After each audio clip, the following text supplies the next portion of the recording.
Hey internets, it's Jake, and this is Mini Terrain Domain. Welcome to tonight's thrilling adventure, Gorillas in Their Midst, a Dungeons & Dragons 5th edition one-shot featuring Drake Warren, the RPG construct, Jeremy Lilly, aka Erasmus, Marquise, the stereotypical Strider, Tyler from On a Roll, and yours truly as the Dungeon Master. Now, open your mind's eye and use your imagination as we take you on a journey into a faraway land of mystery and intrigue, action and adventure, murder and mayhem. The village of Xhianche Khonga has long lived in the shadow of the ruined Temple of Aohe Nezaar, a dark monument believed to have been built in homage to AWAKANE GHORI, the jungle demon. Through the ancient cult that built the temple has long since passed into faded memory, the villagers still pay homage and tribute to keep the evil spirits at bay. Nor heard from anyone from the village in over a month, and rumors from the villages say that Xianche Khonga has angered Azul Dea, their sky god, who has allowed AWAKANE GHORI to punish them. No merchants or traders will travel the remote jungle paths to this forsaken region until the threat of demons has been eliminated. But legends tell that the Temple of Aohe Nezaar is laden with centuries' worth of treasure and artifacts. The lure of untold riches and notoriety just might be worth the risk of a so-called demon. And so, 4 intrepid adventurers set off on foot along the unnamed jungle paths that lead through remote settlements and to the village of Xianche Khonga at the threshold of Aohe Nezaar to see if there are any truths to these stories and possibly fill their bags of holding with as much treasure as they can carry. For 2 days, they have passed through 2 empty villages without a single sign of life. They know they only have a half a day's journey left before they reach the village of Xhianche Khonga.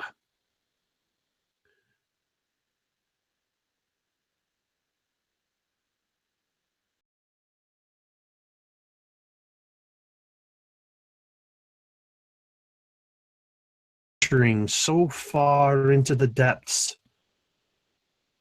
of this jungle. As you run along the jungle paths, barely a path, mildly overgrown,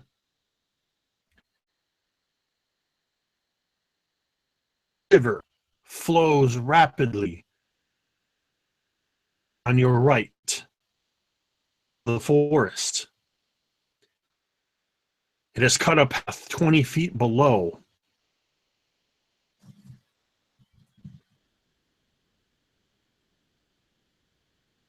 The jungle to the west on the left. Griff, what are you thinking as you're running towards certain doom? Griff would have seen this dozens of times. He's at home in places like this. This is where he's from. Maybe not this thick, maybe not this humid, but the forest is a natural place for him. He would be ahead, kind of scouting ahead of the party, just within sight. He would be hugging the edge of the path, just near the tree line. This terrain isn't difficult for him. He would be trying to see anything that could warn him of somebody to come. That's his position here, to scout, to look ahead. He really doesn't have any faith that the people behind him can keep up. So he continually stops for a moment, looks behind to make sure he can still see them, and just urges them forward.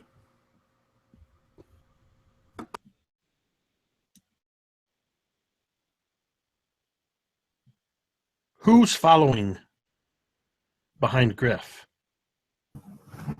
Oh, you must be wondering, dear audience, why the great Urbane Lavari has found himself here in this nasty jungle with the raging river and the bloated flies. But what you must understand, my audience friend, that Urbane Lavari, or in the mother tongue of his home village, the city-dwelling rapscallion, is a man who is known to be a bit of a trickster. No, don't look at me like that. I am not after your purse, and I mean you no harm. I am an entertainer. I am a performer. And because I am a performer, a blade artiste, and a pay artiste, many nobles are dissatisfied with my reputation, you could say. And so I have decided to self-impose exile. Yes, that's my story, self-imposed exile. And when I return with these riches after performing on the grand stage of adventure here, they will love me once again, and I will perform in the courts of great kings. As I run behind this smelly man, me, Urbane Lavari, continues up, hopping over tree roots, swatting away bees and mosquitoes, sometimes stopping to take my water in the river, but I am always beautiful and elegant, for I am Urbane Lavari, and I am the pay artiste, and I am great. And in his mind, that just keeps going on again and again and again as he reassures himself how amazing he is as he follows. Excellent. Who follows behind Urbane?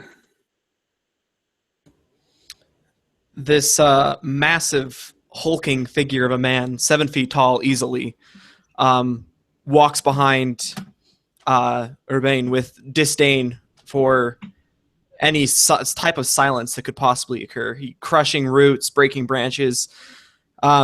He's not even caring for anything that could enter his path. He's clasping and unclasping his hand, where you see a pair of leather gauntlets that, as he clasps and unclasps his hand, these metal claws almost come out of the top, forming down around his hand into knuckles. Occasionally, he pops a knuckle, kind of cracks his neck. He appears very impatient, and he keeps looking about, hoping for unseen enemies to attack them.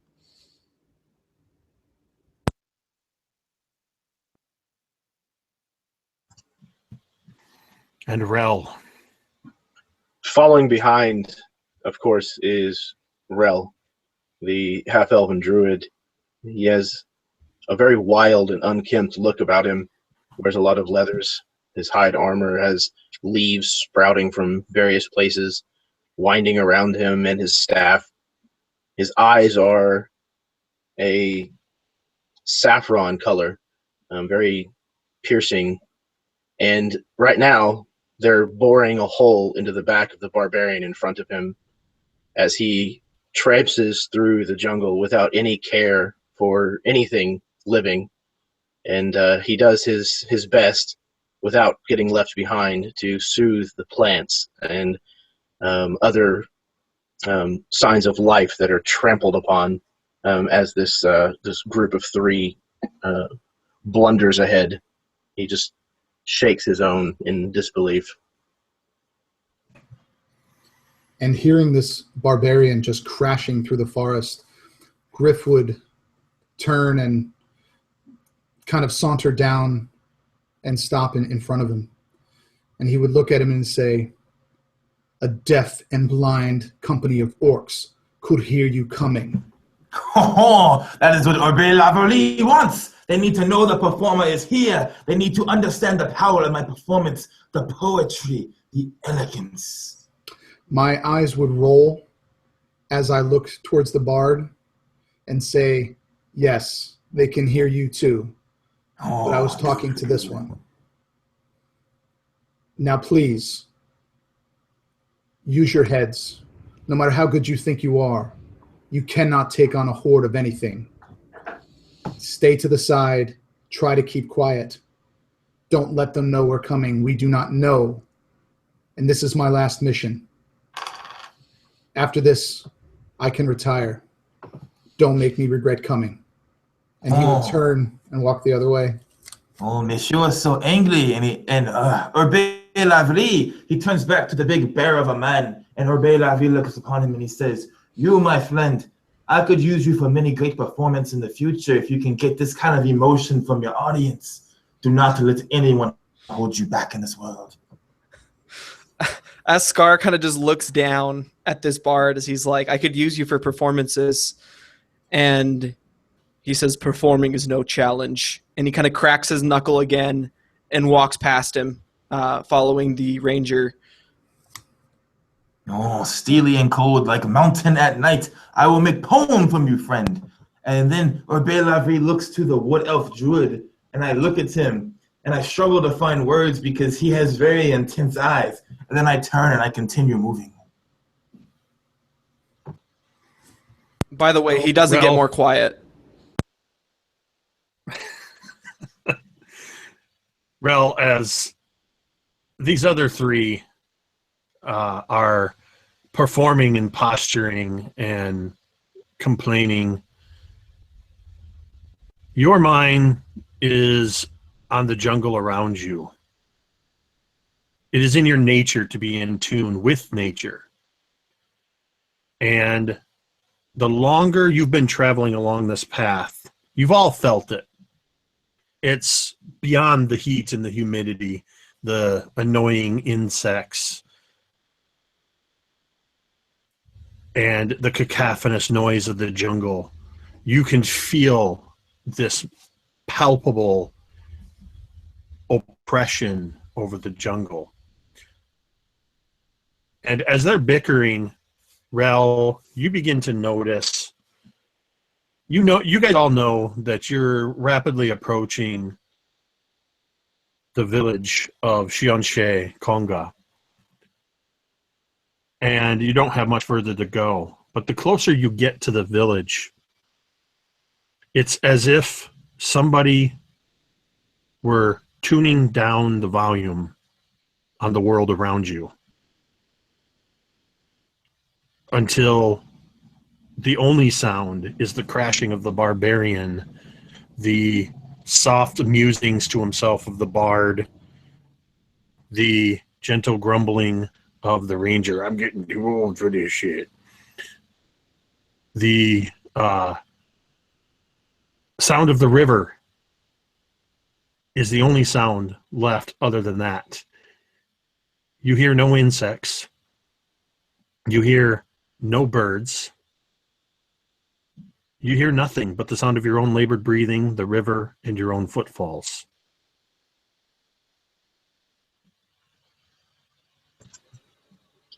Rel makes a like a low whistle that kind of mimics the sound of a local bird, and trying to get the attention of his traveling compatriots. Oh, I think I hear our dinner for tonight. And Urbane turns around and he sees that there's no bird calling to him, but the very intensely eyed druid who is for some reason whistling at him. But Urbane has been whistled at before, and so he responds in kind, whistling back as I do, not like a bird, but like a man as I stare him down. He holds his hand up and he says, "The forest has grown quiet. Life has grown still here. Listen."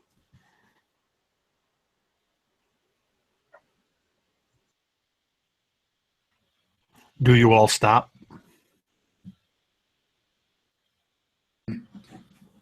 I think that Griff would absolutely notice once he got over his annoyance with his companions, that he would absolutely notice that things have gotten quiet, and he would unsling his bow off of his back and just kind of cock an arrow and just look around and listen.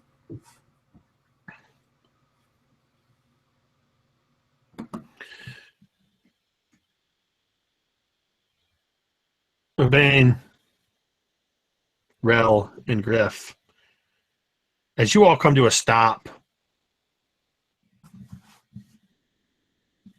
Askar kind of trundles forward another 10 or 15 feet, kind of stomping through the brush. He barely has noticed that you guys have even stopped. But the rest of you, in addition to the silence, you become acutely aware of something in the ground beneath your feet. You can feel it traveling up your calves, up your legs, in your bones. It is a deep rumbling, but it has a chaotic rhythm to it. And it's growing rapidly in intensity. Just feeling this, you begin to hear what sounds like a distant rolling thunder. Could I do like a nature check or something, see if I knew what it was or recognize it? Absolutely. It's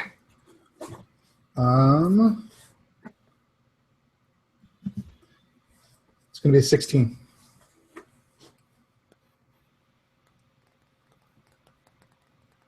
You are familiar with this sensation, though you've never felt it with this rapidly rising intensity nor of this magnitude.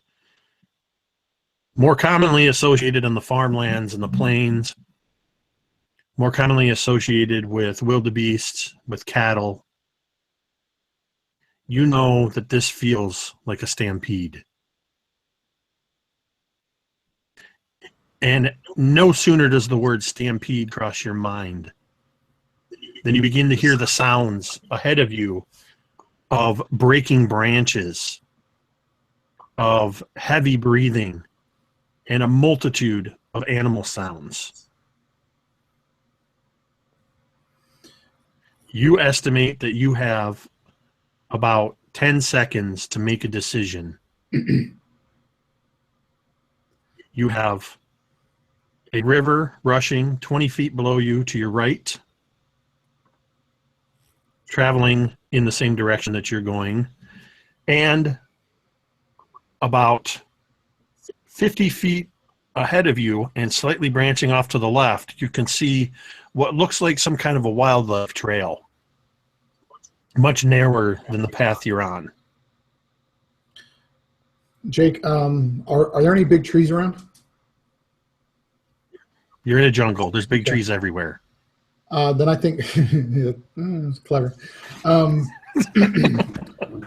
I think Griff would just yell, would yell, stampede, get out of the way, and he would find the closest large tree that he could scamper up, and just climb up 20 or 30 feet off the ground, and find a place to just sit. All right. What are the rest of you going to do?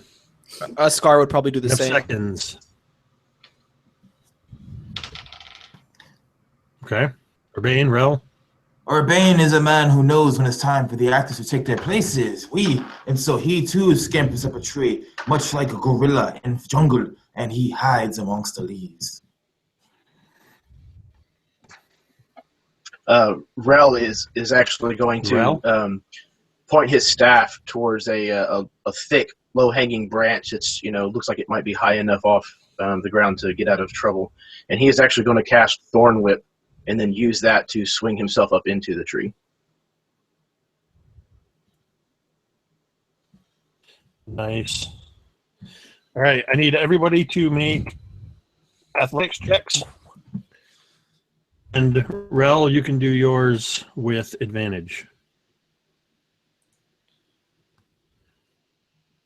Absolutely.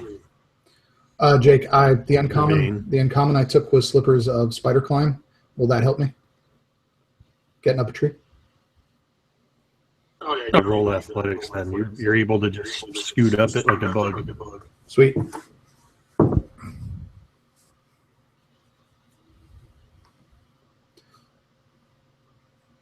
And Rel expertly uses his Thorn Whip to lash out, grab, and flip up into the tree. For his size, Aster climbs nimbly, looking almost like a gorilla himself. And upper rolling, Drake. You told me not to. Oh no, that's right. I just told you not to roll. Hi, I'm Jake. I'm playing D&D. So yeah, you guys all through your various methods managed to get up into the tree. And Urbane, I imagine. Well, why don't you describe what it looks like as you rather theatrically, and as a result, are the last one to get into the tree, climb up into the tree. Urbane knows that a life without style isn't a life well lived at all, and so he takes out two of his daggers and he throws them into the tree, and he begins to run at the tree, and he leaps, and he steps on one of the daggers, and he pulls it out with the sole of his foot, and he steps on the other dagger and grabs a branch and pulls out the other dagger, and then, like the master acrobat that he is, he throws the daggers into the air, and he catches them and hides amongst the leaves in the bird's nest. And as you secure yourself in the leaves, you can feel the rushing of a massive herd of jungle animals led by two behemoth elephants, rhinoceri, a couple of bears, a lot of elk and deer that you, in the blur, you can't quite make out what they are. It takes a good for this stampede to completely pass you by in your hiding space into the distance, receding like thunder after a storm. Clear.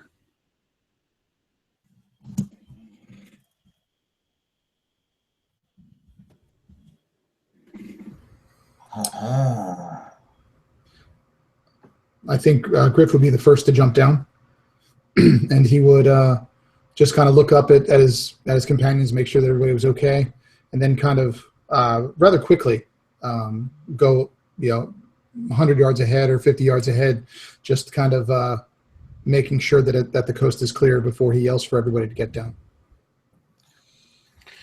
So as you run up ahead, you get to about where that branch is, and you can see the small game trail that branches off into the jungle a little ways to the west and then curves north again in the direction of the village.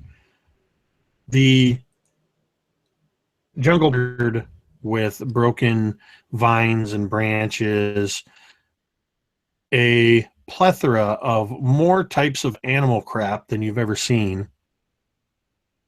And as you get up there, you hear a faint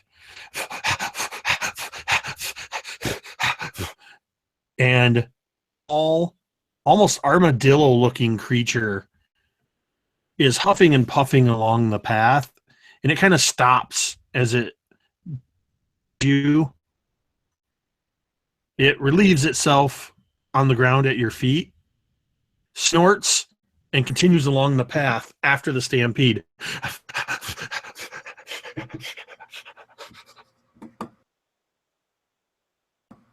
You're in the clear. Thanks, Jake. Urbane falls from the tree like leaf in autumn, and I land. Urbane lands in a crouch. He looks around this way and that way. He carefully steps over the clap, expert at dodging such foul things. And he says to those still in trees, Urbane will think that these animals, they do not appreciate the performance going on at the town that we are heading to.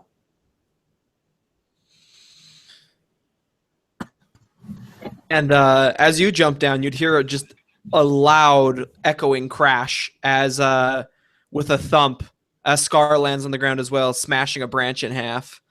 He kind of just looks down at it and kicks it away from himself, stretches a bit, kind of looks about at the devastation and smiles to himself, thinking of the challenge it would be to take on such a horde, and then follows the ranger in the direction he went. Rel carefully climbs down the tree that he was in, and then when he gets down to the bottom, he places his hand flat against the tree and pushes his forehead against it and mutters a thank you, and then turns and addresses the rest of the group and says, "It's very strange that all of them were running with one another. You had predator and prey alike. Something very drastic must have made them flee. Well, if the rumor is true, my friend, well, then this jungle is filled with demon and gorilla and demon gorilla. Of course they run away. This is not the performance they want to see. They want to see me, not these demon gorilla. Then he may be ahead. Askar grunts as he looks over his shoulder. Hopefully he is ahead. It's been far too boring on this travel, and continues walking. And Griff, as everybody kind of catches up to Griff, he turns and said, whatever it was that scared them, whatever it was that caused that stampede, was large enough to scare 2 full-grown elephants. That's larger than I'm used to seeing. That's larger than is probably naturally here. I would use caution. And he would, again, just try to run ahead. So intense. Will you be staying on the main path or venturing along the game trail? I think Griff would probably stay to the side of the main path unless told otherwise by his companions.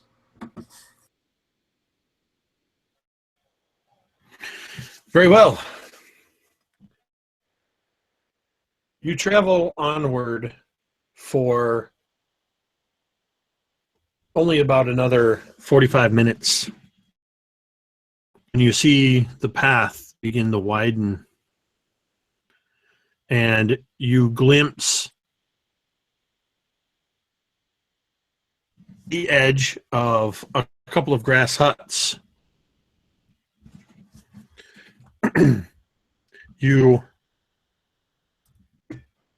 As you move forward, you see even a few more grass huts, and that the jungle path is giving way to a larger clearing, beyond which you can see sky at the tips of distant mountains.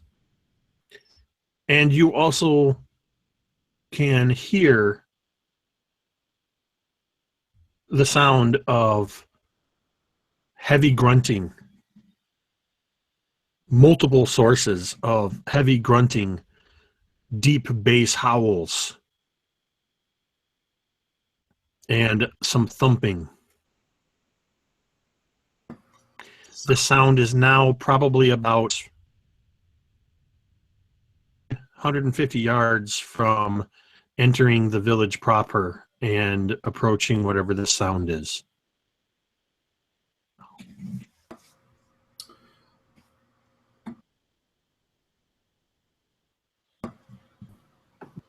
I would stop and look at the companions and say, I'm sure we all hear that. I can scout ahead, but what do you 3 want to do? Howling, Urbane knows, is never a good sign. When you howl, you are angry, or your blood is up, and then you are still angry, as my friend here, the bear, can attest to. Therefore, I believe that if something is howling, we should A, hide from the howler, B, watch the howler from afar, and then C, either kill the howler or avoid the howler. We? Askar turns and looks at the 2 of them as they're like, oh, we could scout, oh, we could do this. And he kind of just starts shaking his head. And he says, why do we not face the challenge? Why do we avoid it? Well, you see, friend, I am not the big bear of man. I am Urbane Lavari. I perform, I chop, I throw, I juggle, but I do not wrestle with giant howling monsters, see? Now, wait, you can do so, monsieur, and I will watch from distance. I will even throw knife to help you. But no, monsieur. I will hide, and you can go fish challenge, we. Askar would take this as like confirmation that he can do what he wants to, and begins walking towards the village. And Griff would take a step in front of him, even though he's much smaller, probably half this giant barbarian size, and he would put a hand on his chest, and he would look up. He would say, patience. You don't know what's there. I look at the bar and I say, but the fancy man said I could go. Do you really want to always listen to the fancy man? I did not say that he could go. No. Listen, friends. It's not that you can go, Bear. It's that I'm saying is you can go, but you cannot go. You see what I'm saying? I will not go, but you can go. We? Eskar nods again, thinking this is confirmation, and starts walking again. And then he kind of probably runs into the hand of Griff, who's probably still has his hand almost like on his chest trying to stop him. And he looks down at him and narrows his eyes and says, I lean down and say, these may not be real challenge, but when real challenge come, do not hold me back. And I turn and start to walk back into the fringe of the trees.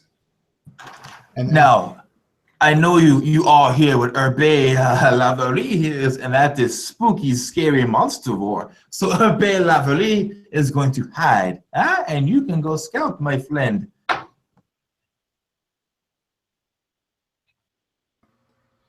And Griff would kind of look over at Rel, and he would say, look, let me go ahead. They won't see me. Just keep these two under control until I get back. Can you do that? I doubt it, but I will try. With that, he would just nod and just go into the woods towards the village, just trying to scout ahead and see what he could see stealthily and slowly. You're able to move forward with relative ease. There's much trees and foliage along the edge of the jungle still. And some, as you kind of come into the clearing a little bit more and edge your way around to see what the source of these roars are partially hidden as well by some of the huts. Move forward just a little bit further. You can see into kind of a central area of this village, what must be kind of the communal fire pit area. It's large trodden dirt area. And you can very suddenly you see the source of all the grunting and growling. As you see massive gorillas surrounding a nearly nude tribal warrior as the gorillas. He's bruised, battered, bloodied. And the gorillas in turn are lunging at him and roaring, posturing, thumping their chests. And surprisingly, he is doing the same thing to them. For every gorilla that charges at him, he charges. And they seem to be in some kind of a standoff. How far away are But they it won't from last you, Jake? long.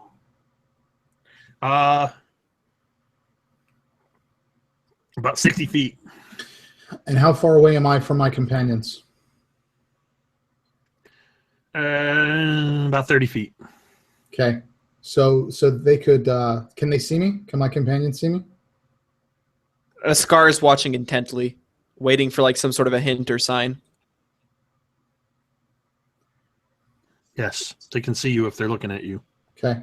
Then I would motion for them to like kind of be like over there and kind of motion for them to go close. And as they got close, I would actually I'd actually knock some arrows and actually take shots at two of these gorillas. All right, so as you're knocking your arrows, what are the rest of you doing? Scar gets the sign, and so I'm going to take the dash action and charge the village. Urbane Nezaar, he sees his best friend do what bears do best, and he sees him go charging. Now Urbane Nezaar knows better than to charge into scary village with scary voice coming out. And so, as quiet as a mouse on a Christmas Eve morning, Christmas Eve night, Urbane Nezaar is not good with holidays. He sneaks out of the forest and he slowly approaches, crouching, hiding behind what he can, trying to let his big bear friend do what the big bear friend wants to do as he watches from afar. And Rel, what are you doing? Rel is going to move forward after kind of sighing heavily and moving, not in any great hurry. He will move forward at a normal pace, trying to see if he can't see what's going on before he rushes in.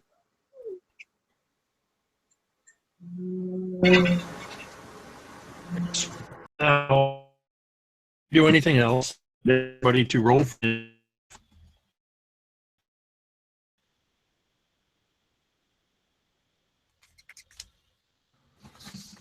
Jake, we just lost you, buddy. Completely. Can you hear me? Can you hear me now? Yeah. Roll for initiative is what I said.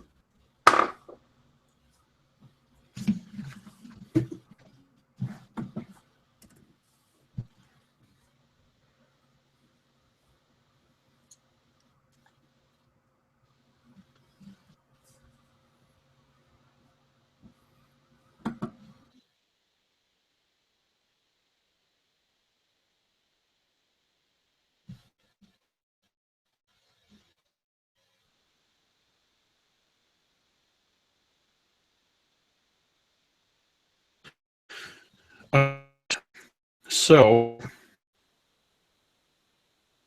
the first something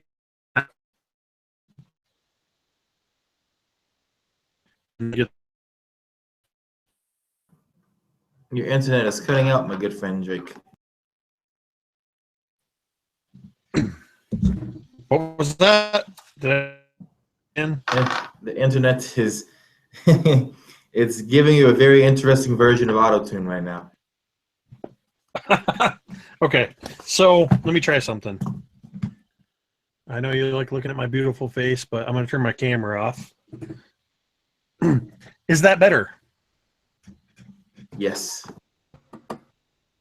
Okay, we'll try that. Okay, so begin to take your actions. Asker charges into the fray, moving out ahead even Griff, who is attempting to get his arrow knocked and chooses target. And as you get to where you'll be able to strike Asker, lunges in towards the tribesman, and very deftly the tribesman gorilla, and you hear the sound of its shatter as this massive fist slams into this gorilla's jaw. Get a chance to hit the ground. The tribesman grabs it by the throat with the same hand that he punched it. With his other hand, he grabs a fistful of fur lower down, raises it up into the air, and while looking at the other gorillas, he drops to one knee, tears its back across his knee, then tosses the limp gorilla to the ground as you charge in and take your action. So as I come tearing around this corner, this rumble starts to grow in my chest, and it spreads up to my throat, and then my mouth opens, and just this roar, this bestial roar, just explodes from my mouth, and my eyes close, and I open them. I'm entering rage, and I close my fist. These claws coming out of my leather gauntlets, and I bring my arm back, and you see that my muscles are just taut, just drawn completely as tight as they could be, and just flexing. I bring my fist around. I'm going to punch one of the gorillas, and then with a bonus action, I'm going to also attack because I have a part of a monk. So 2 attacks. Okay.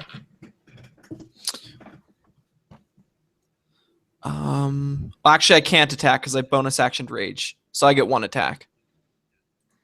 So that will be a 21. That's definitely going to hit. Okay, and for damage, that'll be 11 points of damage with his first fist. So I bring my fist around like a sweeping backhand and just hit one of these gorillas in the side of the head. A few teeth go flying out of this gorilla's mouth as you connect with it.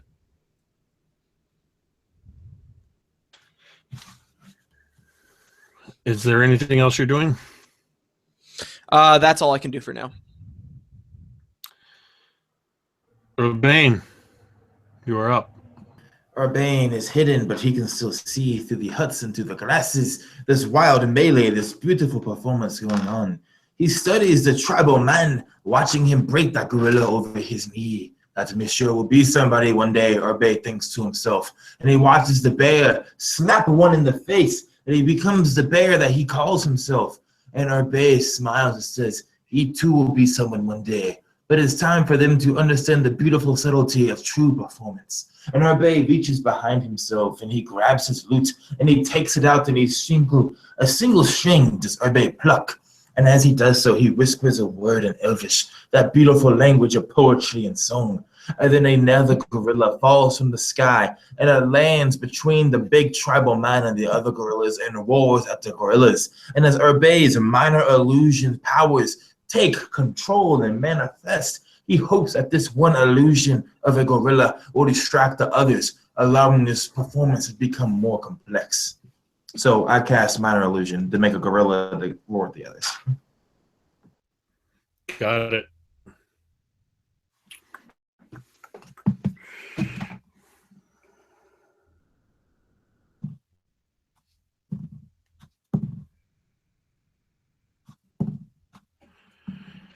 So 3 of the gorillas become distracted by this illusory gorilla, and 3 gorillas, any attacks on them for the next round will have advantage. Anything else, Urbane? Urbane simply remains crouched behind the hut, watching as the performance continues.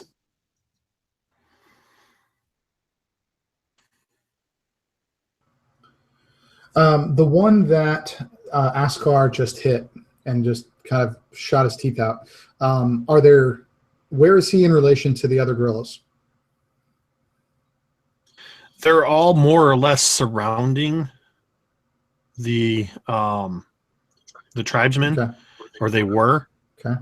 The one that Askar hit would have been closest in this loose circle to where you guys were. Well, what I want to do, I want to shoot an arrow at the one that he hit. But if there's any other creature within 5 feet of that one, I want to shoot at that one too. Can I do that? Is there anything? Yes, they're close enough. Yep. So I'm gonna. That's basically with that the hunter horde breaker skill. So let me do one first, and because I got the wounded prey one, the first one that's already been hit, that's going to be an 18 to hit. Hit. Okay, and that is going to be 14 damage with that one because he's injured. And the second one, the arrow goes clean through the first gorilla. And the second one is going to be 21. Oh, sorry. Okay. It's also a hit. Sorry, man. I wasn't sure if you were done. And that arrow does 5 damage.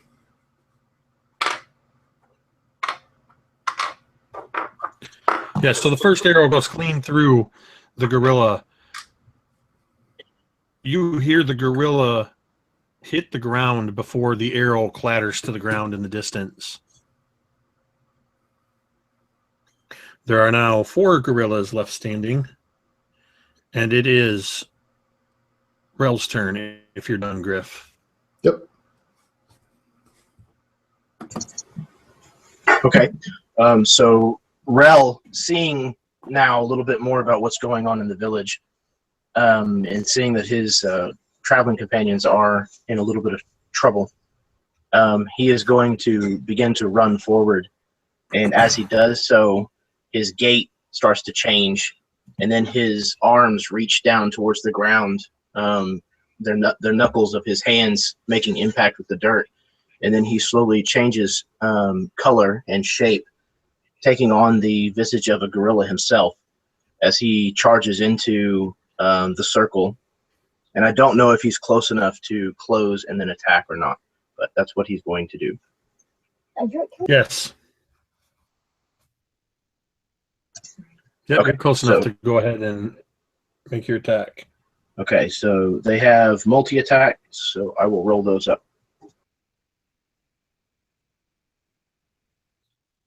You have advantage on one of these.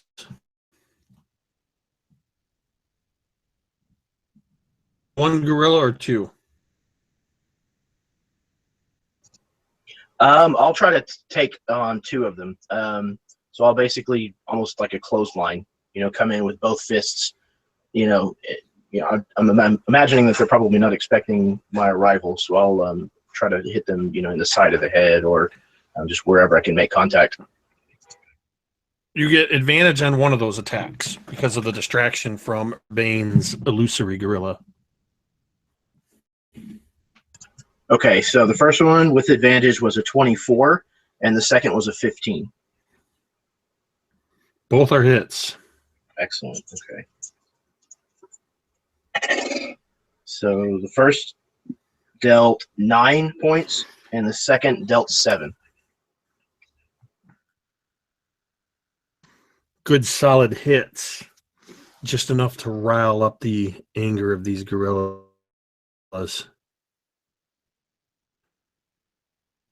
As Asker, it is now your turn.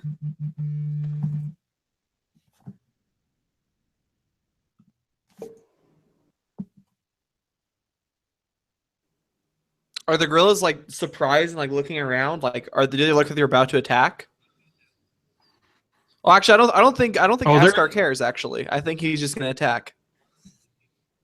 And now that I think about it, so I will take an attack, and then with a bonus action, I'll take my other attack.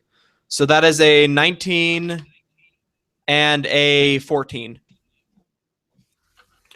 Both of those are hits. Okay. So that'll be... So that one's 12. And then that other one is 9. The first gorilla that you... Okay. So with the 12, I bring my fist around, bringing it up, and as it connects, you hear a crack, and I snap its neck with the force of my punch. And then as I come around to the other one, I just bring my fist around, my elbow around in a spinning elbow, and catch it in the side. You did 9 damage on that second one? Yeah, second attack did 9. Which also kills that gorilla.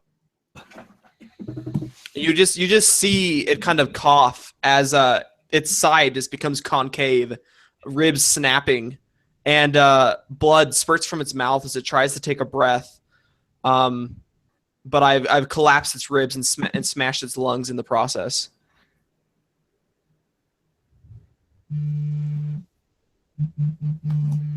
All right, that's it for me. I can't do anything else.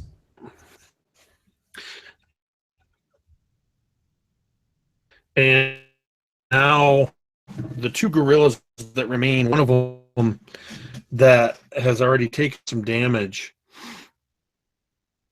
that hasn't, and the one that hasn't is now looking at the 2 casting back and forth between them, thumping its chest, seeming to ignore the rest of you. Before it decides to go for the lunges forward, it lunges forward, surprised to not connect with this illusory gorilla, and through it, and also shifting past. It would have been Rel that it shifted past. So one of the gorillas, the one that hasn't been wounded, lies prone at your feet, but the other one is attacking Rel in gorilla form. Swings a massive fist.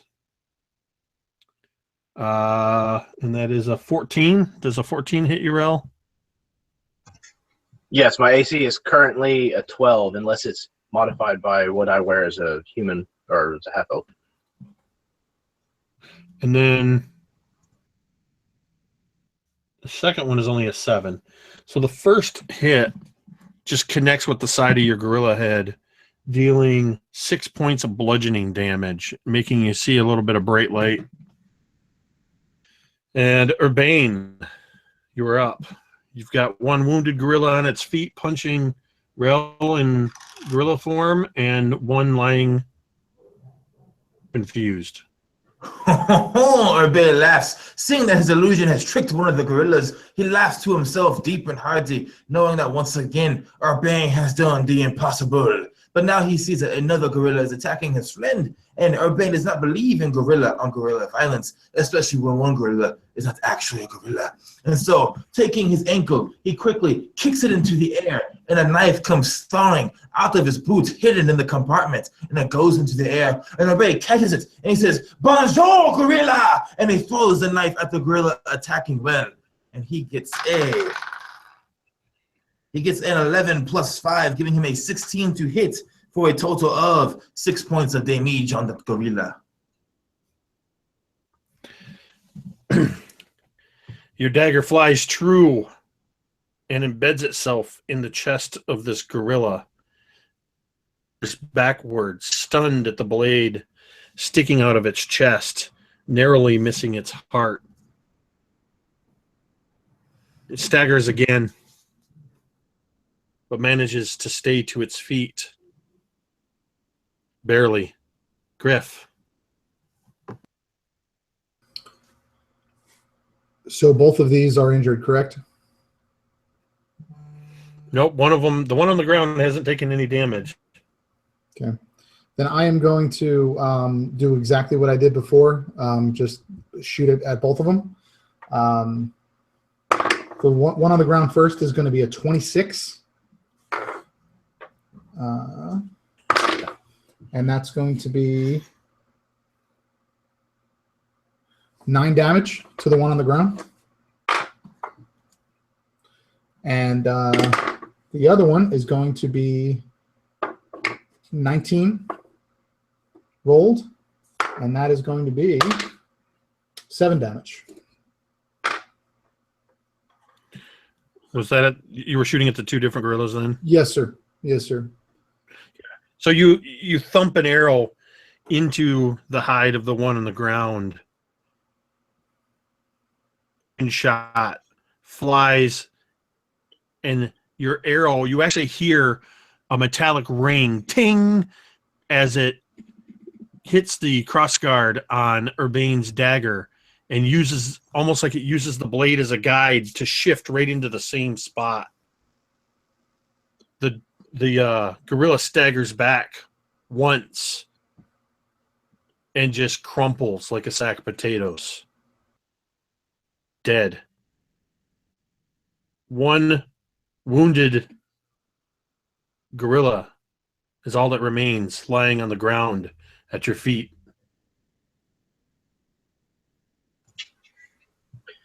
As a druid, do I think that this would be enough to cause this gorilla to give up?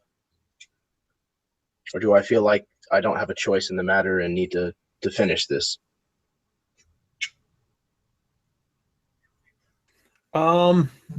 I think you still have your wits about you, even though you're in gorilla form. But I'd like you to roll an insight check. Excellent. That's a great start.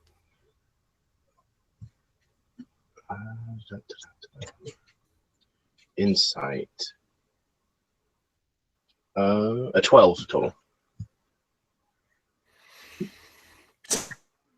something unnatural is possessing these gorillas beyond mere territory or anything that would typically agitate gorillas. And you feel that this gorilla is beyond reason, if a gorilla can reason at all. Okay. Then I will, standing over him, with him being prone on the ground, just hammer fist him just down into the dirt. Take my 2 attacks. He is prone, so that's advantage, right? Yep. Okay. First one is a 24. And the second one's a crit. Oh, yeah. You don't even need to roll damage. Just describe how you finish them off in this battle.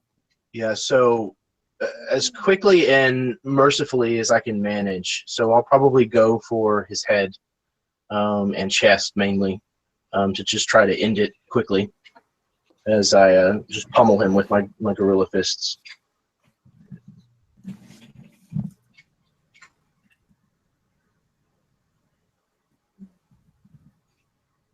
And then I think I'm going to use my bonus action to actually shift back. And I'll kind of stay knelt next to him and kind of apologize, say a small prayer, and try to ease his passing into whatever next world that I believe in for animals. All I can say is you're lucky you changed back, because Askar is looking for another opponent, and he spots this gorilla on top of another gorilla, and he starts charging him. Just this bestial roar still screaming from his lips, his eyes still wild with fury, his fist clenched and these claws coming out of his fists. And as he's about to like attack you, you change back into Rel, and he kind of like stops, like confused, and like looks about, eyeing the dead bodies on the ground, these gorillas, and Askar unclenches his fists, kind of like takes a deep breath, and you see his eyes like change back, become less infuriated, less full of rage, and he looks at each body, and you hear him say something in a strange language that, unless you spoke Primordial, you wouldn't know. And he's basically thanking each of them for the challenge. Cool. You also would notice, Askar probably wouldn't notice this, but I think Rel and maybe the others would notice that this tribesman take a few steps, raising a bloodied fist toward Rel until formed back half-elf self.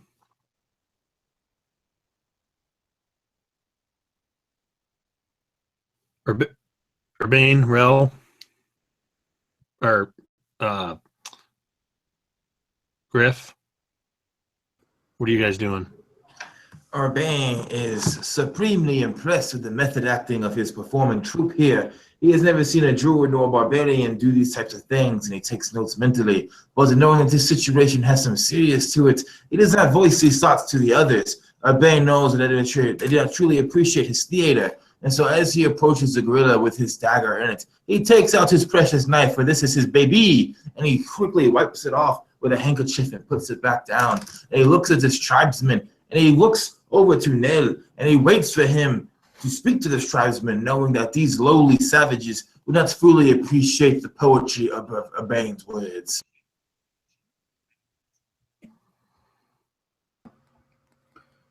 Griff would come towards the group where they were, very kind of nonchalantly. This is no big deal to him. He's killed plenty of beasts in his time. And he would go to each of them, and he would pull the arrows that now stick out of them. And he would just, inspect them quickly, make sure that they were okay, and stick them back in his quiver. And he would just stop relatively close to the barbarian, almost not wanting to get closer than he is to the tribesman. And he would look at his companions and say, well, that's over. Now what?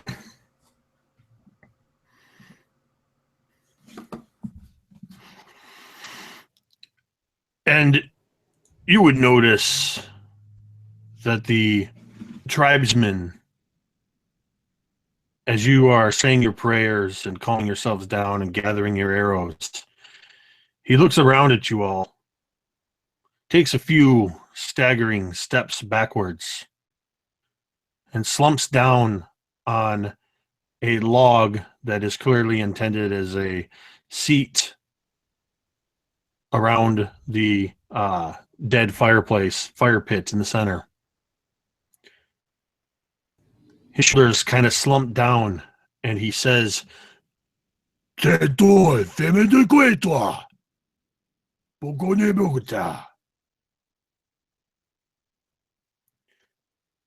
he looks around at you all. I'm going to try. I'm going to try Sylvan first and see if he can understand me. Do you understand my words? Then he'll switch to Elven. He'll switch to Elven and try the same. He holds up a hand to you. Did okay. No need for pretty languages. I can speak in your common tongue. You are the heroes. I pray to Azul Dea. Hey, he sends you to me. Utonga, praise Azul Dea. Maybe next time you come a bit earlier. He brushes some blood away from his face, spits a tooth down onto the ground.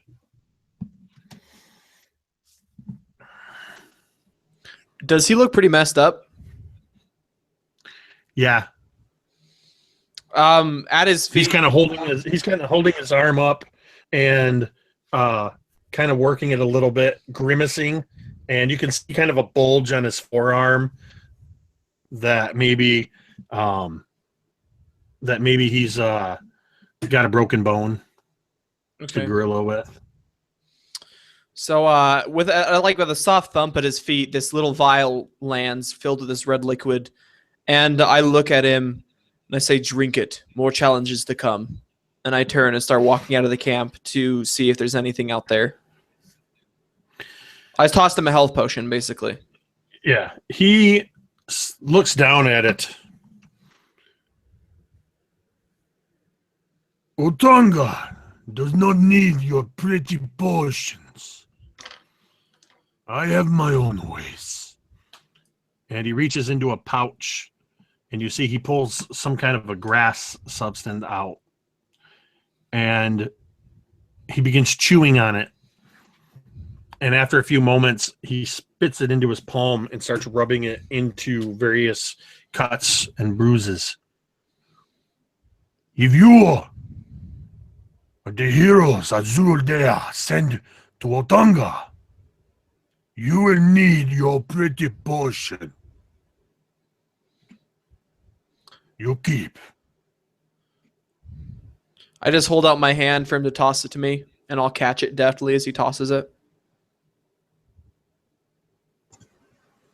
As he's seated on this log, I'm going to go to him and kind of crouch down on my haunches in front of him and wait until he's able to pay attention. And I'm going to say, what is driving these animals to attack this way? This is unusual.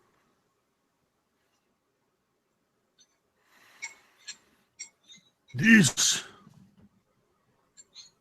I am sorry to say, is the fault of the peoples of Xianche Khonga. We are being punished by Azuldea for our arrogance.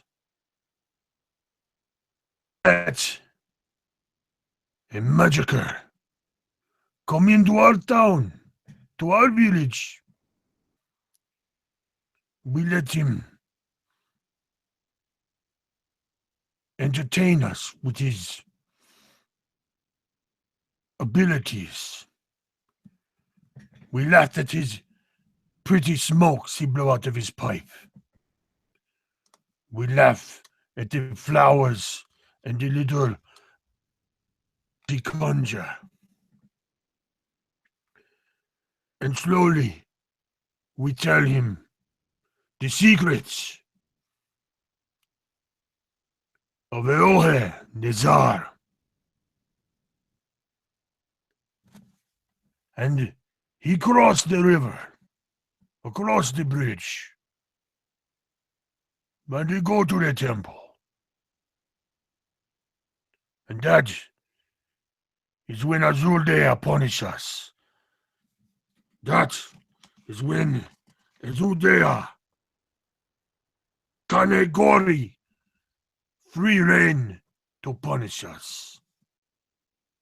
But Utonga pray to Azuldea to send heroes us to repent. And so you are here. This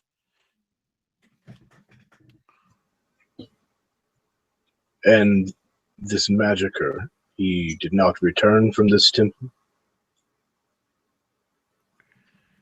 he go to the temple 4 times. The moon crosses across the sky. Is how long ago he goes. I not see him. And slowly, all of my peoples, and peoples from other villages south of here, come through the village toward the temple. None return, but the gorillas. Every few days, the gorillas try to take Utonga to the temple, but Utonga send them back to AWAKANE in death. But Utonga running out of fight. The next time the guerrillas come, Utonga may not be able to fight them off. So you go. Stop the guerrillas. You stop AWAKANE GHORI. Peace to Xianche Khonga. This is why Azuldea sent you.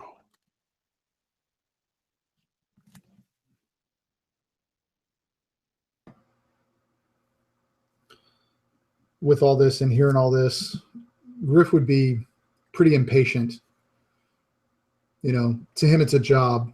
To him it's a yet another, myth and legend from, these uninformed, ignorant people. And he would just kind of go, okay, with all that, which way is the temple? One way to the temple. And he raises arm and points across the village toward the river, where you can see a wooden bridge spanning the river made of ropes and timbers. And even from here, you can see some of the timbers are askew,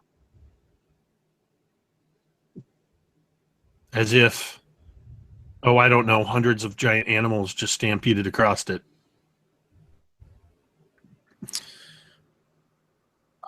When a Scar hears about the bridge and that's where they kind of need to go, you would hear the crunching already of the loud branches again as you hear heavy footfalls landing upon the earth. And as Scar is already walking towards the bridge, he's probably halfway there already. And Rel, you're still crouched on the ground in front of Utonga. Yes. He leans in close to you. You have already fought the gorillas. You must beware. The long-armed orangutan. They will try to hug you, or they will drag you away. You must also watch out for Betu,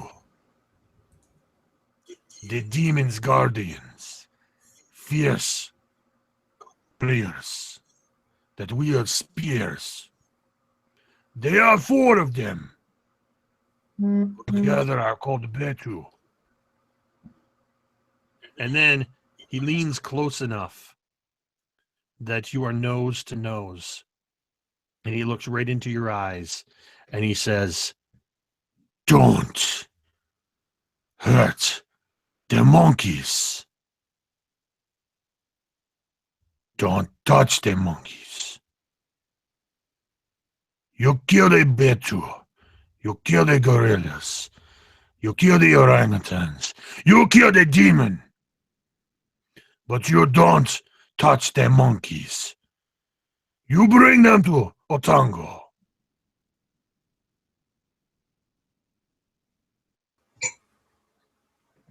I understand, friend.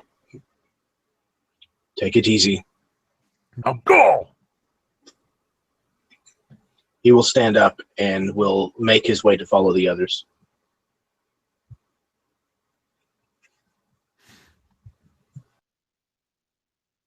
All right. Is everybody moving toward the bridge?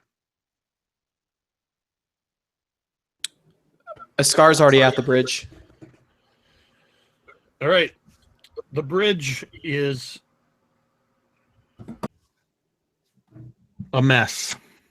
It looks as though, up until very recently, it was probably a quite well-constructed bridge of vines and timbers, intricately woven, creating vine handrails and even spacing. But now timbers are askew. Many are broken. The bridge, you can see the rushing river. And about another 100 yards upstream, now that you're at the bridge, you can hear the thunderous roar as the river cascades untold waterfall. Caught up against the rocks at the top of the waterfall, you see deer and some other animals that appear to have not been able to make it across the bridge during the stampede. The bridge is going to be deft maneuvers to get across it. A Scar is going to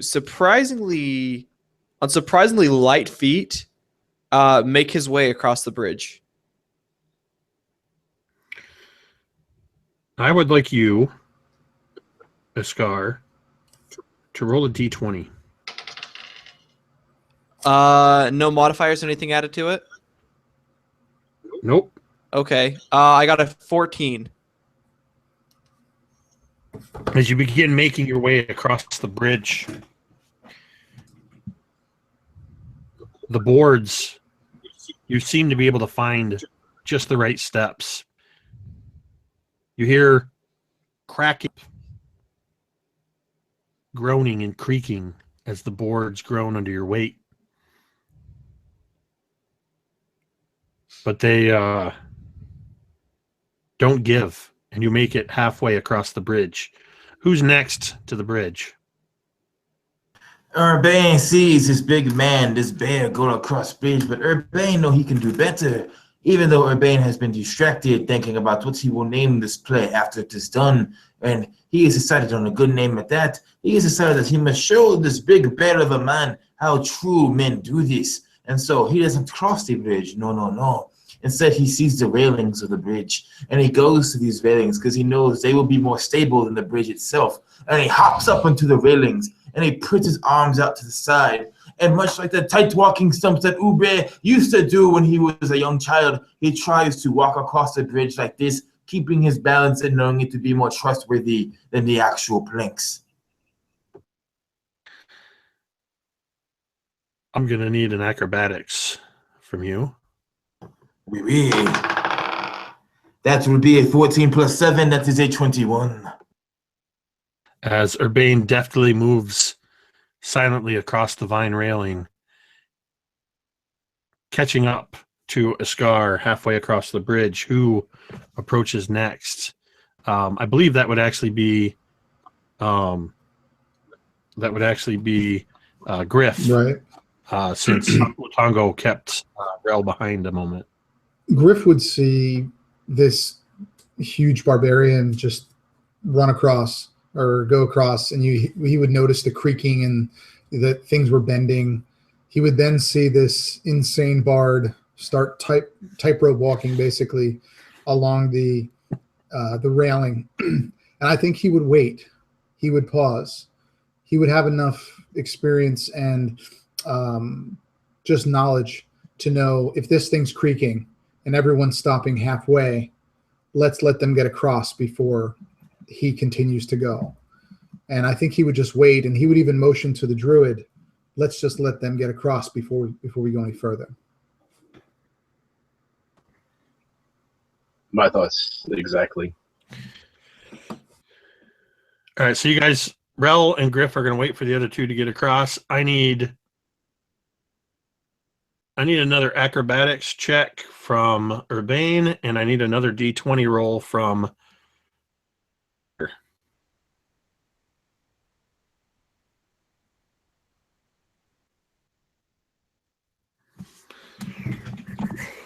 Asker.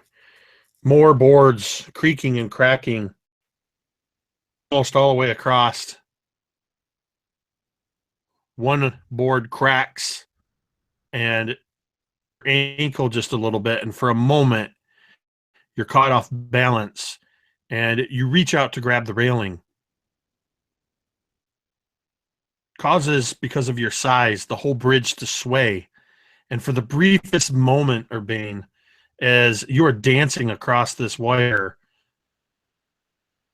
you counter sway to this, and just for that brief moment, most of your weight seems to have leaned outward over the river, and you manage to just catch yourself back in and take those last few steps and land on solid ground again. As Urbane lands on solid ground, he looks to Bear and he nervously chuckles and he says, "Oh, I see you want to add excitement to performance. Next time, let Urbane know, please. Sacre bleu, friend." Iskar looks at Urbane, and he just grunts and says, "You talk too much," and keeps walking towards the trees.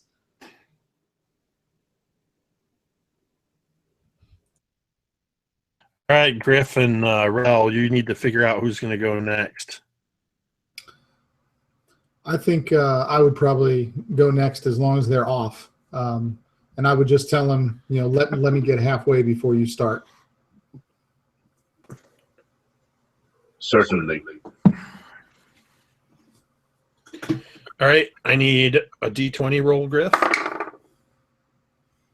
17.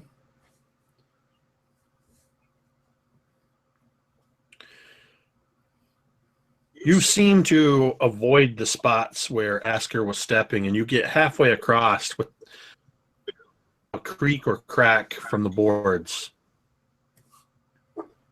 And Rel, are you going to wait until he's all the way across, or are you going to start when he's halfway across?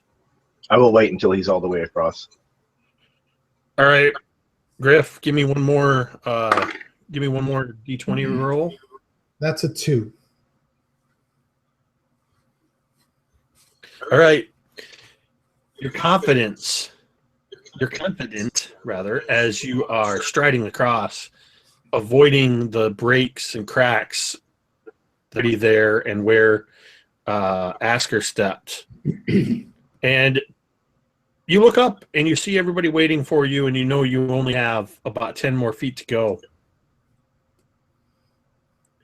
When you take a step and you barely hear the crack, as suddenly the board splits in two and breaks away beneath you, and I need you to make a dexterity saving throw. 14.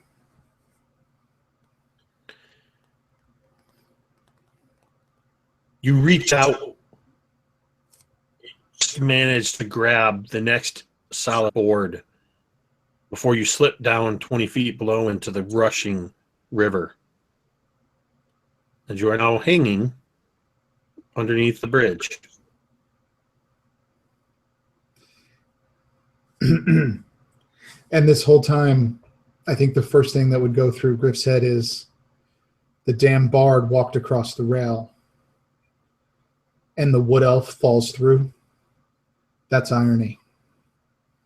And he would just be kind of shaking his head. He would be secure with his grip. I think he would be okay, but just feeling just like a complete idiot as he's holding himself just hanging.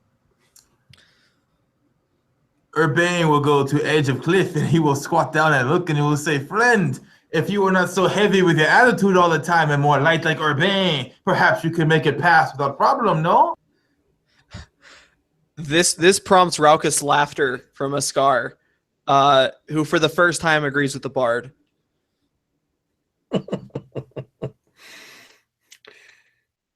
All right, Griff, unless you want to continue to hang, you just need to... So is he hanging from a vine? You're able to pull yourself up. He's hanging onto the next board.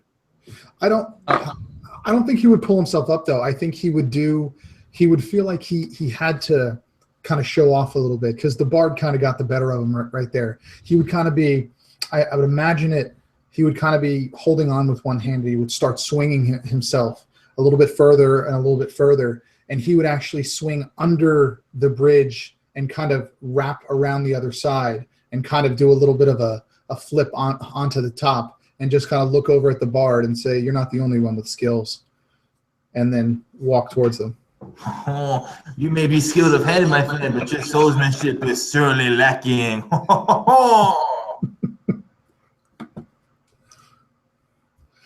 Awesome. Rel, the circus has made it across the bridge. Rel, you just need to get across. All right. So, with a spell at the ready, in case he does fall, he is going to ease out onto the bridge. He trusts the natural elements of this bridge, but not the man-made parts. Oh, all right. Nice. I need a D20. I just rolled a 20.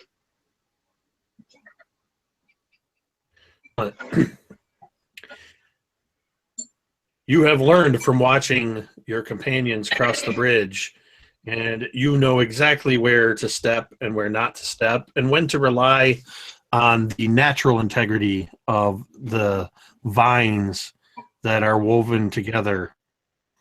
And you are able to make it all the way across the bridge without incident. Good, because I rolled a 7 on the second one. That 7 would have actually been all right.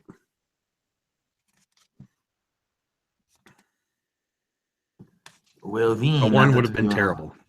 Now that we are all here, who would like to lead the way into fancy gorilla temple where us, the Dugari, God's warriors, will face the evil demon monkeys and save the day and get the treasure. What you see before you is similar, partially overgrown but trampled jungle pathways. Leads eastward, and then you can see that there's immediately moving southward. There is a path into the jungle. And a little ways forward, you can see a black obelisk jutting out from the middle of this large clearing. It's a section where the pathway seems to be about 5 times as big as it was anywhere else. And this obelisk juts up feet out of the earth, and you can see the path continues on beyond it, and there's a couple more entryways into the jungle to the south. I think feeling like he was really outdone this really chafes him. He's been, Griff's been around a long time. He does have skills, and he just feels like he really was kind of humiliated on the bridge. I think he would quickly run to the obelisk and scamper up it using his slippers and just stand up on top of the obelisk, getting a better vantage, and see if he could see anything from way up there.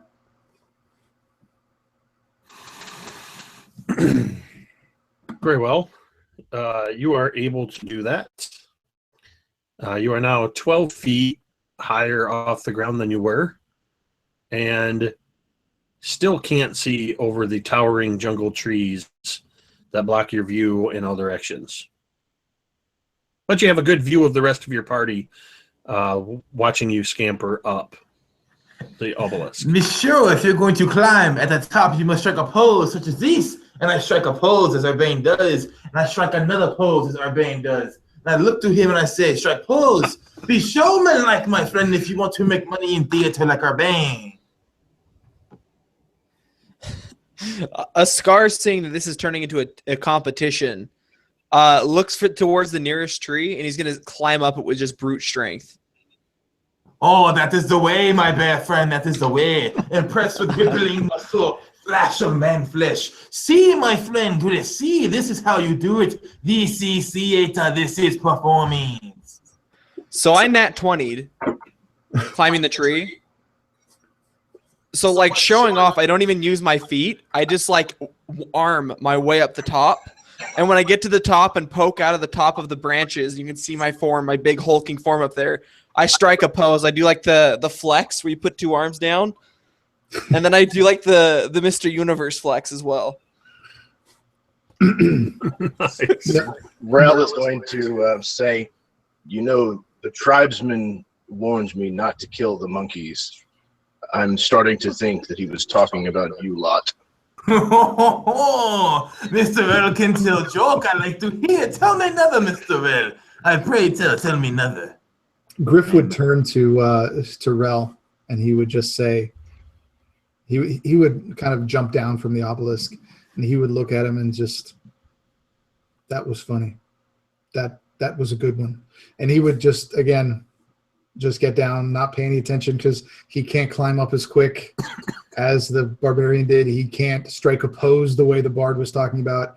He's starting to realize that he is not what he used to be, and just wants to get this over with, and just keep shaking his head and trudging forward as efficiently as possible. Well, Askar, while you are high up this tree, poking out of the top of the canopy at the edge where everybody can kind of see you,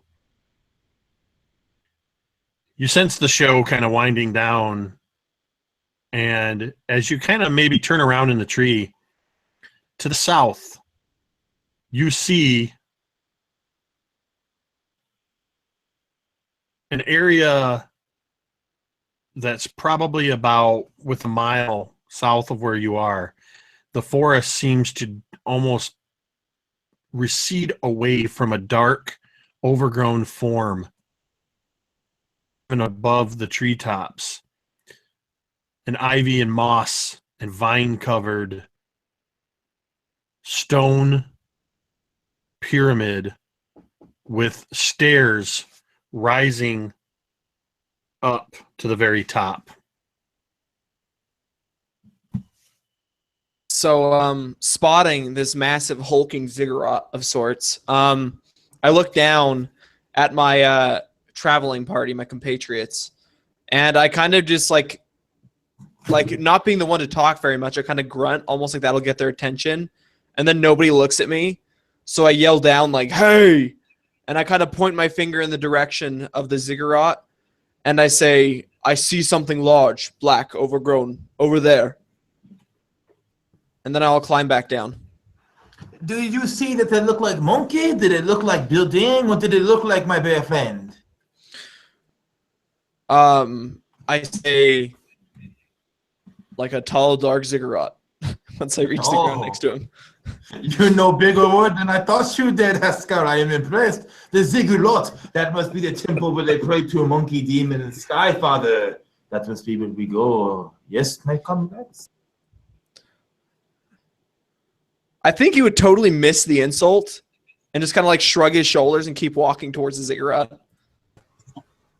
Very flatly and dryly, as they all turn to leave, Rel will say, "But I wasn't joking about killing the monkeys." Okay, then we know touch monkey. Can we touch gorilla? Can we touch demon? Can we touch long arm chimpanzee or orangutan? Yes, he said these things are all acceptable, except, he said, do not touch the monkeys. He said to bring them back to him. You heard that, Asgard. Do not punch monkey in face, only punch gorilla and demon in face, but no monkey. Yay, my friend. Asgard grunts, cracks his knuckles, and says, "I'll punch what I want," and keeps walking.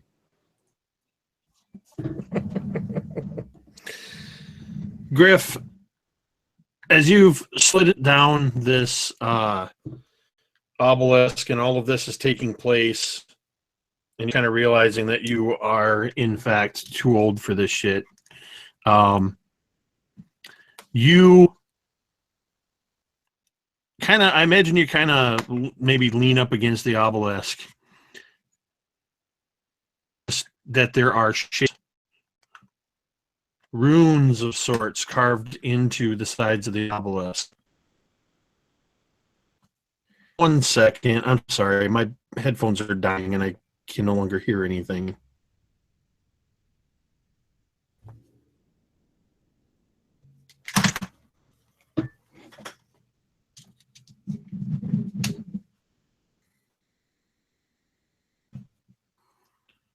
Somebody say something. Urbane. Excellent. Okay. Sorry about that. Bluetooth headphones apparently weren't charged enough. So, Griff, you see some runes. You notice some runes carved in to the side of this obelisk at about human head height.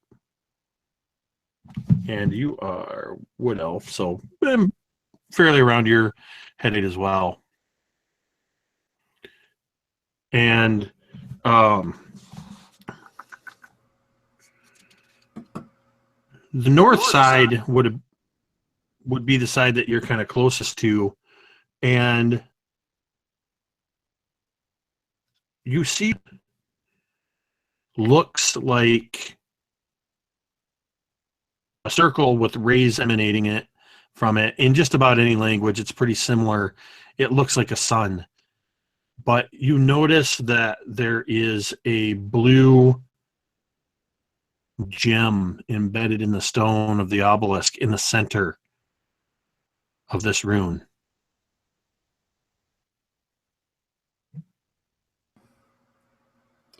Griff's main reason for coming on this, taking this job, being part of this, was money, was treasure.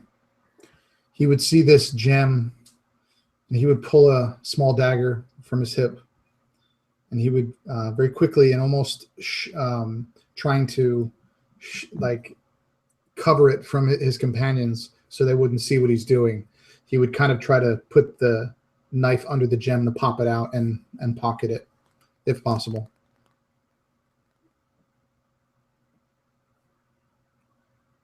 Yep, it is possible.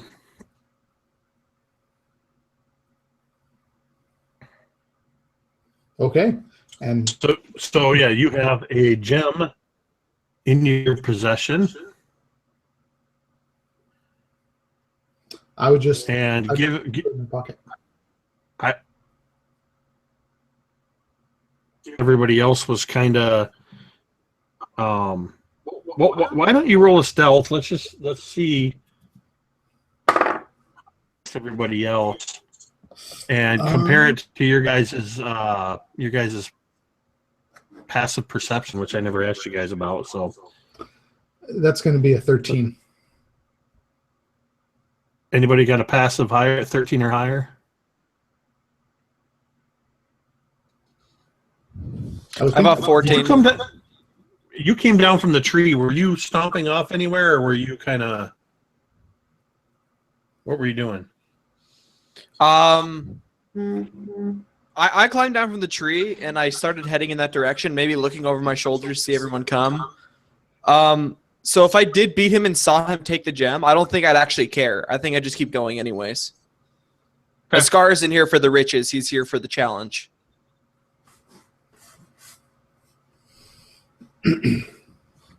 Rel also has a 14, but he likewise wouldn't care. He probably wouldn't even say anything.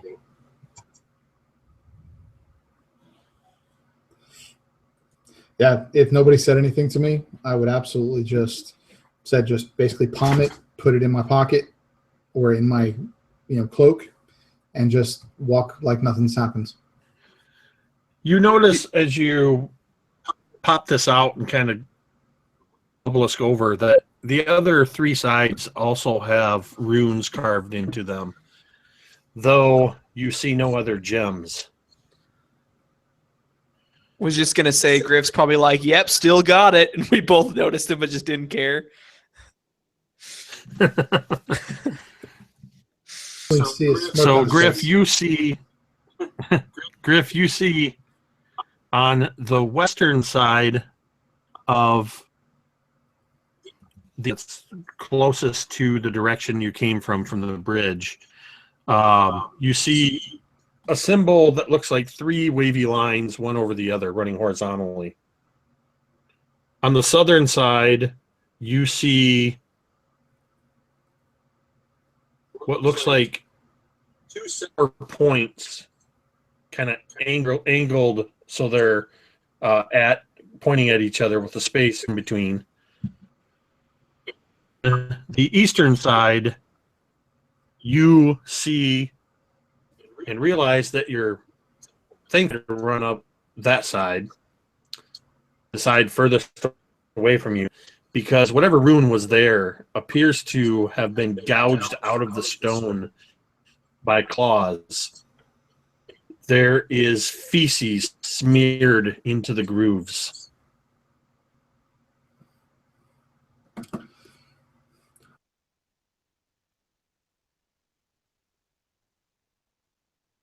Can't hear you, Drake.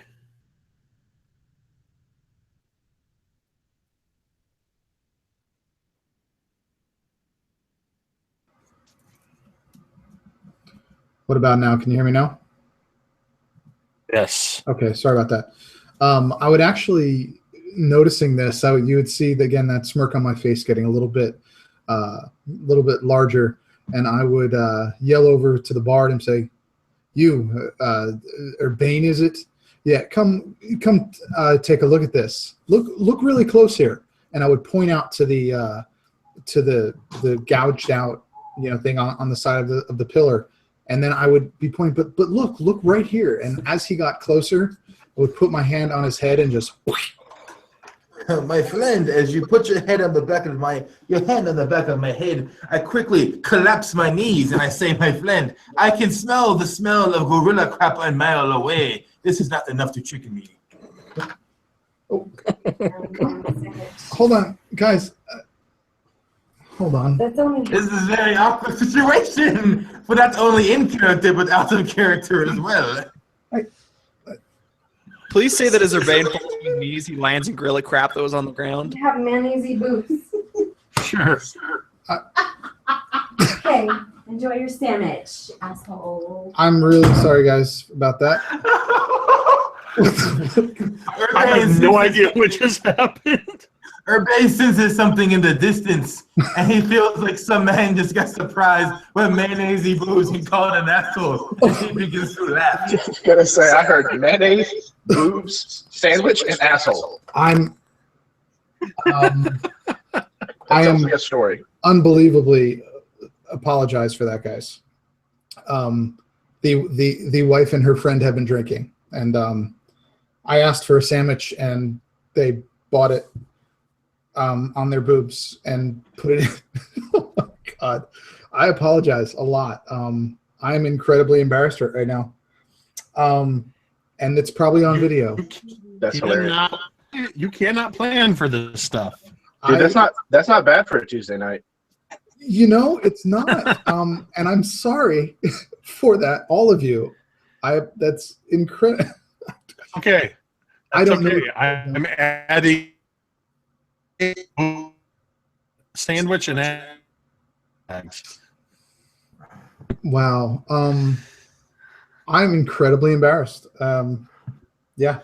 I want you to know, Drake, I want to find this timestamp on the YouTube video, and I will begin to link it to everybody.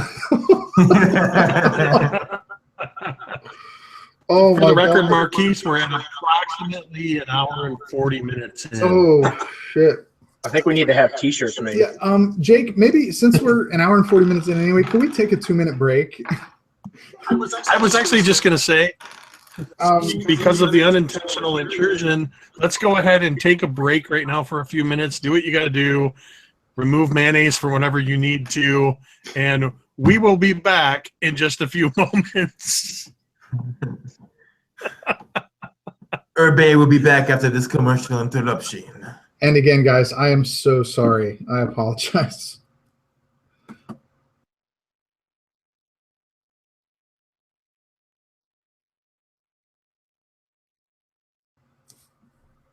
To any of you that are watching this live, sincerest apologies. Alcohol. What are you going to do?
All right.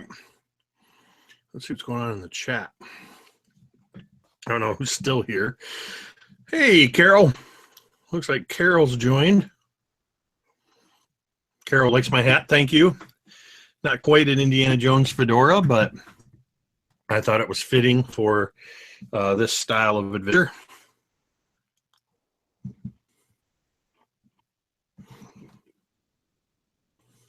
Are you still here?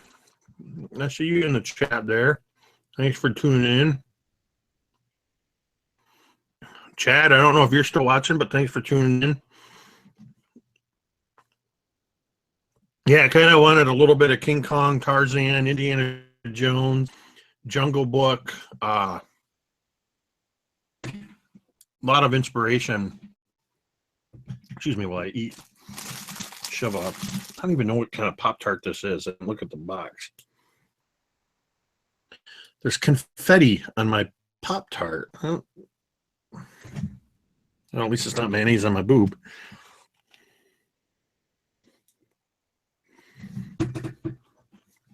Anyway, we're having a lot of fun with this. I'm having a blast with this. Everybody's playing around. I think we got a good mix of kind of some rivalries or whatever fellowship between the characters and trying to solve this mystery of the jungle demon.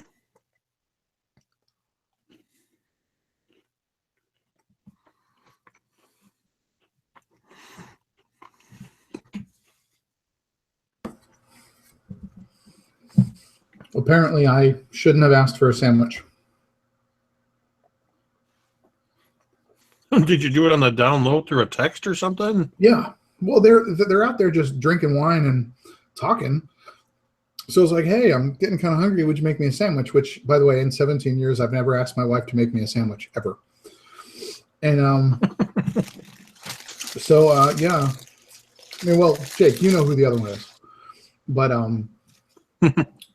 yeah. I'm in awe. And so when I walked out there, I asked them, I was like, what was that about? And they both said in unison, "You're welcome."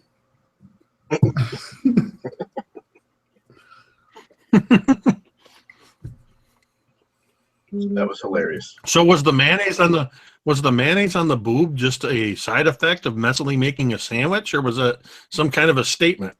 No, they decided that they wanted to make the stream interesting. That's what they told me. Mission successful. I just got an idea for a new D&D live show called D&D After Dark. I thought you were going to call it mayonnaise boobs.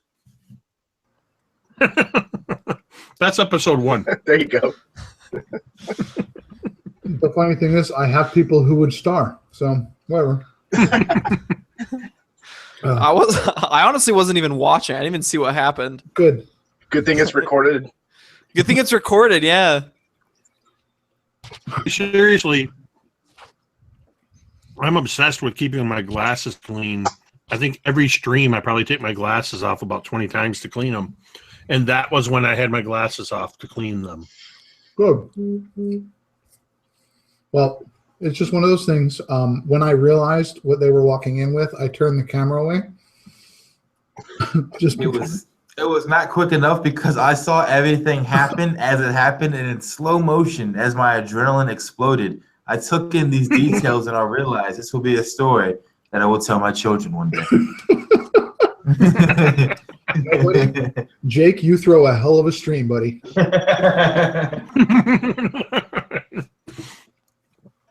Before we get going here again in a moment, I want to give a shout out to my buddy Ron. I don't know if he's still watching, but stream, he texted me making fun of my camera having to turn off.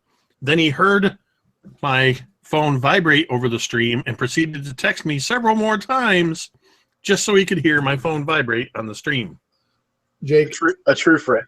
Jake, I just got apparently we have 2 viewers. I got 2 private messages that said, "Hey dude, enjoy your sandwich." So apparently viewers. So Scott Eustace, screw you. Okay. And also, as you guys were coming back, I was shouting out the audience. Tabletop Terrors just popped in. I'm % certain that that's Tim. Well, As you can get. anyway. Actually, I'm almost 100% certain that it's Tim. Yeah, Tim is definitely the. Hey, Tim or James, Carol, Scott, anybody else watching? I into it.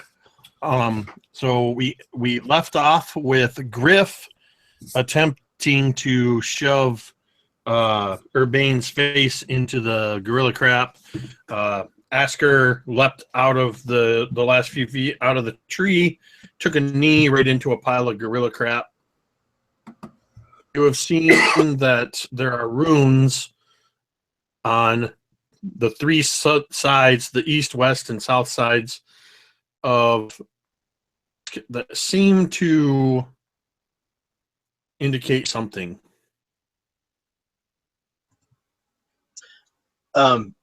Rel going over to the one that has been scratched out. Is there any bit that is remaining that we might be able to decipher what was there? Maybe even if, like, Rel doesn't mind wiping the gorilla crap away with his hand if he has to. It doesn't bother him. Whatever was there has been completely defaced. Okay. We should press on. You've got three paths that you can choose. If you're at the obelisk, you've got they all go basically facing southward. You've got left, right, and middle.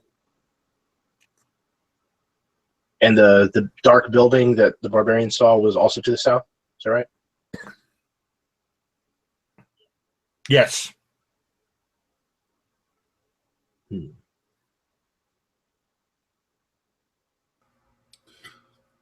I'm assuming that that Askar would tell us what he saw.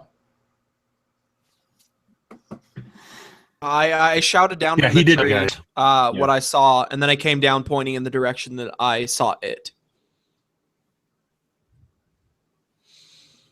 Are there any animals that are present nearby? You know, small rodents or birds or anything like that? Nothing. Okay, so it's still that creepy Nothing silence. that you can see. Nothing that you can see. Okay.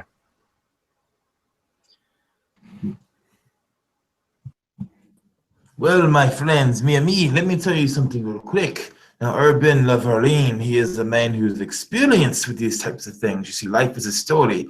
And as Urbane talks, he is fiddling with one of the knives on his waist. And he continues saying, Urbane knows that if we continue forward, we must enter this deep evil ziggurat, and we must go into it, and we must face these 4 demons. We must face the Demon King. And then we must run away with our arms full of treasure, jumping over traps, escaping the long clutches of orangutan and other gorilla, and then we must come back. So then let us not dawdle here much longer and listen for birds that do not exist, and let us move on to the meat of the story. Yes, we?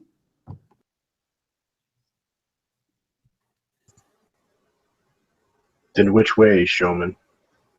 That is where our good man Griff, who is too old for this sheet, will decide. Go ahead, my friend Griff, who is too old for this sheet, and lead us the way. Griff would actually agree. Yeah, we need to get going and just ignore the rest of the crap that he said. And he'd say, well, the barbarian said he saw something over there. He would point in that direction. So we should just head that way. Check it out. Maybe there's some treasure. And he would start walking that way. There's 3 paths that head Left, that direction, right, or middle. Yeah. All paths head south. Each path is probably about 100 yards or more separated from the other. I'd go down the center one. All right. He'll ask, Rel will ask Griff, you are a man of the wood, yes? He would stop and just, yes, of course, why? Perhaps we can see if anything has frequented one of these paths more than the others.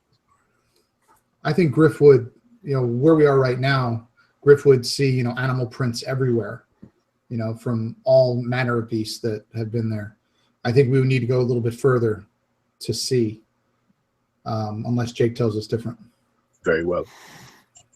You're absolutely correct that the path is, as well as the clearing you were in, is very well trodden by the stampede of not so long ago.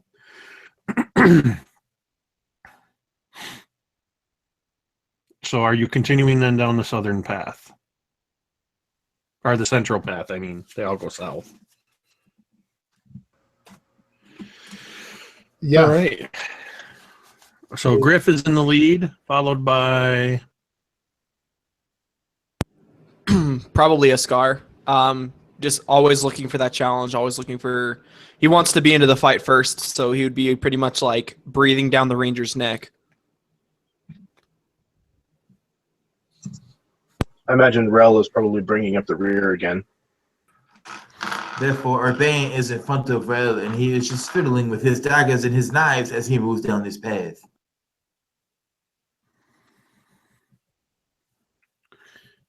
I would like everybody to make, excuse me, to make a perception check.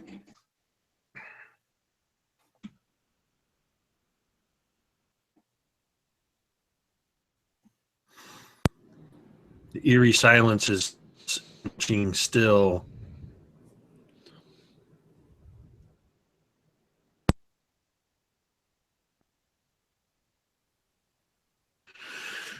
And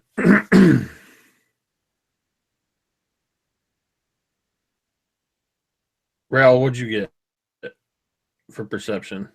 It didn't show up. Oh, there we go. You guys are traveling along the path for a ways. You kind of keeping an eye out on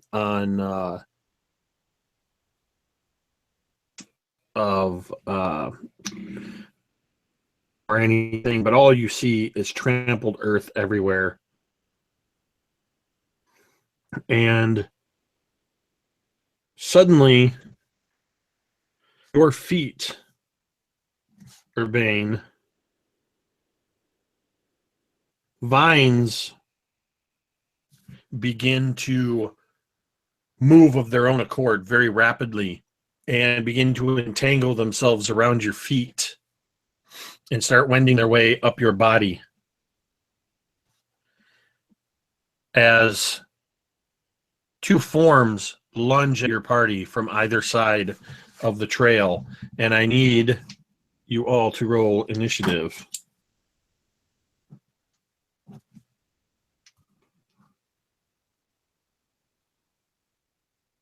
Urbane squeaks out a weak suck with bleh as he gets a 1 on his initiative.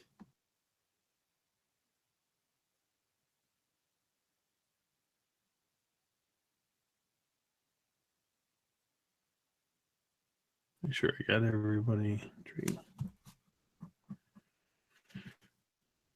Just need Asker and Erasmus. Oh, there we are. Erasmus and Asker. And, 5 again. All right, well, it looks like these mysterious forms are going to be attacking first. As these grasping roots and vines that sprout around Urbane's feet in an area spreading out about 15 feet around you, the vines begin moving around and grasping at you, turning this area into difficult terrain. And I need, Urbane, I need you to make a strength saving throw. Today is Urbane lucky day, for he has rolled a natural 20. And you are able to deftly avoid the complete entanglement of these vines, so you are not restrained by them.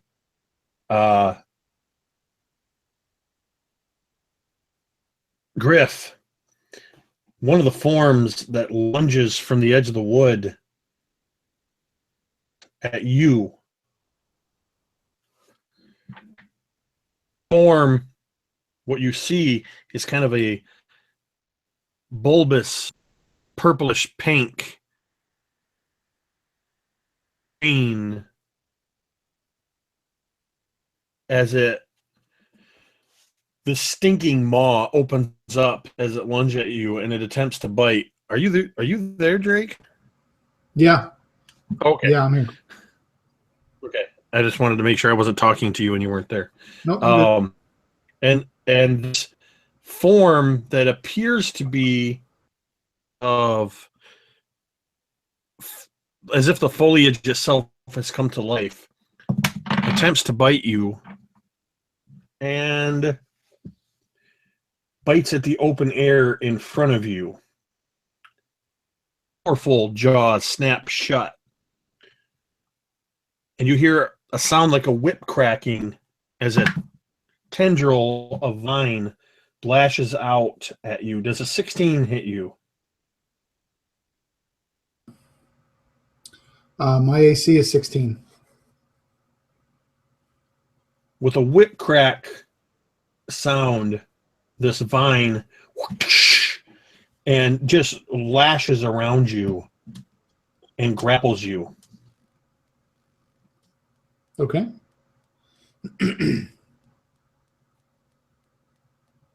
And that is... So it is Asker. And you can see that there are two of these things, one on either side. And anachronistically, I'm just going to go ahead and say it. They are, picture basically Seymour from Little Shop of Horrors. Picture the piranha plants from Mario. Whatever you need to, the Legend of Zelda. These are, in fact, giant carnivorous plants that are attempting to eat you.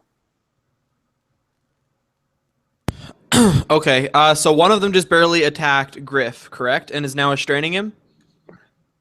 Yes, he's grappled by a vine tendril. Okay, and do I see how many of these plants there are around us? You can see two. Two? One on either side of the path. So I think Askar, immediately realizing that Griff is in the greatest danger at the moment, being restrained and being attacked by one of these plants, I'm going to use my dash action, and I took the feat charger. And what I'm going to do is I'm going to, as the mouth comes snapping down towards him, I want to, if you'll allow me to, instead of making an action, I want to tackle it and restrain the mouth shut. So basically grapple its mouth shut. Yeah, go ahead and... I think that's awesome, first off. That's freaking awesome. And the way we're going to play that is you're able to make the move. It's close enough that even with your dash, because part of the ground is difficult terrain from the entangling vines around Urbane. But you're able to make it there and leap on this thing, and I want you to do a strength contest with it to see if you can keep its jaws. Can I use athletics for this, or is it just flat strength? Straight up strength contest. Okay. So, roll an edge. Nat 20. Okay. Yeah. I rolled a 19, so you kind of needed that. Awesome. That higher roll. So, awesome. Yeah, you just douche, and just leap on this thing in your massive bare arms. Just when you're now grappling this carnivorous plant. Yeah, and the most absurd thing probably to you guys as we're in this situation is that at this point Askar is laughing. He just, these deep throaty laughs are just coming from his mouth. And I almost like when you take someone around the neck and give them a noogie, like I'm holding this thing and just clamping down as tight as I can and just laughing. And by unanimous decision, I'm going to give you a point of inspiration for that awesomeness.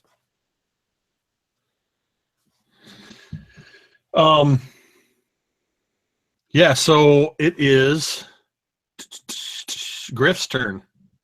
Griff, you are currently grappled by these by this tendril, and because it's the same one that Asker just tackled and is distracting it, I'm going to give you advantage on your escape. So it's going to be a strength check to strength save, basically, to try to escape. That's going to be a 19. And that is enough to break free of the tendril of this thing. Awesome. Can I like hop, get up and move out of the move, or is my whole Yes. turn getting out? No, it only takes the action to break free, but you still have your movement. Okay. I want to climb a tree. I think he doesn't want to be on the ground close to anything that can actually hurt him. I think that he would find a tree and scamper up as quickly as can. That's kind of his thing. He wants to be off the ground and have better shot at his targets. Yeah, so no problem climbing the tree with your spider slippers. So yeah, you're up in a tree. We'll say, how far up do you want to go? You've got basically, so -5 of your movement speed is about how high you can go. I'd say about 20 feet. 8 feet up a tree. And yeah, good. Oh, and then it is Rel's turn.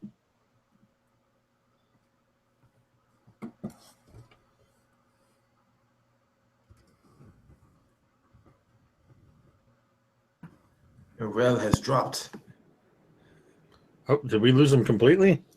Another one bites the dust. We have.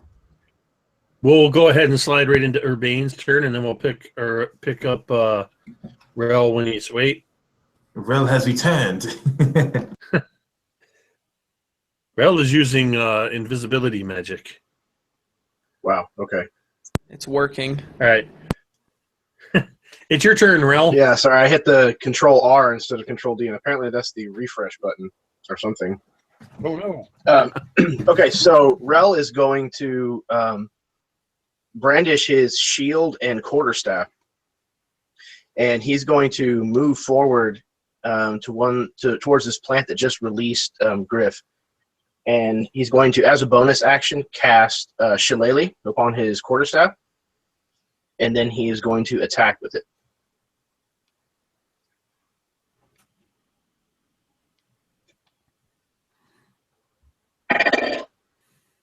Okay.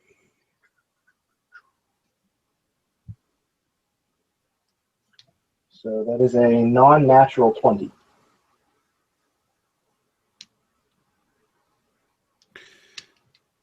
Excellent. A hit. Okay. So deals 4 points of damage. Bludgeoning, then that's the difference. As he charges forward and brings it down kind of on the top bulbous part of the mouth. All right.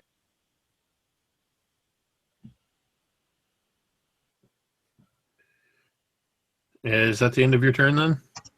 Yes, sir.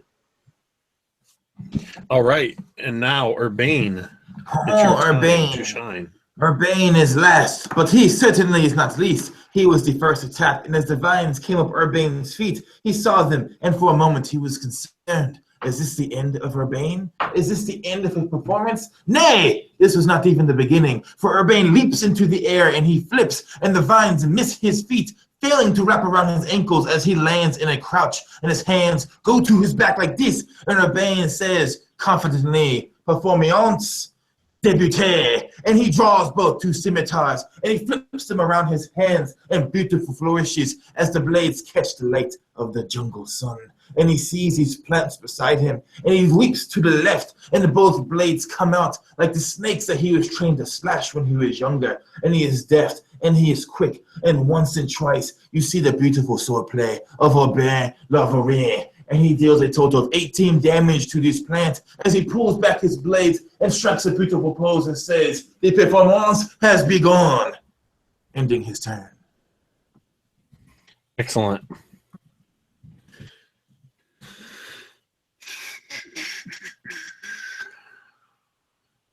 Dealing green plant ichor, kind of green and white, spews from the slash wounds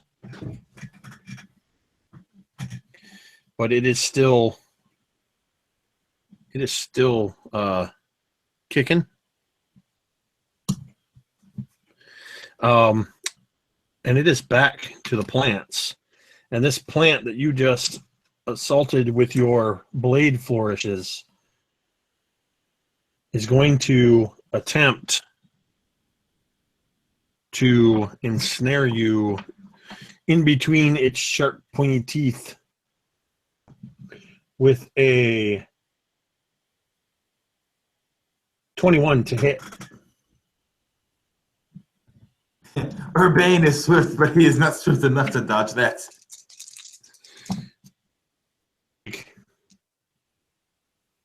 13 points of piercing damage as this thing bites you, and a tendril whips out. Another 21, and you are grappled by this thing's vine tendril. I will play that on my turn.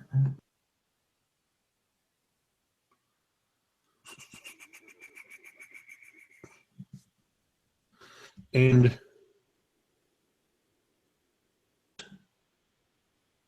that one. And then the other one is going to break free of Asker's grip. So this is going to be another strength contest, Asker. All right. Another nat 20, I swear. I freaking swear. I just rolled a 19. I rolled a 19 and it would have been a 21. They say that I got another nat 20, I swear. I freaking swear. Oh man, this thing, you can feel it straining against your arms, and you just tighten your grip, and this thing can't even get its mouth open. I start like giving it some side blows, maybe to like soften it, like as it's trying to free itself. All right, is it me next then?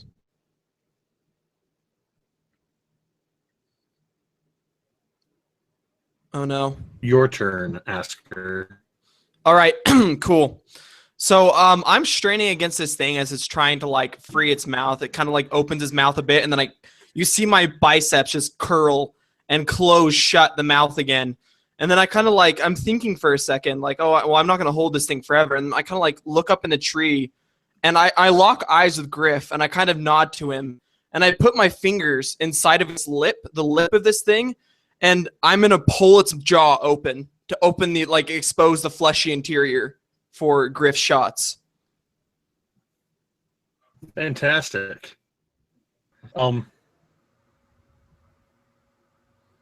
Go ahead and roll strength, just because I want to see if you're going to roll another nat 20.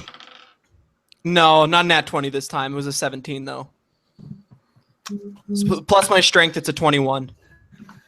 Yeah, you beat this thing out. So you are able to rip this thing's jaw just wide. And Griff, you now have advantage on shots against this thing. All right. And I'm just roaring, and my voice and my throat is like slowly changing, becoming more bestial and of the woods, and is almost starting to sound like a bear itself, just deep and guttural, as I pull this mouth open. Okay. And as Griff sees you, just yank this maw open, and he just sees that it's basically just lining it up for him. It's just perfect. And I actually rolled a 23.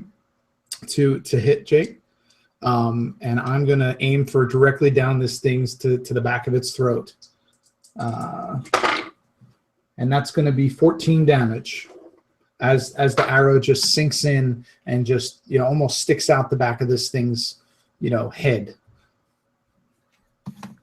Yeah, that's a clear and solid strike. And you get just a one shot, or was that? Unless there's something within 5 feet of it. Don't shoot me, only please. your friends. Nope, I just get the one shot then. So, yeah, that was clearly a solid hit, and it is Rel's turn.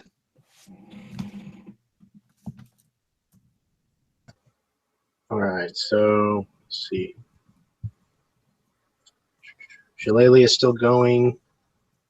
So, raising up his quarterstaff as this thing has clamped down on the bard, he is going to rear back, kind of do a spin, and almost in an uppercut, bring this staff up into the stem, what would essentially be this thing's throat, just beneath the bulbous head of it. And it was a 14 total to hit. Excellent. Okay.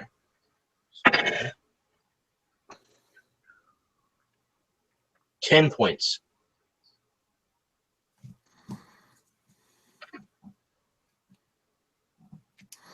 Excellent. Urbane.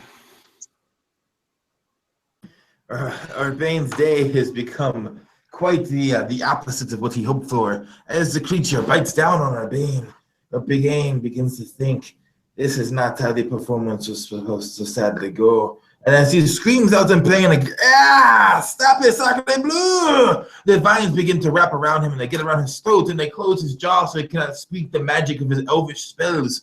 And he whips out with his sword, and the scimitar misses the vines, and he hacks at another vine, and though he cuts it loose, more vines appear.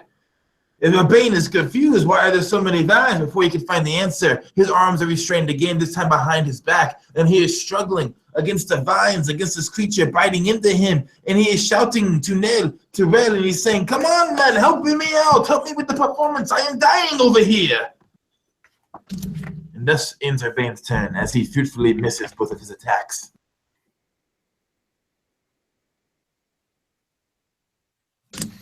All right. And this tendril that has you grappled, you feel it begin to pull you closer to the jaws of this plant creature that has already bit you once and is going to attempt to bite you again.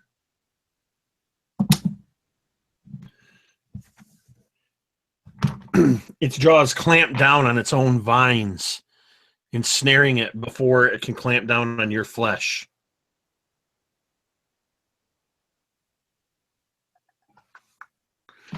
The other one is going to still yet again attempt to break free of Askar's hold, and that is going to be a strength of 20 modified. 20 modified? Yeah, he beats me. I got 15, so 19. So finally, after fighting with you, this thing does a quick maneuver as you're holding its jaws open. It actually attempts to open its jaws further, causing your grip to loosen just a little bit, and it uses that to slam its jaws shut, breaking free of your hands holding it. I'm going to attempt to hit you with one of the... Oh, jeez. I threw my dice at the screen. All right. Let's try that again. It's going to attempt to hit you with this tendril, a 22. That'll hit, yeah. As this thing whips against you, and you are now grappled by one of these vine tendrils. And it is your turn. Okay. Is it out of reach of me? The plant itself? I can't. Oh, there we go. You were still technically astride it. It didn't throw you off of it. It just broke free of your grip. The back of this thing and one of its vines is wrapped around you. Oh, wait. How much damage did that do, by the way? Or did it do damage? No, I didn't damage you. It was just breaking the grapple, basically. Okay. But I'm currently grappled by this thing. Yes. So I kind of just I grunt, and you see this grin crossing my face. And I put myself astride this thing, almost sitting on top of the back of it. And I clench my fist, and you see these metal kind of claws go over the top of my fist, forming almost a brass knuckle of sorts. And I kind of lean back, and I'm going to punch this thing twice. So that is a 15 for my first attack, and my Hit. second attack is a 23. Yeah, those both hit. Okay, so I'll do total of 18 damage.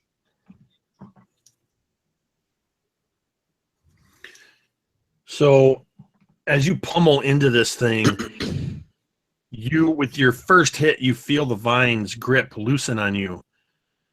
And with your second hit, your fist actually sinks into the fibrous flesh of this creature, and the tendril loosens completely from you as this giant carnivorous plant collapses to the ground and begins almost immediately to wither. I roar in triumph, and I rip the head of this thing off of the vine that's like the neck of the plant, and I throw it into the trees and turn and look at the one that's fighting, that's currently biting on Urbane. Urbane! Sorry, Fancy Man. It's biting on Fancy Man. So I turn Tim towards, like you called him Urbane. yeah, That's Urbane. Secret Dragon Grand reference. I turn towards Fancy Man, who's being bit by this this massive carnivorous plant, and I start making my way over in that direction. Griff, your target has been rather viciously eliminated, but there's still another target. You know, I think he would see this barbarian just tear the head off of this, of this plant creature. And deep inside, he would be impressed. He would just kind of, well done. And he would look down at the bard, kind of entangled and held by this creature. And is he being held by like a vine or something that's coming out from the creature? Yeah, so it's got the vines. I guess I didn't clarify. The vines actually come kind of from the ground level, okay, and extend about 20 or 30 feet outward. Okay. And he's currently being held by one of these vines. Okay. Has this with the head of the thing near him? Has this creature taken any damage at all? Yes. Okay. Then Rel pummeled it. And I would imagine that I'd be above him. Obviously, I probably wouldn't know where I was, but just aim right at the top of this thing's head and just aim an arrow right down the top of his head.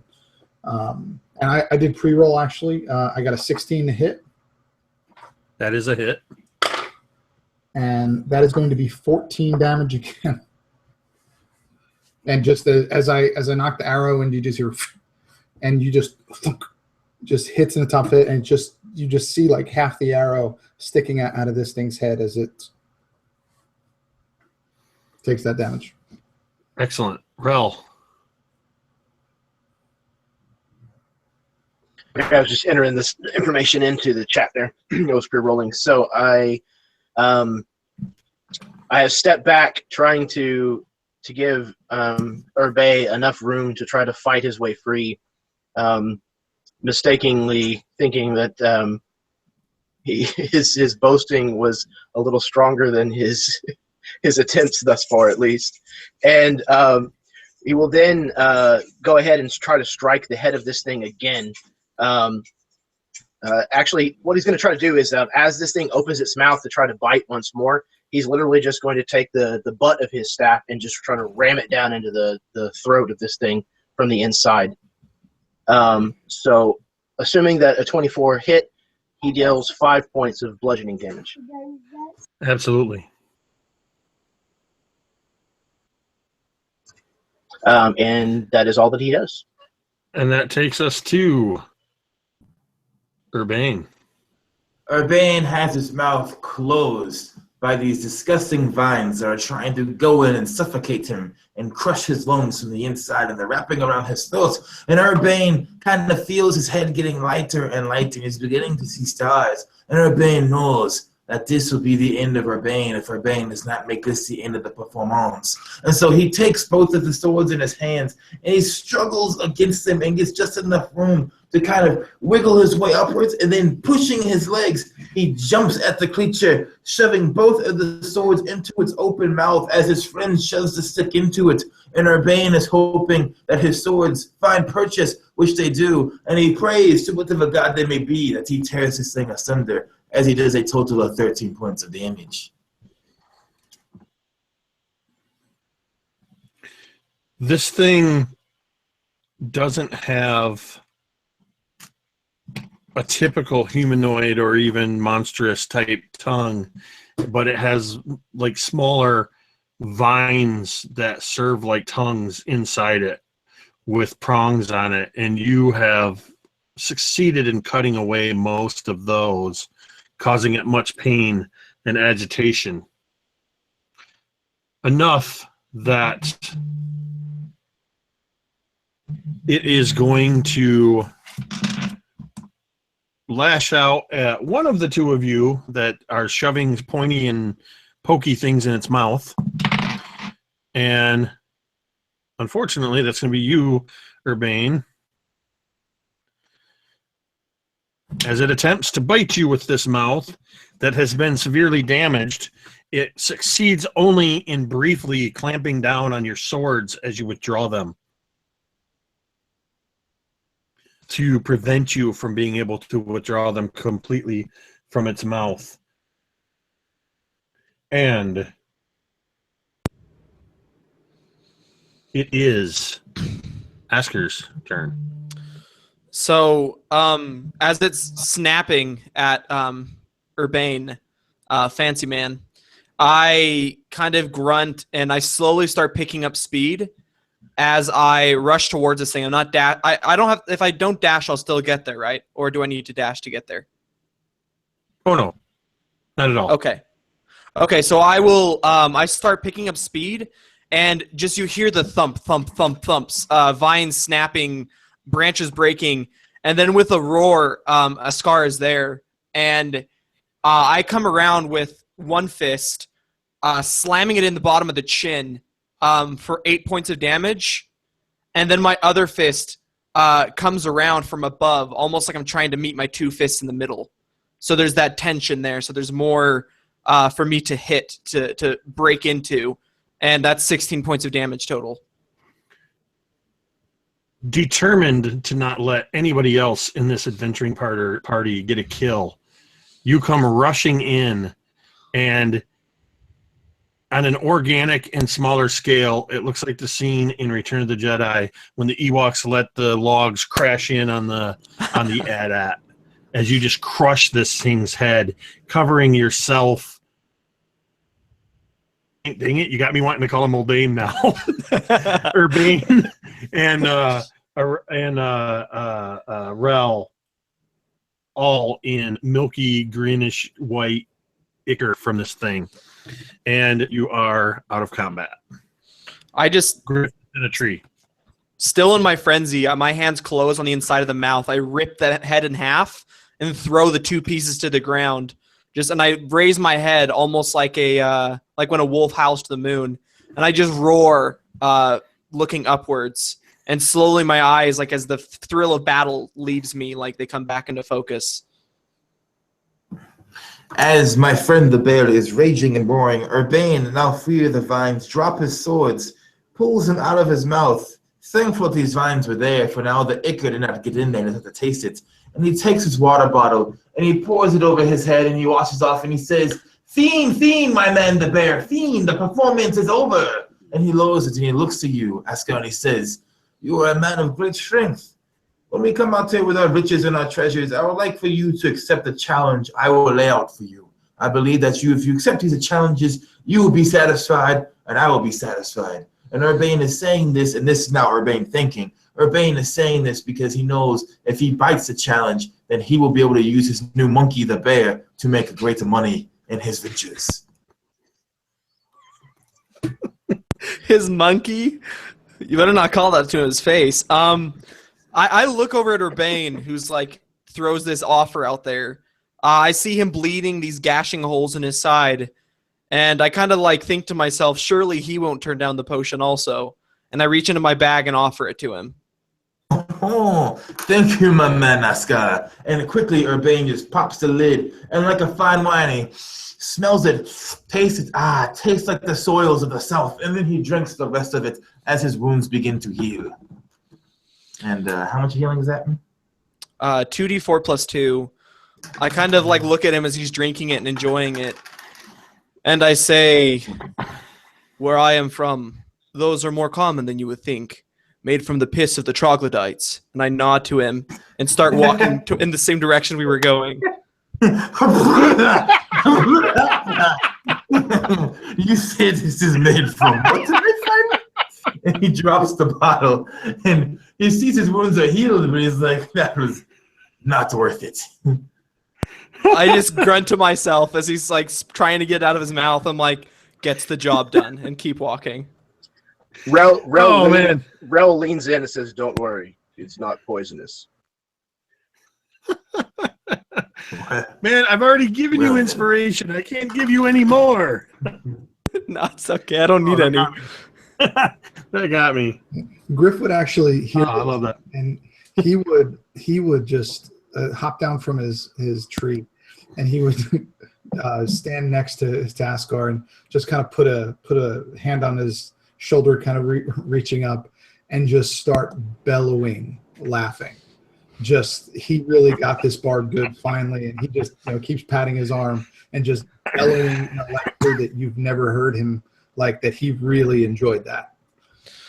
I kind of just, I'm not understanding why everyone's laughing, but I kind of just like chuckle to myself also. I'm like, haha, I said something funny. And then I look down at, Griff, and I nod to him, and I say, your arrows fly true. You are a noble fighter. And I kind of nod to him and put a big meaty bear paw on his shoulder and kind of just nod.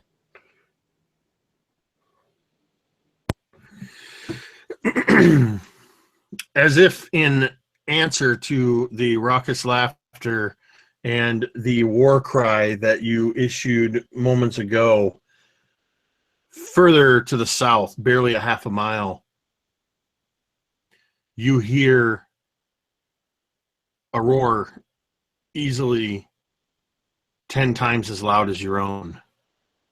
And the first animals you've seen in a long time are the birds that scatter to the sky at this roar from the direction of the temple. I turn back and look at Griff, and I say, this is the challenge you promised not to hold me from. And I just smile and keep walking in the direction of the roar.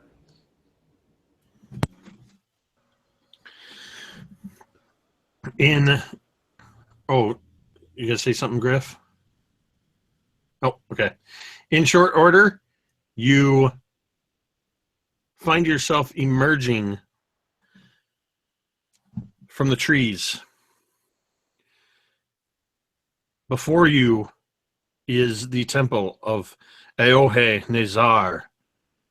In appearance, it is very much like what you would think of a Mayan temple to look like. Multiple, at least 3 tiered levels, towering high into the sky, covered in ivy and vines, moss, and dead and dying trees. The closer you get, you see that all of the foliage around the ground of this temple has withered and turned brown.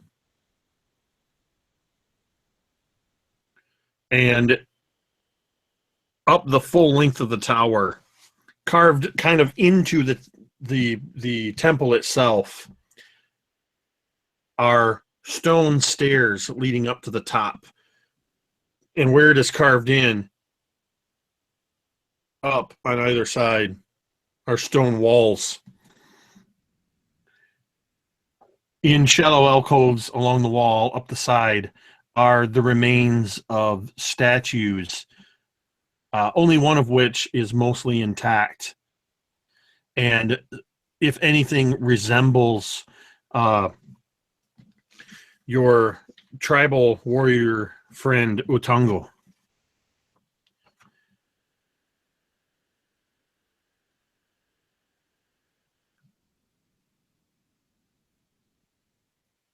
What will you do? Askar looks about, eyeing this massive figure, this warrior made of stone, and he just kind of is like eyeing it, thinking to himself, a man does not need a statue to be recognized if he has truly done great deeds. And he kind of just nods to himself, almost thinking like, how profound, like I could be a scholar, and starts walking towards the temple, just not even taking into account there could be anything dangerous there. I want to say that, okay, Urbane is literally a perfect mirror image of Askar right now. He's nodding to himself and he follows him, but instead of thinking that, this is unnecessary, he thinks, man, this guy must have done some cool shit to get a statue made of him. And then he thinks, man, I too could be a scholar. And then he begins to follow Askar to the temple.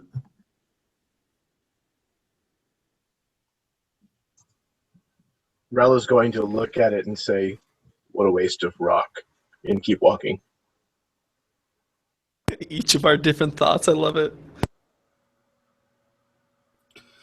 Honestly, the only thing on Griff's mind right now would be, what goodies are in the temple. He really wouldn't care about the statue, but maybe there's something good inside, and he would just go with the group. All right. So you guys are proceeding up the steps of the temple then. I believe Askar was going up first.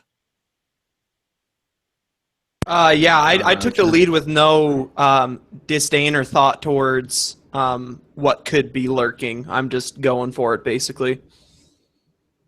Who's behind Askar immediately? Was that Urbane? Urbane? That is What? Urbane of Aohe.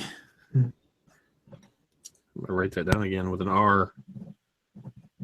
And then I believe it was followed by Rel and then Griff.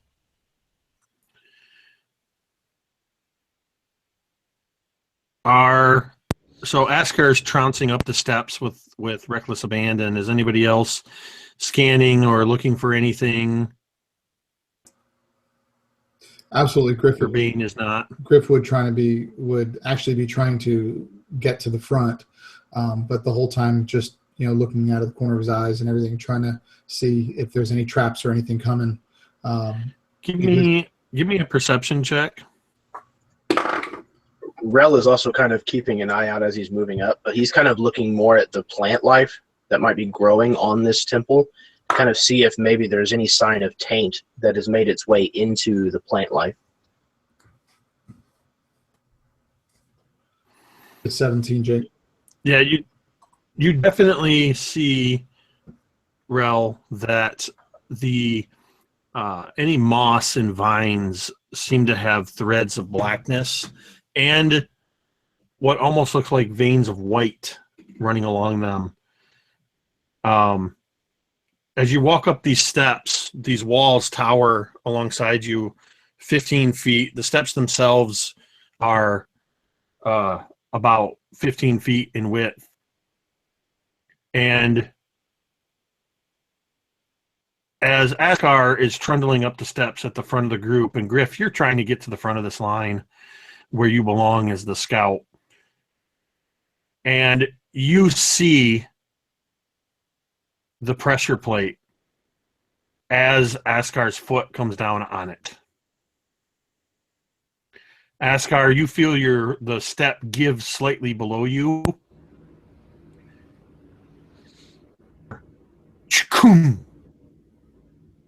And then you hear a tremendous slamming thud and feel the rumble of stone as a section of stone wall at the bottom of the steps goes and rises up 15 feet, blocking the bottom of the stairs. You hear a grinding of stone on stone from the top of the temple as you can see just barely the top of this as you're partway up this temple steps. What looked like it was probably a part of a dome at the top was in fact a stone carved in a sphere shape, and part of the top has just dropped at an angle, and you hear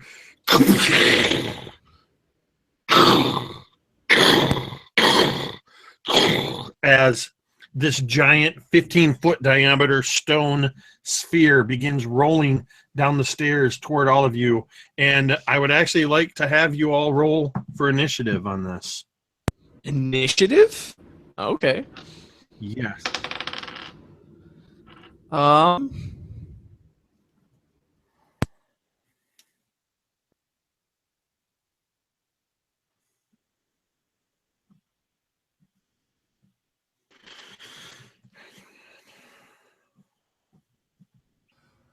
Hey, Jake, where we are there any walls close? Yeah, there's 15-foot walls on either side of you. These walls have about every 10 feet, they have alcoves, shallow alcoves, where stone statues were. Only one remained, the statue that looked like Utonga. Utilizing the slippers, can I just climb up one of them and just get up on top of the wall? We'll see. Okay. Depending on initiative. And then 12. So the stone actually has top initiative.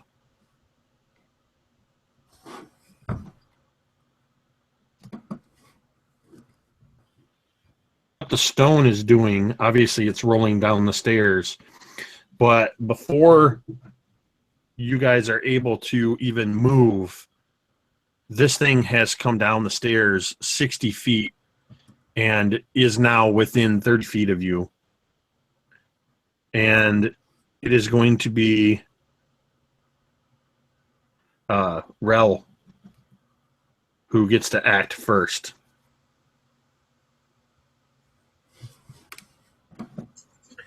So these stone walls that are on the sides of us, you said that there was moss growing on them. Is there also vines? Yes. Then he is going to move to those vines and attempt to climb up them, and he will use Thorn Whip again if he thinks that it will aid him to get up and above, out of the way of this rolling rock. All right. Make a athletics check with advantage. Oh, sweet. Okay, that is a 21. You quickly move and grab these vines using your Thorn Whip trick to ease you up, and you're able to scramble up to the top of the slanted wall. He will then stick his arm down to see if he can help someone else up. And Asker, you're up next. So this stone's like pretty much right on top of us, right? Yes, based on the distance it's already moved, if you don't move, it will run over you on its next turn. So it Or on the next perfectly round. fills the inside of this 15 by 15 area. Say that again? So the stone perfectly fills the 15, like the corridor, like perfectly. Pretty darn close. Okay. Knowing that Urbane is in a bad way, I turn and look at him, and I throw him over my shoulder as I sprint towards an alcove. So you just threw Urbane over your shoulders. Yeah, And just ran carrying to him an like a alcove. wee damsel in distress.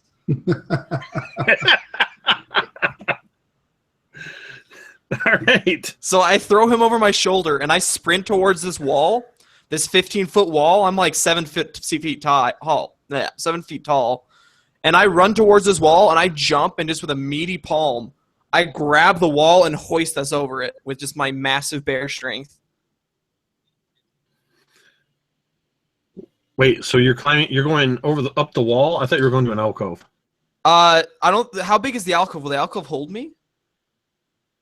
Yeah, they're big enough for statues. Oh, okay. I run into one of the alcoves then. That's perfect. I was Okay. gonna like straight I up just like wanted to a be free clear. runner run up the wall.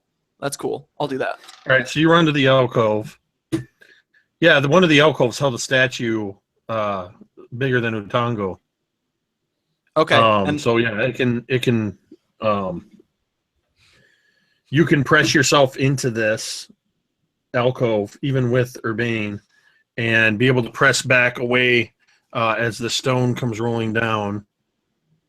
And Urbane, it's your turn. You're thrown unceremoniously over the bear's shoulder. You gonna go with it, or you're hit with the overwhelming stench of sweat, by the way. As Urbane is picked up by the bear, he says, "Monsieur, you cannot do this without whining and dining me first." And as he is taken down the stairs, he sees the massive boulder rolling down and says, "Oh, Monsieur Urbane, please hurry up. This cannot be the end of my performance." And as Urbane is lifting into the air, he is smashed into the wall like this, and the big meaty flesh is in his face. And he says, "I cannot breathe, Monsieur. You're so bad, and you're crushing me, Monsieur."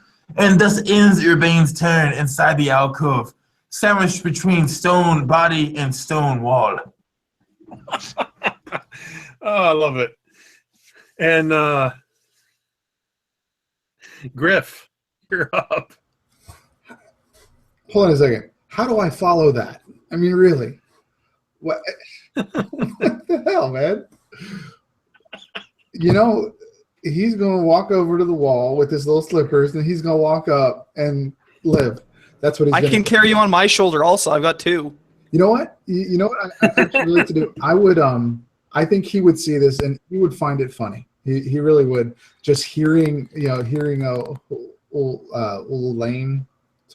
Urbane, just hearing it, he would kind of, I imagine him like climbing up this wall close to them and kind of hopping off of the shoulder of the barbarian, just kind of pushing off to get over the top, but just kind of utilizing that. He's kind of my jumping point.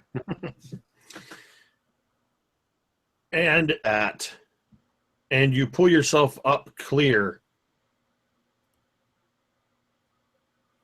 Asker and Urbane, you don't see the boulder as it rolls past, because as Griff pushed off with your shoulder, it was nowhere near enough force to push you, to be anything more than just a slippered foot pressing on your shoulder. But you first, Urbane, and then Asker, feel the stone give way behind you as a section of the alcove collapses inward, not like crumbling stone, but like a section of stone on hinges, as the wall collapses inward and you both plummet down a stone steeply angled slide, and you begin sliding downward into darkness. Can I straight up like Emperor's New Groove this and like slam my feet and hands to the side to stop us? You can certainly try. Okay, what is that going to be? That's going to be a strength check. Woohoo! My specialty, athletics or just strength? Sure. We'll call it athletics. Awesome. 19. You slide down this chute for a good 10, 50 feet before your descent slows to a stop. Urbane clinging to your back now. I imagine maybe as you slow to a stop, from the sweat slick of your back, he kind of slides down a little bit and is now grabbing onto your loincloth and maybe pulling it down just a little bit. Dangling above this stone chute. Hey. And as up above, as the stone finishes rolling down these steps, and you've all avoided being crushed by this massive weight, it collides with the stone wall at the bottom, flying into the air. And Rel and Griff atop the wall look down, and you should be able to see these two in this alcove, but instead you see a dark opening. I think Griff would probably hop down on the flat part before that decline went in there. If I jump down to there, can I see them? Like, how far down are they? Do you have dark vision? As a wood elf, I believe I do. Yeah, Yes. 60. Then you can see them. It's mostly a straight down. The walls are smooth, kind of slick with moss and ivy. And you can see these marks that are the size of Asker's palms and hands, where the moss has just been scraped clean about 15 feet below you, with a small human clinging from his loincloth. Is there this is all stone that's around us, right? Like down that tunnel that they're down? Okay. Yep. I think I would probably just kind of look at them and go, well, what's your plan now? My friend, the beautiful, the rich, and the amazing Urbane Laverie always has a plan. And with one hand, Urbane takes a dagger out, and he puts the handle into his teeth, and he grabs the loincloth with that hand, and he releases the other, and takes out another dagger, and he wants to jam it. I will jam it into the wall. I will take the dagger from my mouth and jam the other into it. And like the spider monkey my mother always told me that I will scamper up the side of the wall, always laughing with my Urbane strikes again. What kind of daggers are these? These daggers will be likely ruined, or they will break and I will fall. Urbane just hopes this works out for the best.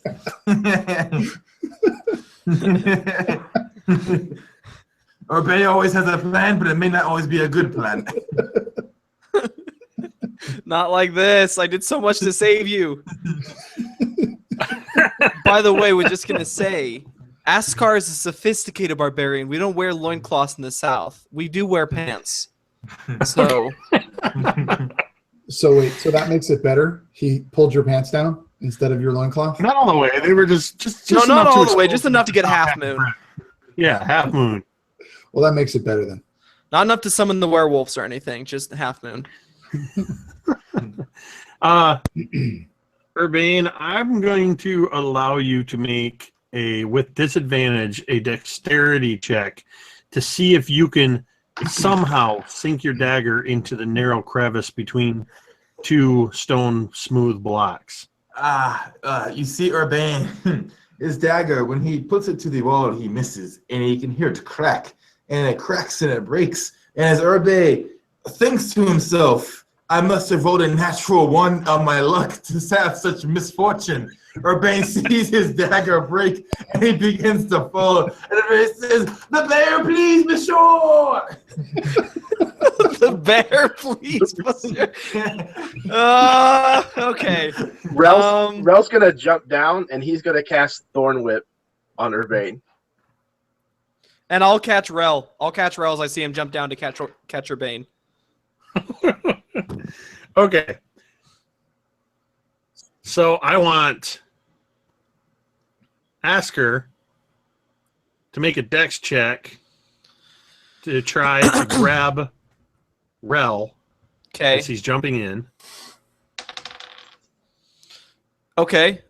So dexterity flat or acrobatics just dexterity? Just dexterity flat. Okay. So dexterity flat, I got a 15. Now I want you to make a strength check now that you've let one of your hands loose Oh. from the side of the wall to see Okay. if you're still able to hold yourself. And this is going to be a disadvantage because now you have grabbed hold of Rel. Oh no. Okay. Gauntlets of ogre strength, don't let me down now. Okay, so my lowest then was a 13. You don't plummet, but you are, as the weight of Rel hits your outstretched hand, you begin to slide slowly along the wall. Whip your thorn whip there, Rel, and see if you can grab hold of Urbane. All right. Let's see here. I've got a total of 21. Your thorn whip lashes out and grabs hold of Urbane, probably around the wrist as he was plummeting downward. And now, Asker, I want another strength check at disadvantage because you now have 2 Not like this, people guys. that you Okay, just that one lower, so 12.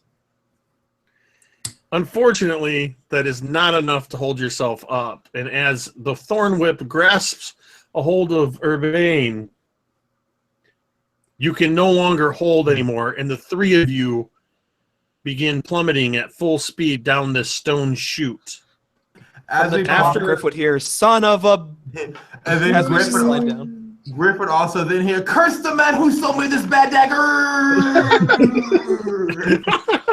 You know, this whole time, seeing this ridiculous kind of, and hearing this like ridiculous kind of cacophony of screams and yells and broken, and Griff would just kind of, for a moment, just realize how absurd what he just saw was. That in all of his years, he has never seen something that ridiculous. And for a moment, he would put his hand into his pocket and he would pull that gem out and he would look at it. And for a moment, he would say, "This is probably enough." And think about turning around and walking out. And then he would remember that barbarian was a pretty funny guy. And he would roll his eyes and just go, "Shit." And just, as best he can, just kind of slide on his ass down just with his feet, as best that he can, just following his friends. Because you have the spiders, you have the slippers of spider climbing, you're able to control your descent, even though it's relatively steep. The rest of you plummet you're about halfway up this pyramid, and you feel as though you just plummeted more than that distance. And then the stone chute begins to kind of suddenly change to a 45 and then almost to a 90-degree turn as it kind of levels out. And you all 3 come tumbling out into a room. So I imagine first comes out Urbane, then comes out Rel on top of him, and then you guys look at each other, realizing what's going to happen, and the huge, massive 7-foot barbarian lands on top of you 2. Yeah. By the way, keep in mind, I had every intention of climbing down the thing and helping you, but all of you guys jumped in before I had the opportunity. Urbane, I didn't jump in. Urbane thought style over substance would surely prevail today. But as the barbarian lands on him, he whimpers out weakly, "Merci," as he lays there waiting for Askar to go. Cue the sound of bowling pins scattering. That was the best discount Cirque du Soleil show I've seen in a long time. I can just see Askar just like grunting against the weight of everyone as they jump in one by one. He's trying to catch them. That was awesome. As you all kind of tumble in and skitter across debris that seems to be mostly comprised of broken bones, humanoid, and animal. And as Askar kind of comes tumbling through lastly, and I imagine you kind of tumble through and land on your back.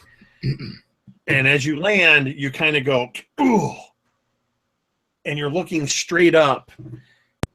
And as your body kind of just comes to a stop, you hear in about pretty much where each of you are, you hear, and looking up at the ceiling, you can see as what looked at first like maybe stalactites, you realize are sharpened stone and iron stakes in the ceiling. And it appears as though, emphasized by the rumbling stone on stone, as though the ceiling is descending closer to you. And Griff, as you kind of control your descent and come in, you see them kind of laying in a jumbled heap, and you see Asker staring up at the ceiling, mouth agape. You hear the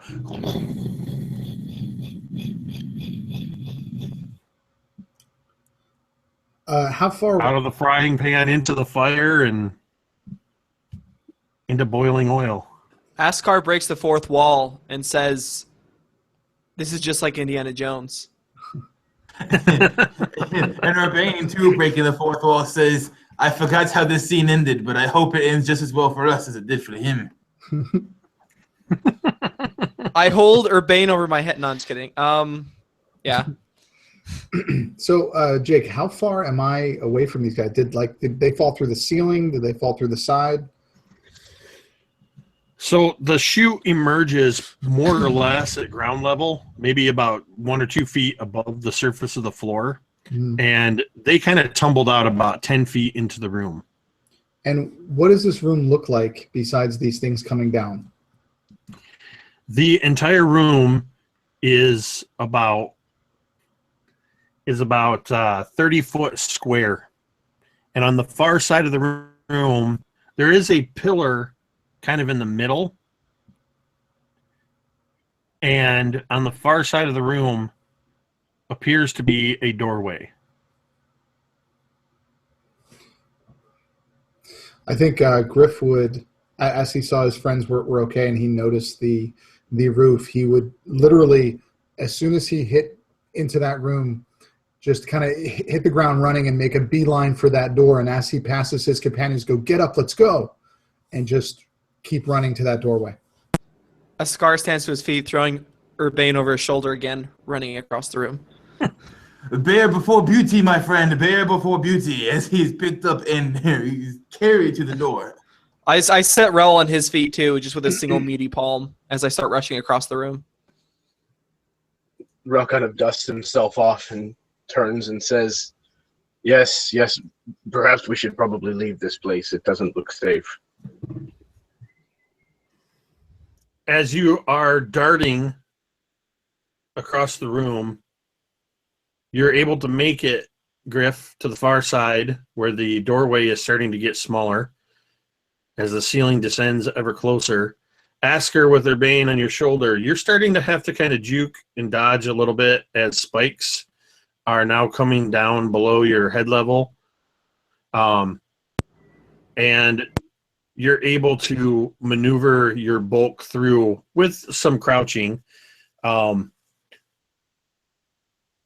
Maybe you do, maybe you don't thump Urbane's head against the side of the stone doorway.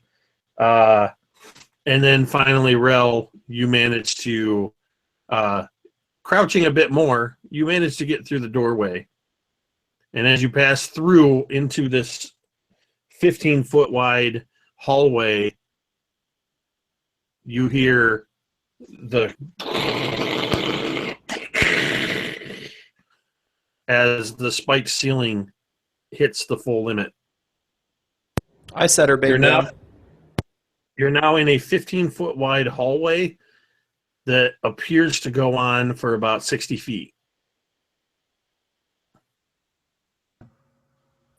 I'm going to specifically talk to Askar. Be like, stay here. Just wait. You don't need to set off any more traps. The three of you stay here. Let me get us through. And I would look very carefully at the floor and at the walls, see if there's any traps. Just trying to do what I do, do what I'm here for. I'm very experienced with these places where you can find treasure and crypts and stuff like that. And that is my specialty. And they could hear it in my voice that I was confident. Just wait here. All right. Go ahead. Askar actually listens to him. He actually listens this time. go ahead and roll investigation. That'd be a 15. Before you even take a step, you realize that spaced at about 5-foot intervals randomly throughout this hallway are pressure plates. And looking around the room, you see that everywhere there's a pressure plate, there's a series of holes that go straight up from the feet to the ceiling that line up with these. It appears to be some kind of arrow or dart trap. Is there anything lining on the this ground, hallway. Jake? Or is there anything that I see around? There's some like broken stone, and there's actually a few bones, humanoid bones, like a skull, a femur. What I'll do, I'll look back at the companions and said, "Look, this whole hallway is trapped," and I'll go over to the barbarian and I'll say, "Here, grab one of these stones. See that?" And I'll point at one of the pressure plates, like 10 feet away. Throw it on that, and be careful. But it would be like 10 feet away from us. I want to see what happens when he trips the plate with the stone. Rel slowly backs away. I take aim and I hurl the stone at this trap, this pressure plate. As soon as the stone hits the pressure plate, small darts about 6 inches in length shoot out from floor to ceiling on both sides of the hallway, aimed at that exact spot where that pressure plate was. And they clatter to the ground as they hit stone on either side. Are these pressure plates, now that we see them, is it easy for me to explain to everyone what they look like and how to avoid them? Yep. Okay. Then I would do so, and I would continue to walk forward, avoiding them, but still going slow enough to find any traps going forward. When you get about halfway down this hallway, you hear a sound of and you can kind of feel it in your feet. And as you're watching these pressure plates, you actually see 3 of the pressure plates, and presumably the rest of them, shift just a little bit, but they shift upward. And that's when you begin to notice, just at the far end of the hallway, you can see several pinpoints of reflected light. Several pairs of shiny orbs staring at you from the darkness. And they begin to move toward you through this hallway. And you see first 1, then 2, then 4, then 8, then a dozen, until almost 50 monkeys slowly move towards you in this hallway. Who among you, I think I know the answer to this, has taken any damage now that I think about it? Or the most damage is probably Urbane, right?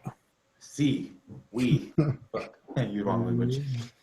So these monkeys begin to move toward you.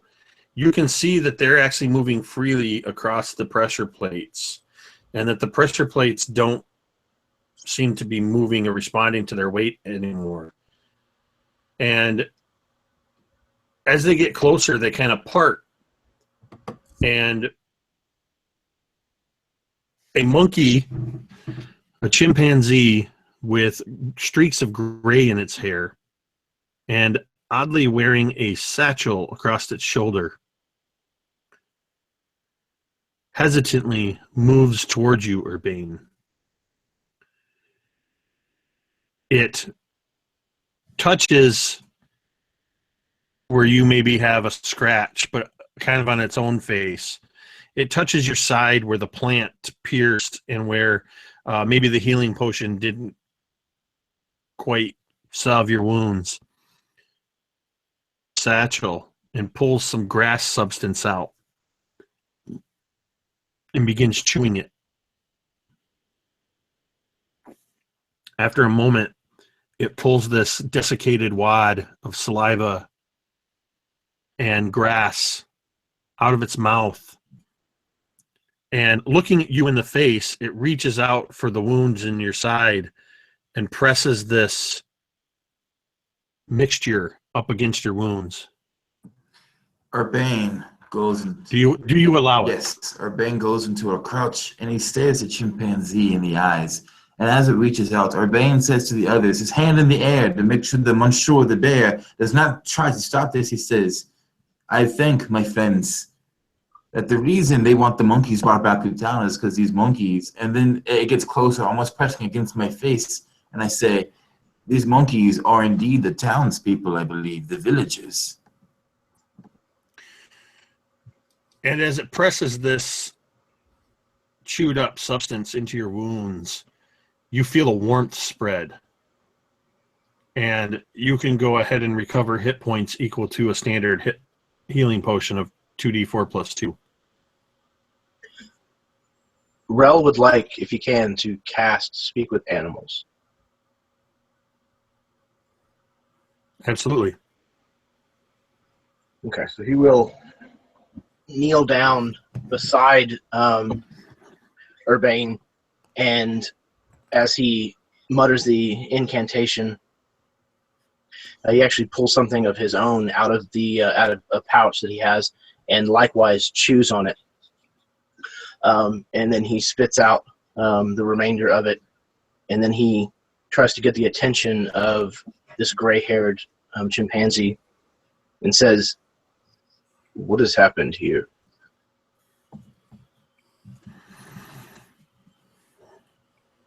And the gray monkey, the gray chimpanzee, looks at you. And the rest of you, your typical chimpanzee chittering and sounds, but Rel, you hear the white ape has claimed dominion over this temple. AWAKANE GHORI is his name. His minions have taken us from our homes and hold us prisoner here. He wishes to make us his army. I am Peore, wife to the chieftain, Bokanga. And these are our people.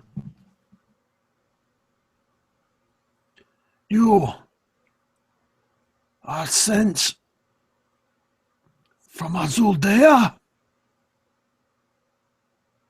We were sent by Utonga, who still holds strong in your village. Utonga.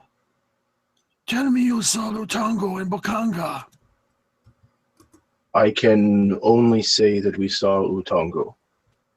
He was the only one we saw.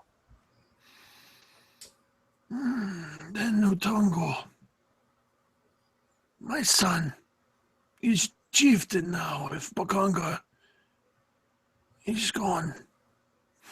And you see its eyes kind of water up. Rel actually reaches out and places a hand on its shoulder, on her shoulder. Azuldea has sent you to free us from AWAKANE GHORI. There is no salvation for the white ape. For the magicker awakened him as punishment for our sins, no doubt. You must destroy him. What can you tell us of him? What lies ahead for us? You must beware. His guardians, the Betu, they surround him. He sits upon his throne. He claims he hears the whispers of the demon prince of the abyss speaking to him from below. He has a magic stick he used to turn us all into what you see.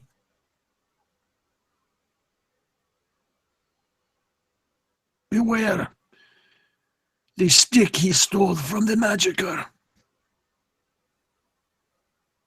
I see. And these guardians of his, I am told they wield spears. Is there anything that we should know of them?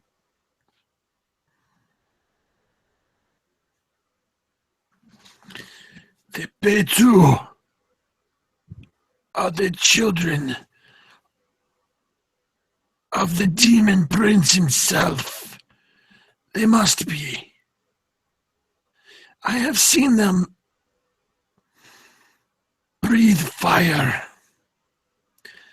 The very fire of hell from their demon baboon mouths. And last, we were also warned of an orangutan. The orangutans. If you do not encounter them in the jungle, if you came here of your own will, then you have nothing to worry about. They are the ones who steal the children in the night and bring them here for AWAKANE GHORI to turn into minions. I see. We will do what we've come here to do. We will defeat this white ape and his Batu. And hopefully we can bring peace to you and your people.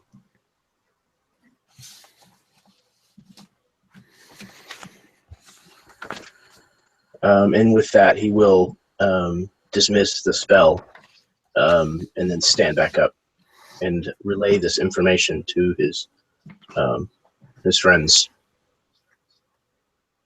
Who, for the last few minutes, just saw you chattering with the monkey. So you mean to tell me, monsieur, that this wizard came, he awakened the white ape. The white ape then summoned demon apes, and these demon apes are now meaning to kill us all. Yes, we? If not kill us, then perhaps turn us into apes ourselves. Well then, my friend the bear Asgard, I feel it is time for you to face the real challenge of today's journey. Did this monkey tell you where to find it? Did he tell you where to go? This place is a maze. Did she happen to indicate any direction other than just further down the hallway? As you're talking, she seems to understand you, and they all part and indicate the direction from which they came, and all of the monkeys begin pointing that way.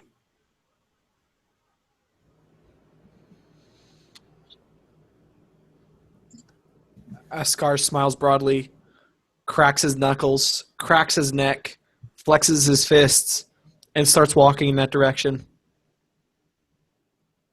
Being careful not to hit the pressure plates, mind you.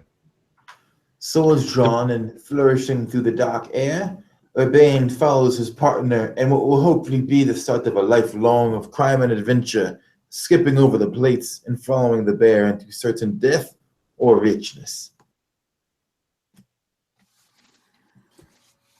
Again, same thing. I would really try to get to the front, just to try to stop the barbarian from rushing in.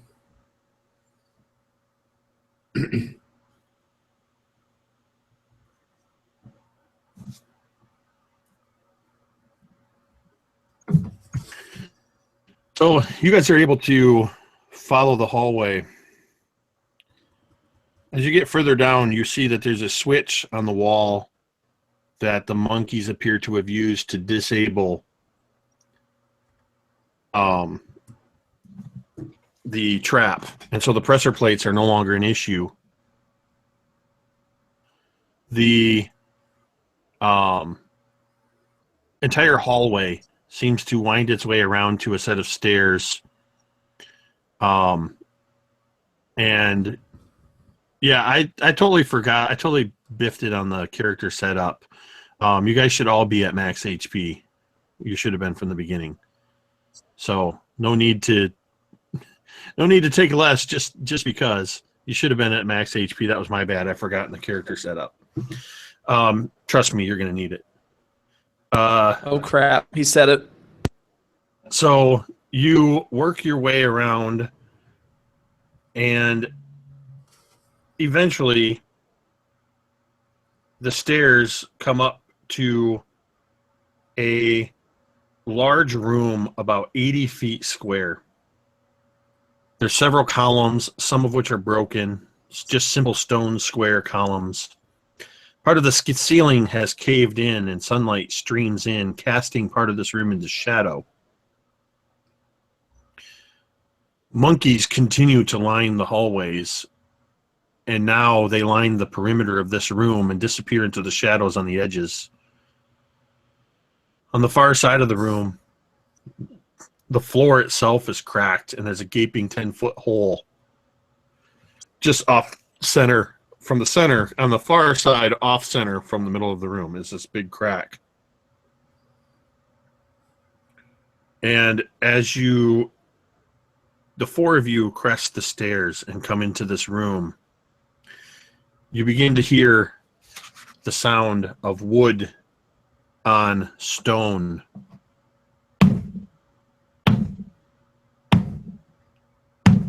And from out behind the columns emerge Betu, vicious baboons, large tusks coming out of their mouths, their fur matted and greasy, and they have spears that they are banging in unison. And they form a phalanx across the center of the room between you and the far side.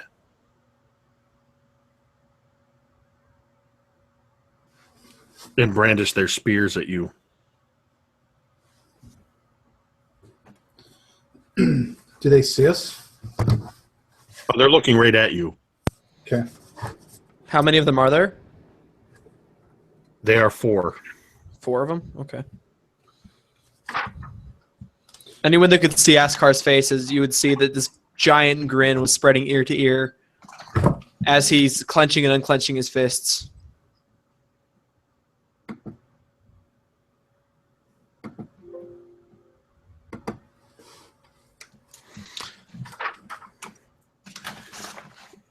And I'm going to go ahead. I'm not pushing you guys into the fight, but I want to go ahead and roll initiative right now.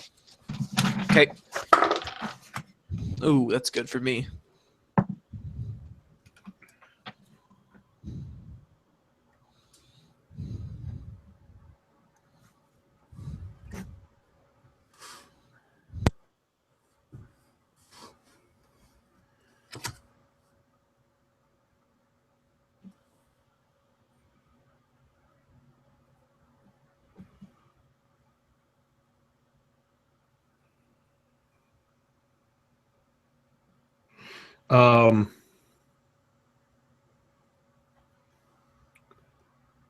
Rel and Askar, go ahead and just roll a straight.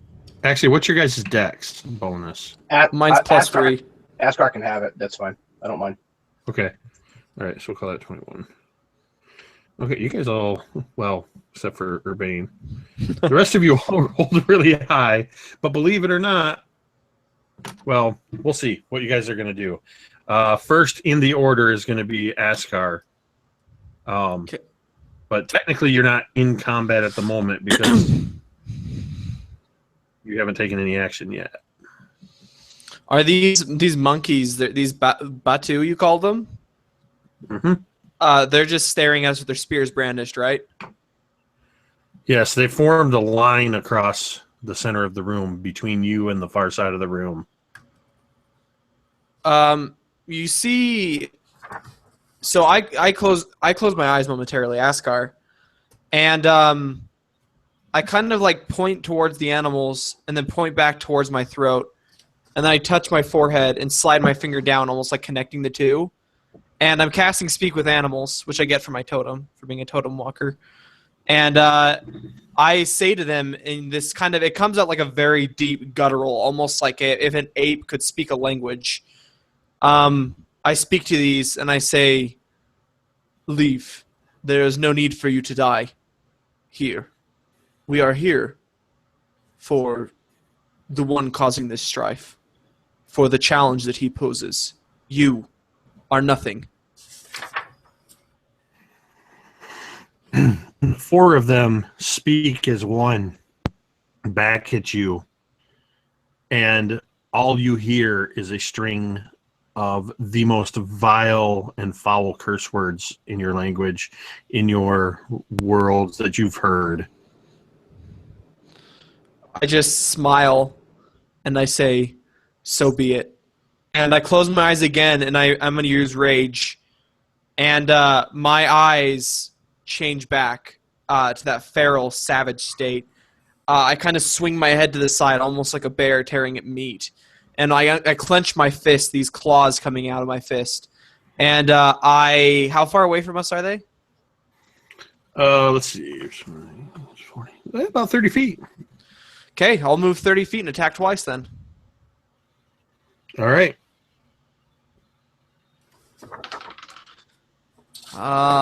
17 and 14. Both are hits. Are you taking Okay. one or two?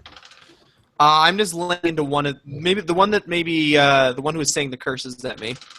They all were speaking as one. Okay, I'll just lay into the closest one then. So that'll be 19 points of damage.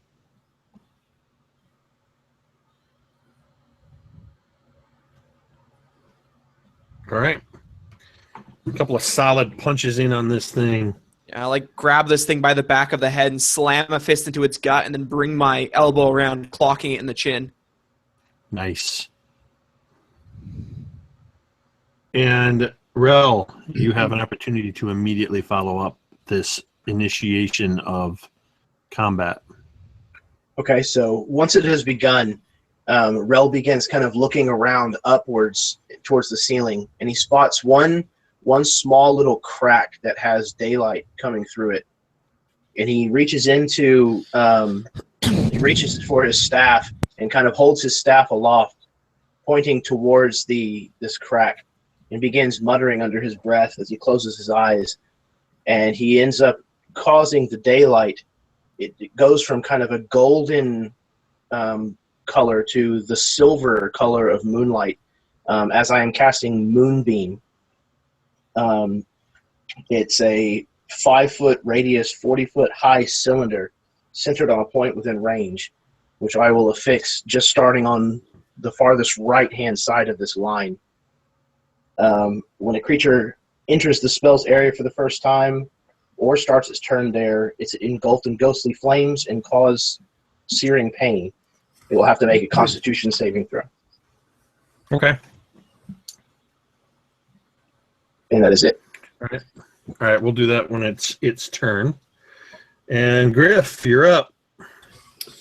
How far apart are these guys? They are 5 feet apart each. Okay. They're evenly spaced. Then I think I am going to do my primary attack on the one that that the barbarian just whacked. I'm going to do that attack first. That was a natural 1. That one's not going to hit. Anything?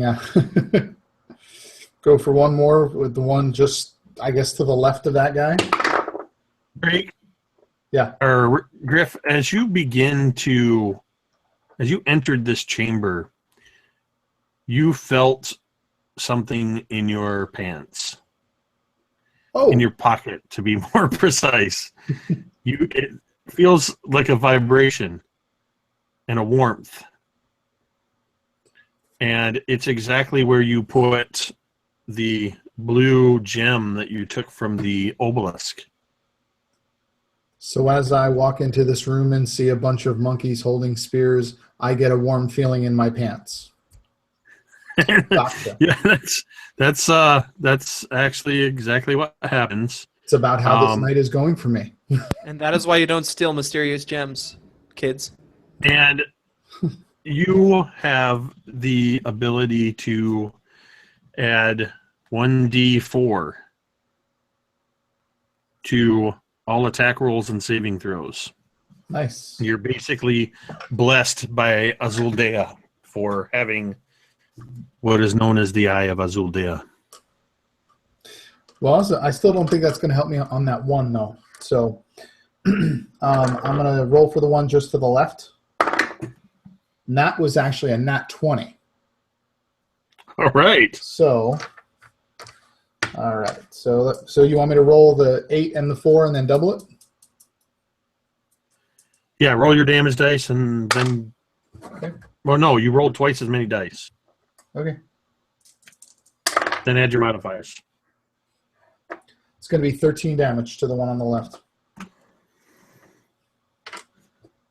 But that first one, I would imagine being a nat 1, that one actually goes and flies by this this guard and actually embeds itself into one of the monkeys standing on the peripherals of the room. Accidentally, maybe just in a leg or an arm or something, but he accidentally shoots one of the other monkeys. Okay. Don't kill the monkeys. Urbane. Urbane has been quiet since this fight began. He sees these demon gods emerge, and he sees the Monsieur, the bear, charge into combat along with the others. He takes a deep breath. He is uncharacteristic right now, Urbane knows. He knows that they expect him to be loud, to be boisterous, but now it is time for true style to shine. Urbane runs towards the melee, and as he does, he sheaths both of the swords to his back, and he grabs something at his waist, and he jumps into the air, and he lands, and the bear will feel a foot on his back as Urbane jumps off of it, spinning through the air, and he pulls out the handle of a rapier, but there is no blade. But then, with a flash of light, almost like a rainbow glinting from the guard, you see this beautiful slender needle extend from it, and Urbane lands, shooting out the needle of the rapier to go through the head of one of these Batu. But the Batu spins around, Urbane says, and it moves backwards, and the beautiful blade sinks hilt deep into the hard worked stone of the pyramid. Urbane stands, and he begins to trace a figure 8 in the air before this Batu. He is flourishing the blade. He is covering every single angle of his body with this figure 8. He is doing what he knows he must do as an épée artiste, and he is using his style to protect himself. Mechanically, what he's doing is that he's using his blade flourish, which, as I typed out, adds 3 to his AC. So his AC is now 18, his attack missed. And in his free hand that's hidden behind his back, he is secreting out a dagger from within his sleeve. Excellent. It is now the Batu's turn. So the one on the far right is in the moonbeam. It needs to make a con save. Yes, sir, that is correct. And 21, I'm going to assume succeeds. Oh, yes. Yes, it does. The DC is a 14. Does it take half damage on a save, or is it just nothing? It does take half, and it is 11 points of radiant damage is full.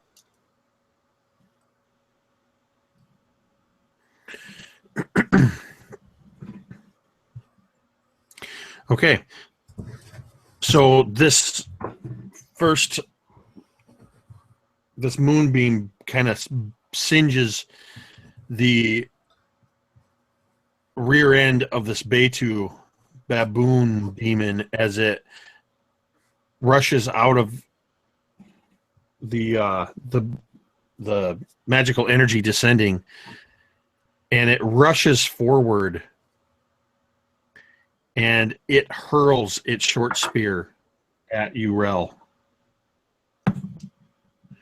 And that is a 17. That hits. And you take 4 points of piercing damage as this short spear comes hurtling at you. And the Betu that has been pummeled by a couple of people and has Askar directly in front of it, it is going to attempt to bite you, Askar.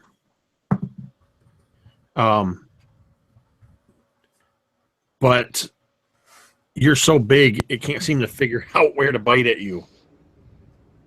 And it just snaps its jaws harmlessly.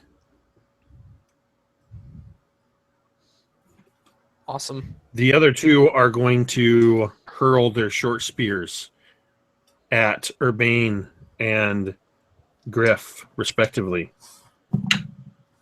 Urbane, that is a 17. Will that hit? So it misses you as you are kind of flourishing around. And another one flies at you, Griff.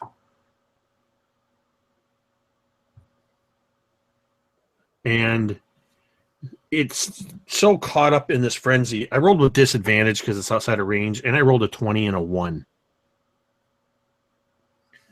So this spear that it hurls at you, Griff, it misses wide, and it goes flying across, and you turn, kind of watch as this thing sails past you, and you see this spear embed itself in the gut of the gray-haired chimpanzee that just came up the stairs. And it is now Askar's turn. So, can I see this one embed its spear inside the stomach of the gray-haired monkey? I don't know if you would see that. You're engaged with a different... Well, wait a minute. That's fine if I can. Yeah, that's fine. You're engaged with it. I had to think of which one threw the spear. Yeah, you're actively engaged with this one, and it just tried to bite you, so I don't know if you would notice the other one hurling the spear. Okay, so if it's possible, what I'd like to do is I'd like to grapple this one, like reach out and grab it by the throat and hurl it into the pit behind me. Okay. So can about the open hole in the floor? Yeah, basically like pick it up, turn around, and then drop it in the hole. The hole is actually behind the Betu. Oh, well then I'm in the... Oh, okay, that's even better. Okay.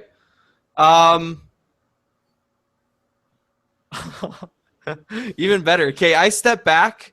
I'll provoke opportunity. That's fine.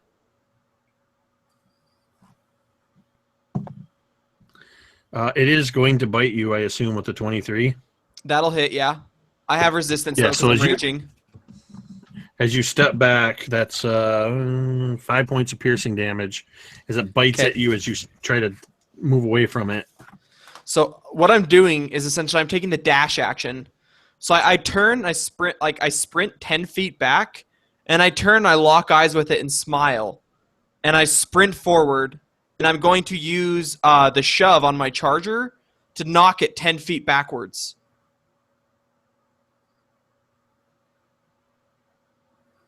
Okay, I believe that is a strength contest. Yeah, strength contest, I believe.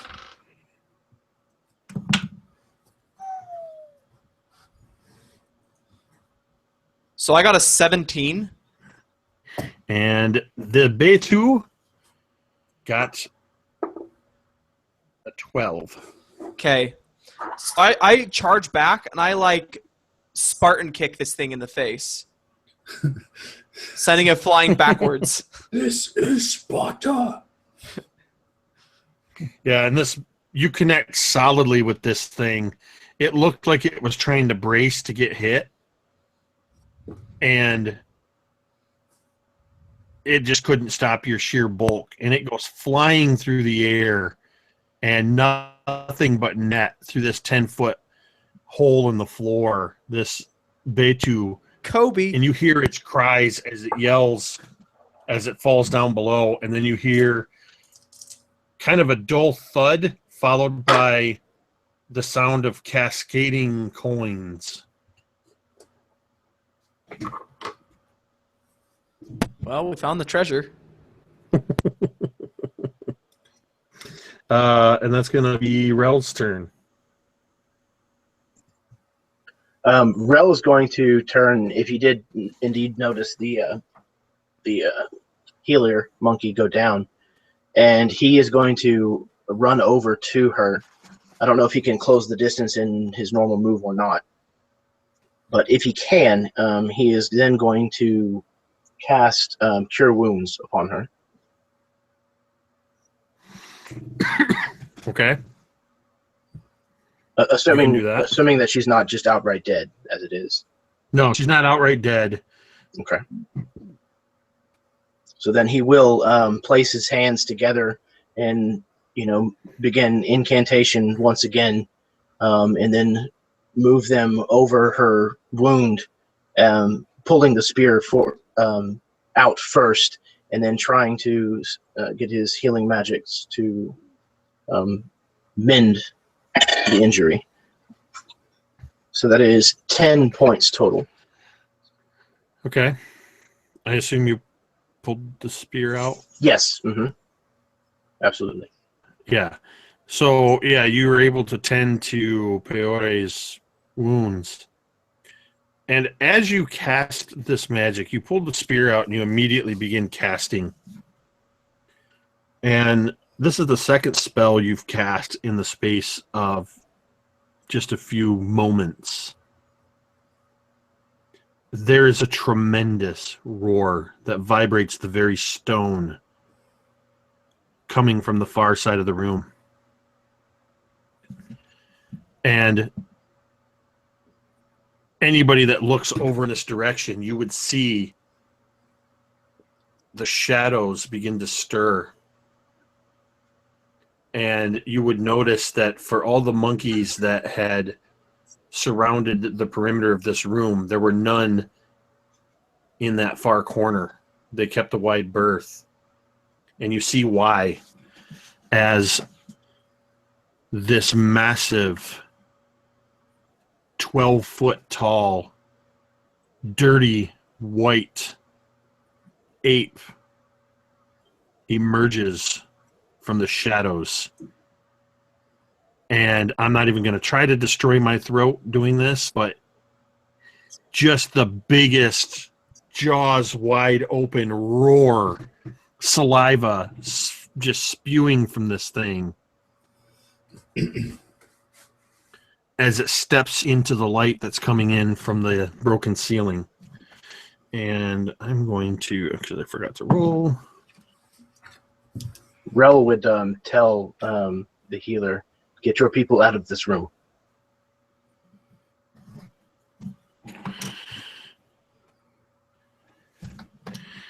And you're able to say that as this large white ape comes into the room, into the light, and it is going to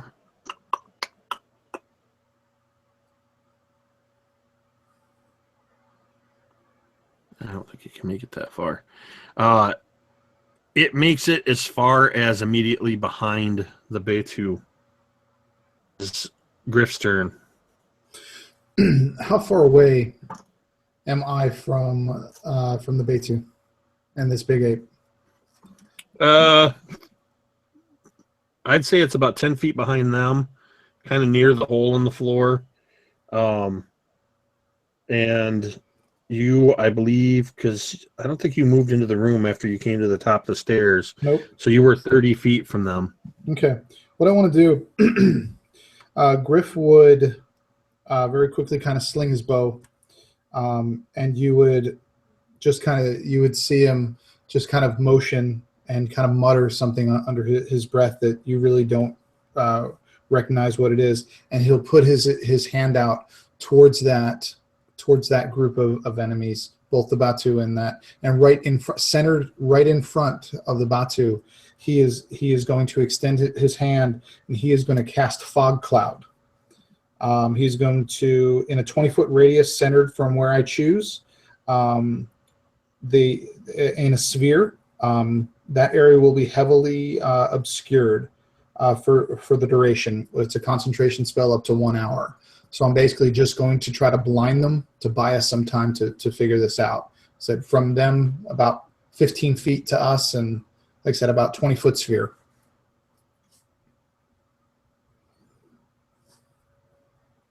And what was, I'm sorry, I missed that. What was that?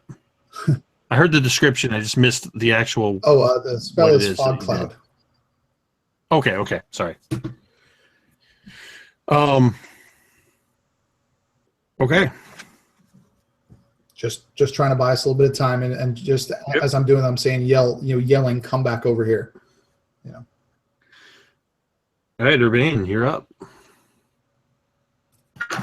Urbane stands there as silent as the fog that now envelops him, the rainbow sheen of his rapier kind of glinting and making these strange shadows play across the floor. And he takes the rapier and he quickly sheathes it back, and he begins to take a step back and then another until he is sure that his ape will not attack him from moving out of the fog, hoping he cannot see him. Can it see Urbane? The area would be heavily obscured. Mm-hmm. So no. So Urbane will then move out of the fog and then run across the room back to where his ranger companion Griff is, and Urbane says to him, "There are more enemies here than we thought, but that big one, you saw how it leapt from point A to point B, but I feel if we can kill that, I feel if we cut the head from the snake, we kill the entire body." And Urbane motions towards the three demons still moving about in the fog.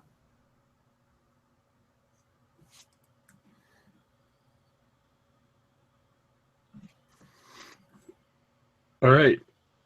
That takes us to the Betu. And they are going to actually move forward. And you said it started about 15 feet in front of you? Yeah, they would have to move. They would have to move approximately 15 feet forward in order to get out of it. And they can do that. Okay. And the three Betu emerge, and they look around, and so they're about 15 feet away from you.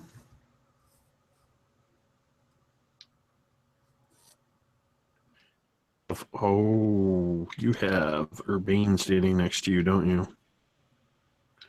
They would also be face to face with me, just saying, because I ran forward and kicked one. You were still, yeah, you ran and kicked one. So they would be from you in the fog. So it's, as far as you know, they're still around you, but it's difficult to see. But don't worry, the big guy's 10 feet in front of you. One of the Betu looks at Urbane and Griff. It roars a baboon roar that seems to be twice as loud as it should be from that small body. And as it roars, a cone of flame jets out of its mouth at the two of you. And I need you each to make a dexterity saving throw.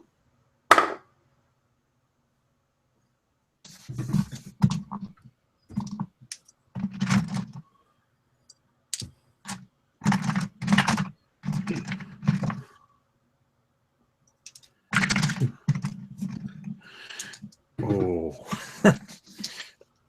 Griff, you're able to dodge out of the way. No such luck for Urbane. As a cone of flame shoots across the room and has just enough force to catch you, Urbane, dealing 25 points of fire damage to you. As you are engulfed in the infernal fire of the Betu.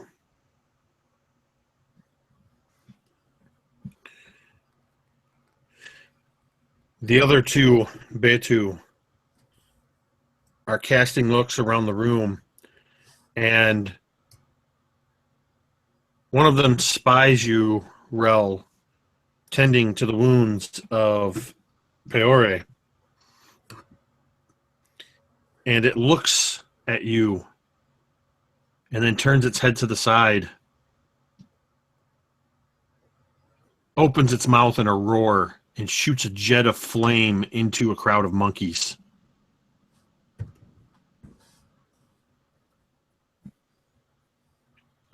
And that is going to take us back to Asker as the monkeys burn.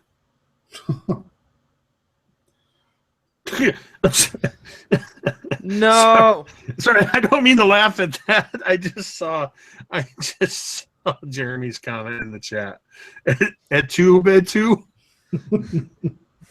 That was an unfortunate timing to laugh at that as the monkey villagers are getting incinerated Laughing by at the the demon loss of life, baboon. man. Not cool. That's what kind of DM I am. I'm gonna kill them all. So I do I see the jets of flames? Like it lights up the fog, so I know where they are. Oh yeah, the bright points of light, like a beacon telling you where to move. Okay, I'm gonna go and attack the Betu. And so I got a 19 and a 15. Those are both hits. Okay, so that would be 4, 8, 10, 20 damage total to one of them. I'm gonna, well, actually, I can't tell. I'm just gonna attack one of them. If it happens to be one of them with low health, then so be it.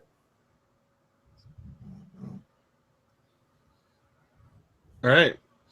So you Is see that 20 from one attack or 20 from both? 20 from both, 20 attacks? total. Okay. So you see this lumbering figure coming out of the fog, and you're like, oh crap, it's the white ape. And then you see these two non-fur-covered hands come out, one of which punches the Betu right in the throat, probably breaking its Adam's apple or knocking it back into the back of its throat. And the other one kind of comes around like an elbow on its back, on its shoulder, probably hearing some sort of snap or something. Yeah, he dealt some pretty significant damage to this thing. And that's going to take us to Rel. Okay, so as he witnesses this this Betu breathing fire at these innocents, especially because it looks like he did it on purpose, knowing that the druid was taking care of these animals. So he's got tears just sort of streaming down his face, and he takes his staff again, and he contorts his face, and he points it up at that spot, and he's going to cast Moonbeam once again at the one that just breathed fire into the crowd. And he this time mutters his incantation almost as if he is cursing the beast.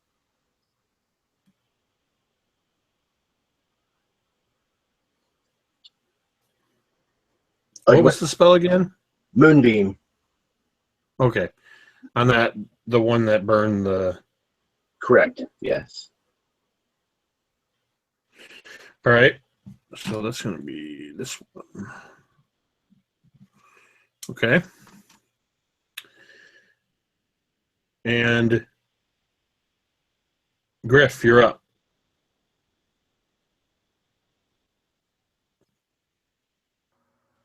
And you're muted.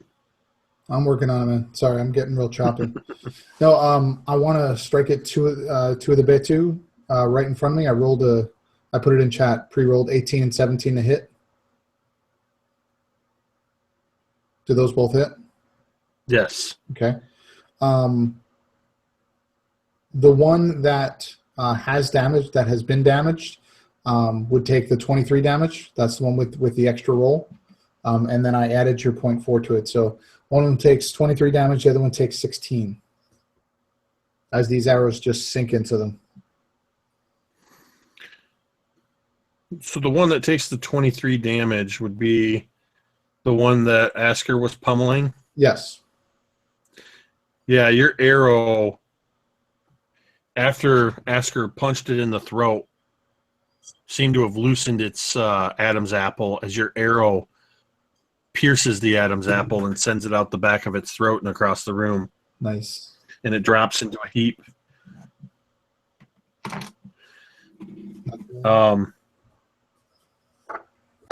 And then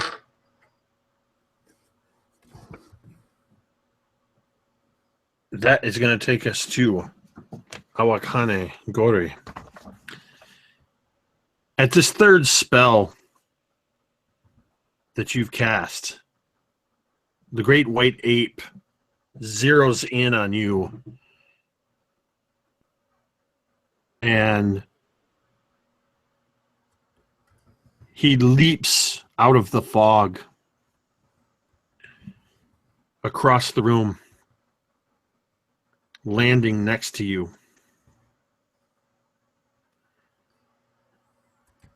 And he is going to attack. First, he swipes a claw at you. There's a 14 hit. No, my armor class is a 16. Okay. He swipes another claw at you. Your armor class is what? A 16. And the second claw is going to hit with a 16. Damn, okay. And to follow that up, he bites at you. And that's a 17. So the one claw and the bite are going to hit you as he viciously assaults you, doing... There's my other D10. The claw that hits you does 14 points of slashing damage. And as its jaws come down on you, you take another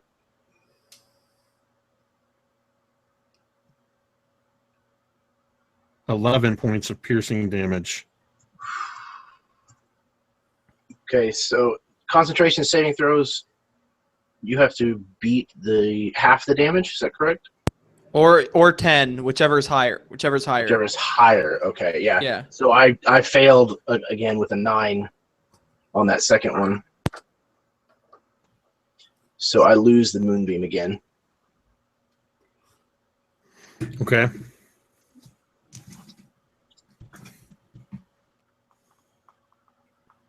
And that's the end of its turn.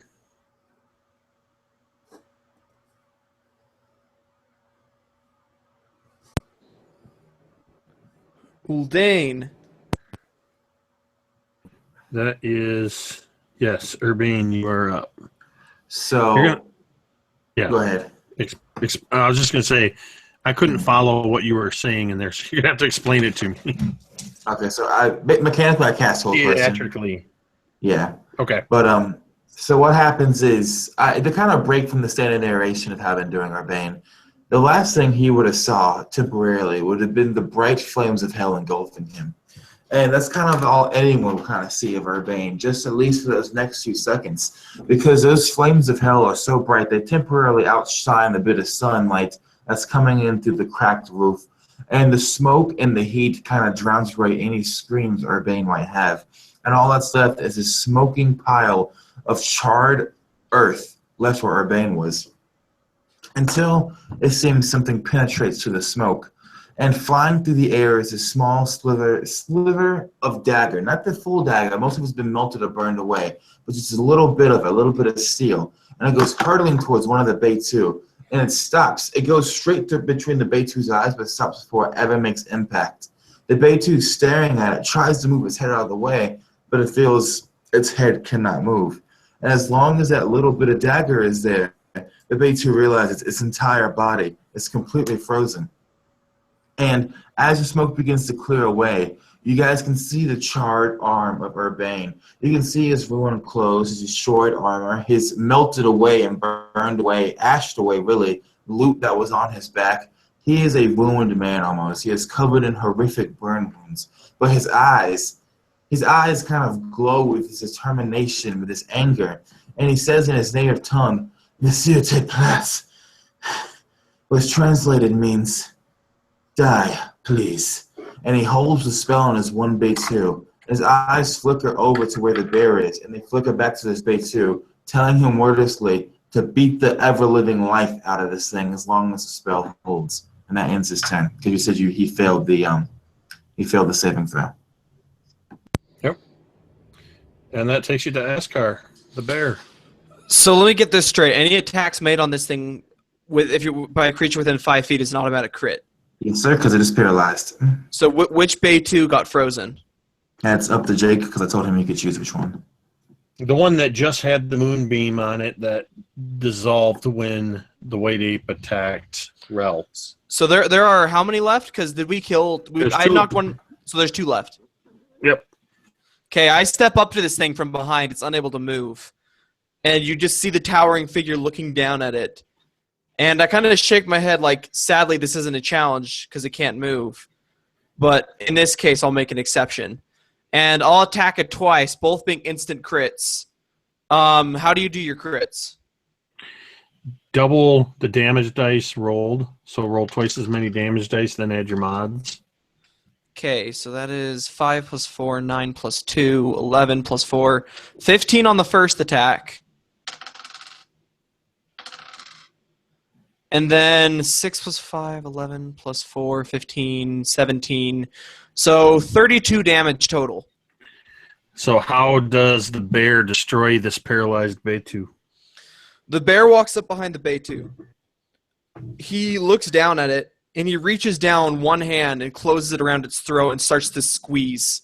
And then with one brief, quick, terse movement of the hand, snaps its neck and throws it behind him into the pit behind him as well. Excellent.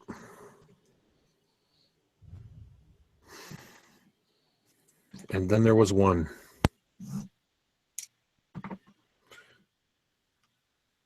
Rel. The white ape is immediately in front of you. Yeah, having been mauled by this enormous monstrosity, Rel kind of, almost goes to the ground, and kind of catches himself, brings himself back up to standing, looking up at this creature, and he begins muttering a prayer as he kind of picks up some of the moss and things that are on the ground and rubs them together in his hands, and then just begins smearing them on his face. And he will cast Cure Wounds at 2nd level, and will heal 14 points to himself.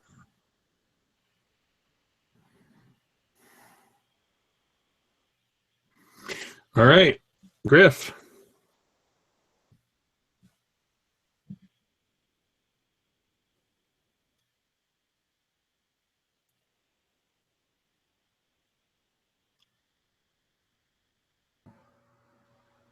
Sorry about that, man. My mute's going on. There's one Beitu left, correct?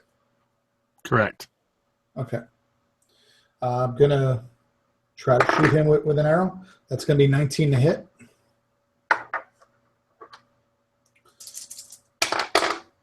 And that is going to be, 3, 10, 18. That is going to be 21 damage to this Beitu.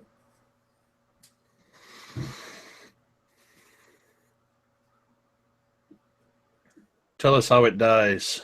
This one, realizing that its companions are, being destroyed around it, you can see it kind of faltering a little bit. It is of the abyss, or of, wherever it came from, this demon, but it's realizing that we're a little bit stronger than they expected. And you see him kind of fearful.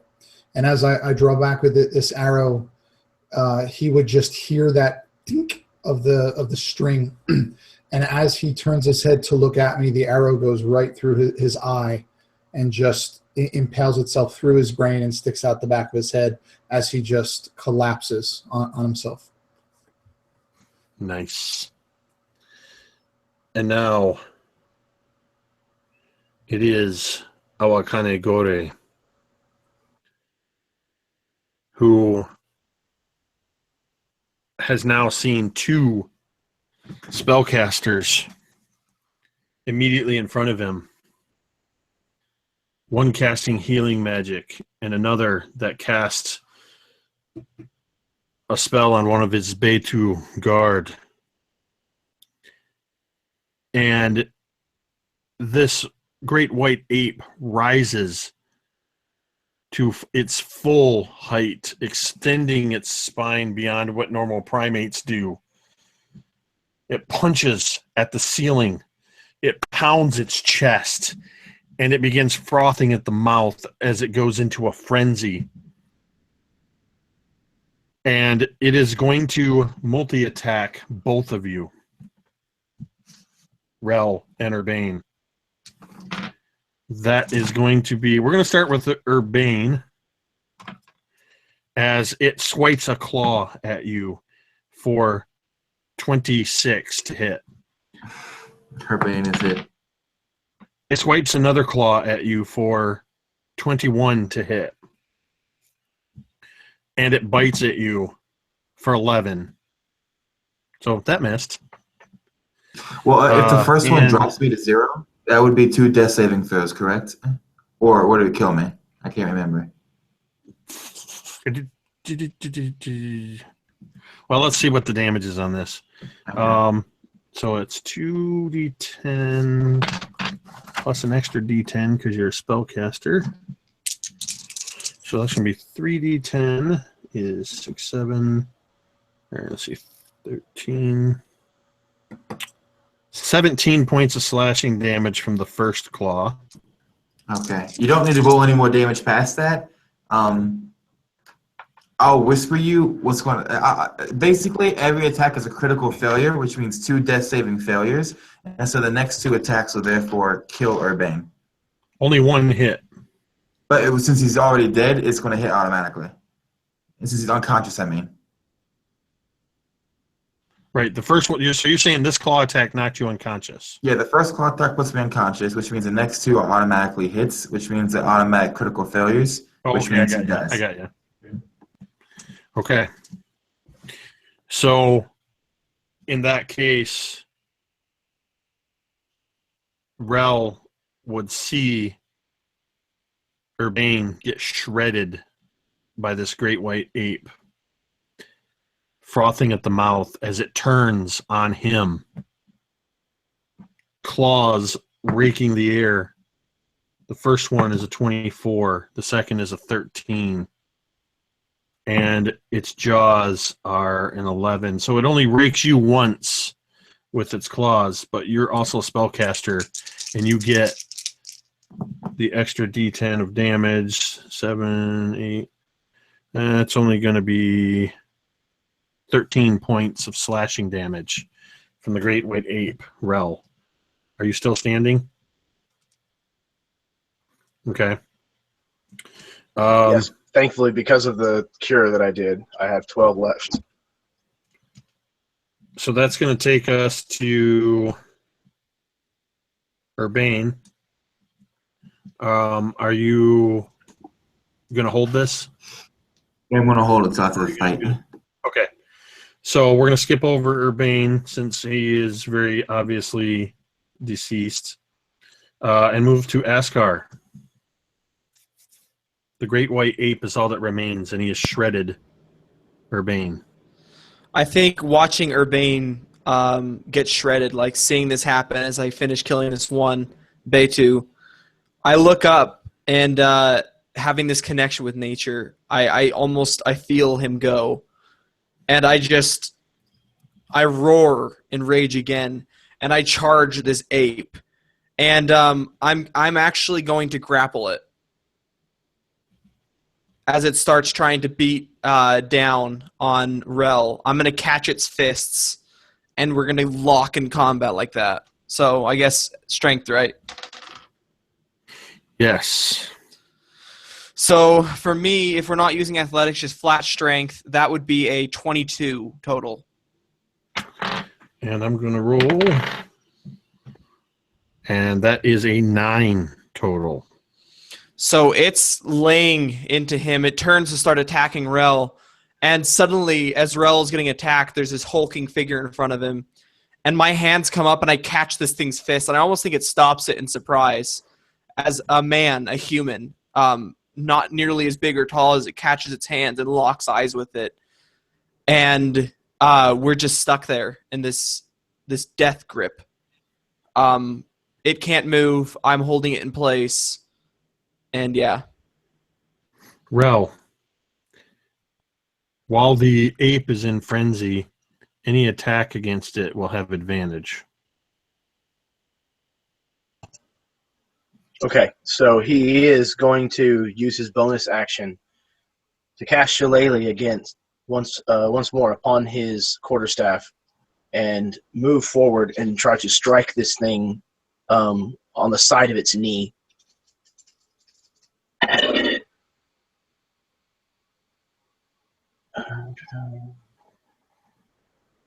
There's a 24. That is it. Excellent. Okay. For 5 points of bludgeoning damage.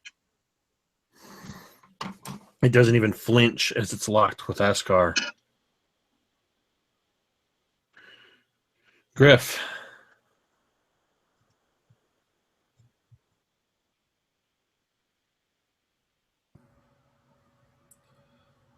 Sorry, it's taken like 10 seconds for me to hit the button. Everything's choppy.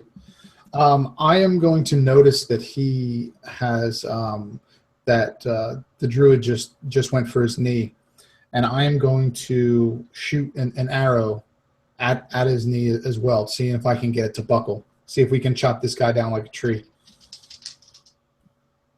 Do I roll with advantage as well, Jake? Yes. Okay. That's going to be a 21 to hit. Yes. Okay.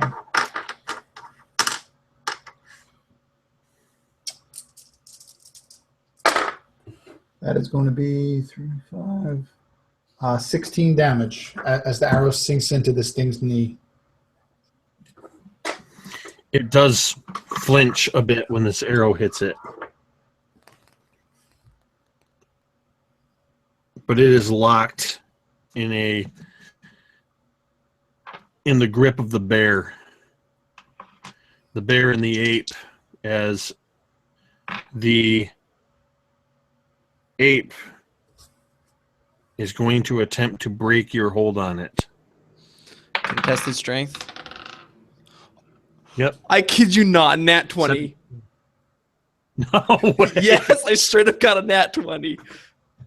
So that's awesome. 3 nat 20s. Every one of them on a strength contest. Every single one on a strength contest and grappling. Conan the This thing- Barbarian walks among us. This thing is Yeah, trying exactly. to break free of you, and it just can't. I don't even twitch. My eyes never leave locking its eyes, and I'm just staring at this thing, making myself the alpha here. All right. Well, it's back to you then. No more advantage attacks.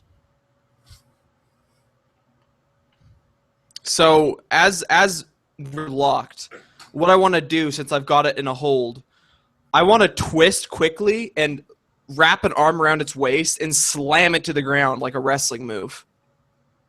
And grapple it to the ground so it's prone now.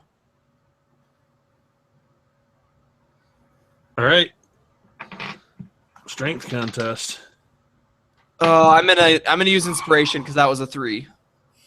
Okay. I got an 11. No, Oh, no, I got it. No, I got another nat 20. You're going to have to submit those dice to the DM's Guild for weighing. That's 4 strength contest. Oh, man. When will you learn All your right. lesson, Jake? Stop contesting this man's strength. It's unstoppable. Dude, what the heck? The bear suplexes the ape. Yeah, no, straight up. I wrap my arms around its waist and I lift it over my head and slam it onto its back behind me. Dang. Dude, what the heck? Dang. Dude, that's All so right. sick. Holy cow. So, Rel, Yeah, that's the insane. great white ape is now prone. All attacks against it have advantage. Give me a perception check.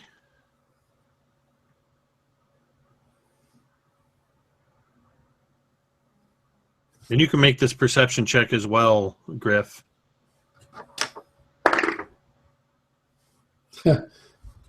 I know I'm not rolling them, but that was a nat 20 for me. I can show you. Where are my nat 20s at? Yeah, but mine's on a perception check. Rel, did you roll a perception? I don't see it. Yeah, my computer's acting stupid. It was a 14 total. Okay, so both of you notice as Asker slams this thing to the ground, you see a wand that was tucked into one of the leathers wrapped around it go clattering across the floor. And it's your turn, Rel. Okay, so he is now prone. Correct. Okay. I'm gonna.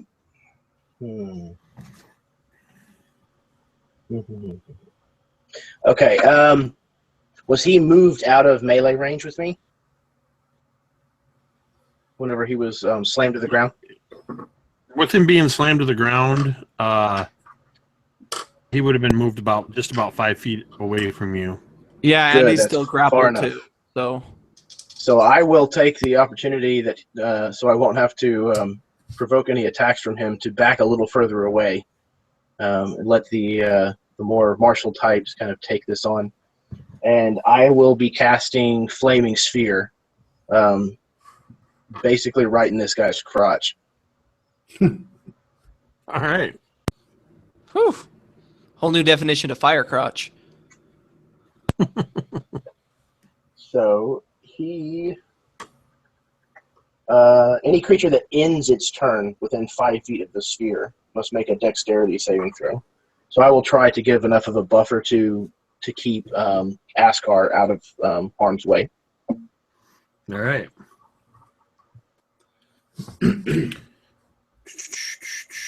Griff, you're up.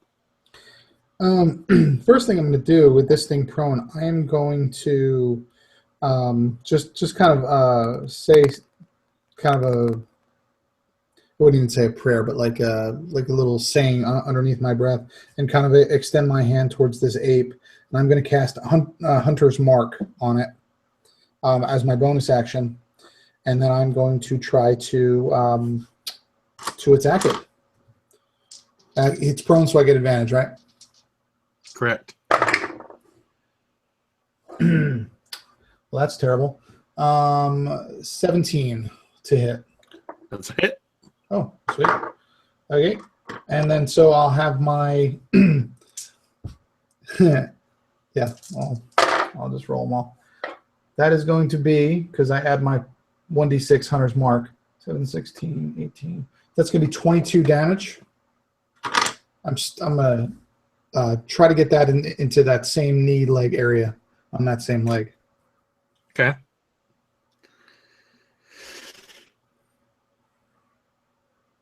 arrows sticking out of its leg, a fireball forming in its crotch, and a bear grappling it to the ground. The white ape is going to do the only thing he can do, which is attempt to break free of the bear. That is a 17 for strength. With the pride cometh the fall. I just nat one. Oh. In this case, it just allows him to, he almost seems to kind of condense in on himself and then throw his arms wide. And it actually causes you to slide 5 feet across the floor. And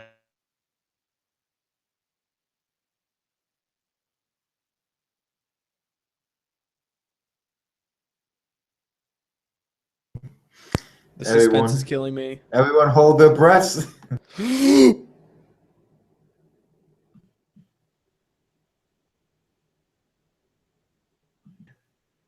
Oh, there he is. yeah, I realized I froze. What did you hear? He threw his arm back. I slid 5 feet as something. He rose to his feet, and now it's your turn. Okay. Askar stands to his feet, still seething with rage. I almost imagine he stands to his feet. He sees again the charred body, flayed and bleeding, and rushes forward with his fist clenched. He's gonna get in between him and the casters and start beating this thing down. So I'm attacking twice. So my first attack is a 16. No, 15. 15. Hit. Hit. And my second attack is a 13. The second one misses. Okay. So my first attack will do 9 points of damage. As I kind of come around with the right hook and punch it in the side with a kidney shot. And as I go to punch it again, I almost imagine it kind of just casually brings up its forearm, its big, meaty, muscular forearm, and my fist just kind of slams into it, being knocked away. All right. Rel. Okay, so Oh, wait a minute. Yeah. Yeah, he ended his turn there, so he has to So make we a need dex save? Correct. A dexterity saving throw. Once again, the DC is 14. 10. Okay, so No, he 13. will. So yeah, he failed. Okay, so he will take a whopping 4 points of fire damage. But I will keep it kind of rolling up against his feet. Keep it with him. All right. And I think that's a bonus action.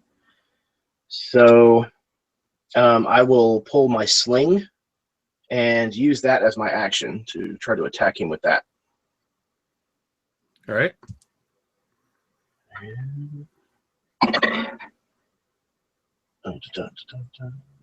12. Don't think that's going to do it. No, that's going to miss. Okay.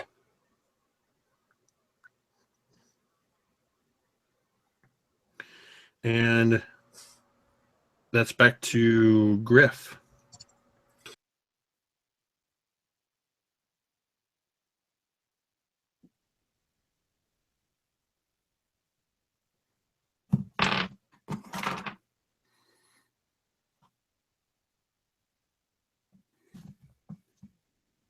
Are you there, Drake?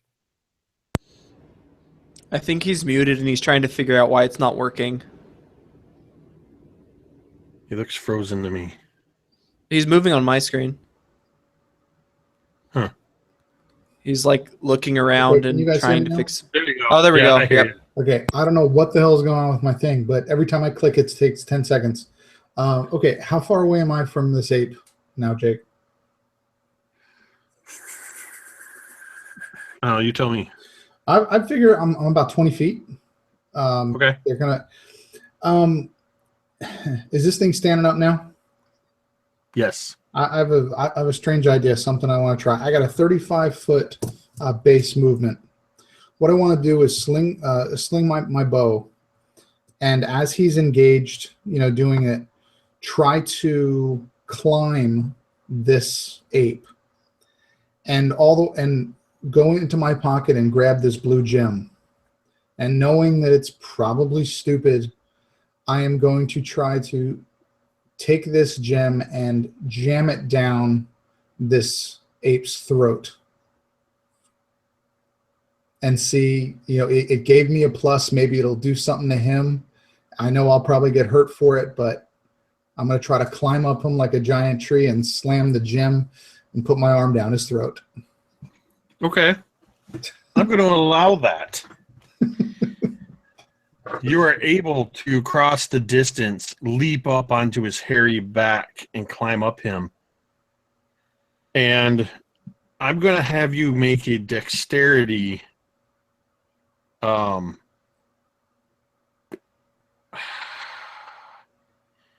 going to call this a sleight of hand. Okay. That's actually a good one for me. So to try to jam it into his mouth. 21. All right, and then hold on, and I'll tell you what happens as I do something here. What's your AC? 16. So you get up on top of this thing, and it starts roaring as you jammed into its mouth. And you pretty much catch it as it full roars. You jam your fist with the gem in, and your fist just goes straight into this thing's throat. And as you release and pull out, its teeth scrape your knuckles as you just avoid getting your hand bit off. Okay. Whew. It is this thing's turn.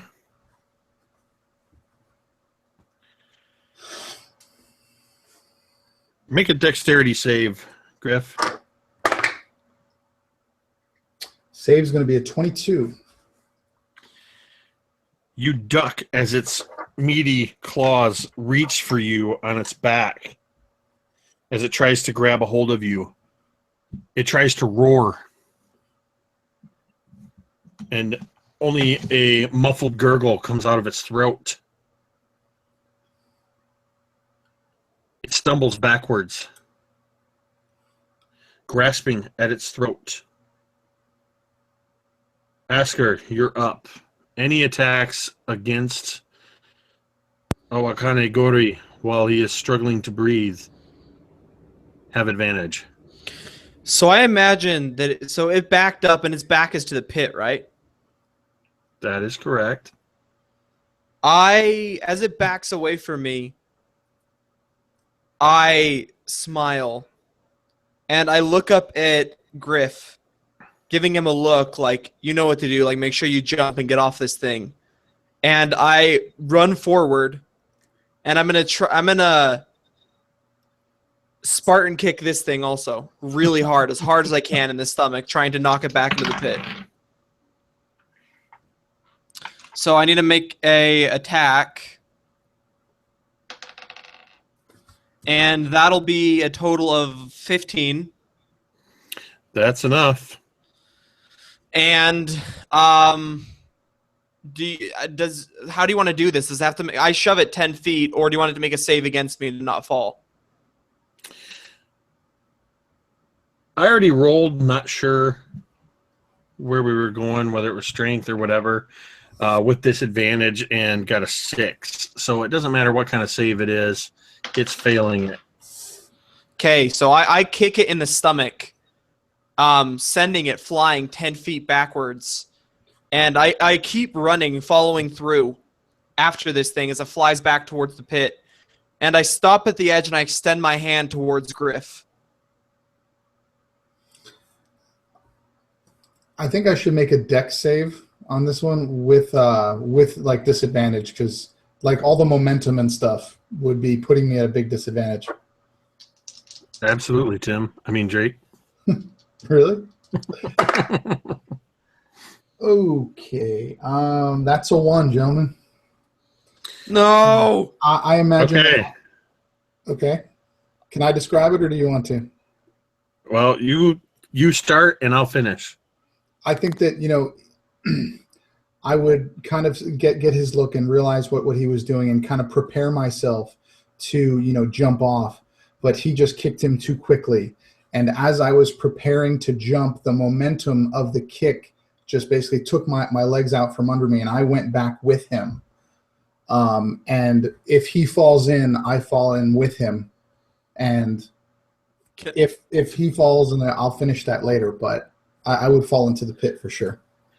As a side note, I'm not letting anyone else die. So if he goes over the edge, I'm going to jump and grab the edge and try and offer him a second chance. If at all possible. You kicked this thing, sending him hurling backwards. Griff cannot get out from behind this thing as the two go falling down into the pit together. The body of the white ape obscures Griff completely to where you can't even get a hold of him as you run to the edge of the pit. And what you see is the ape and presumably Griff behind him falling 20 feet into a massive pile of treasure. Griff, the wind is knocked out of you as you first land on your back on a pile of gold, gems, and whatever other treasure there is. Then the great white ape collapses on top of you, his shoulders landing on your gut, and you take 18 points of bludgeoning damage from the combined effect of that. Okay.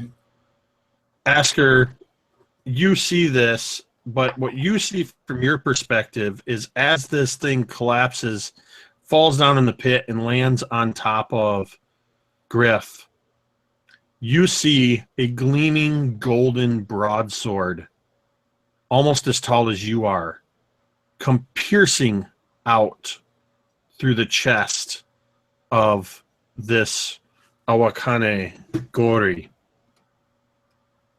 And I imagine from in the pit, you hear a muffled, "I'm getting too old for this shit," as the great white ape has been killed through a combination of teamwork, a massive fall, and a golden broadsword on the treasure pile that, after the ape is moved off of your friend, you realize was mere inches from your own scrotum, Griff. See, and we're going to take...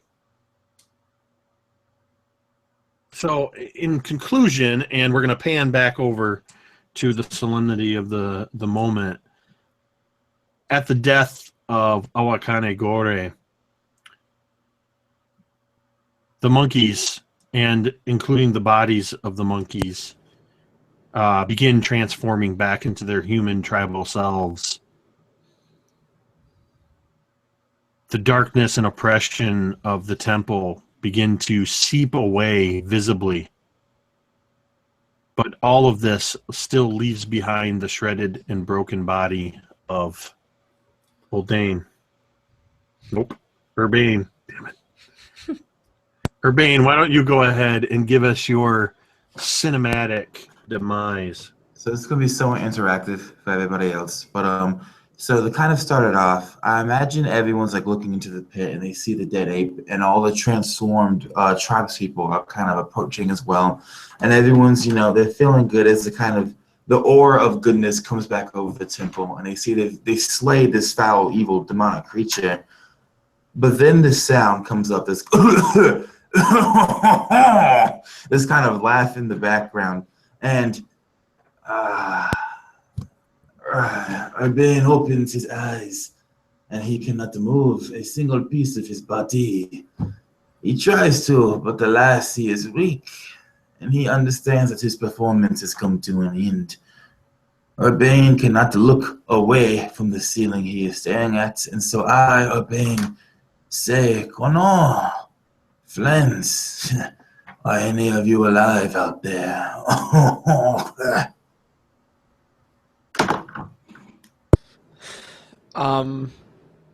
A scar comes padding up over by the crippled, burnt, charred, broken body of Urbane and just looks down at him with pity in his eyes.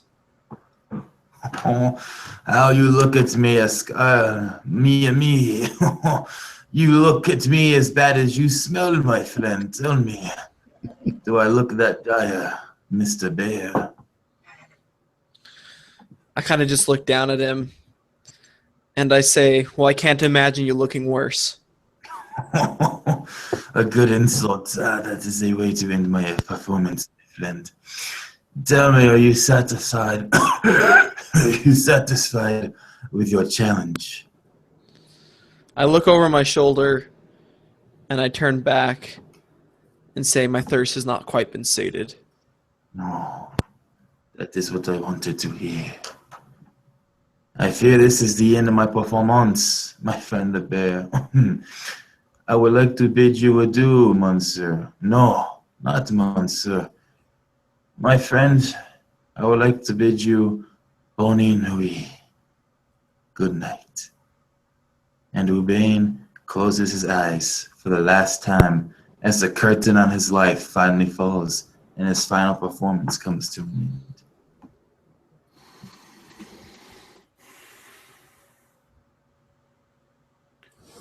By way of epilogue,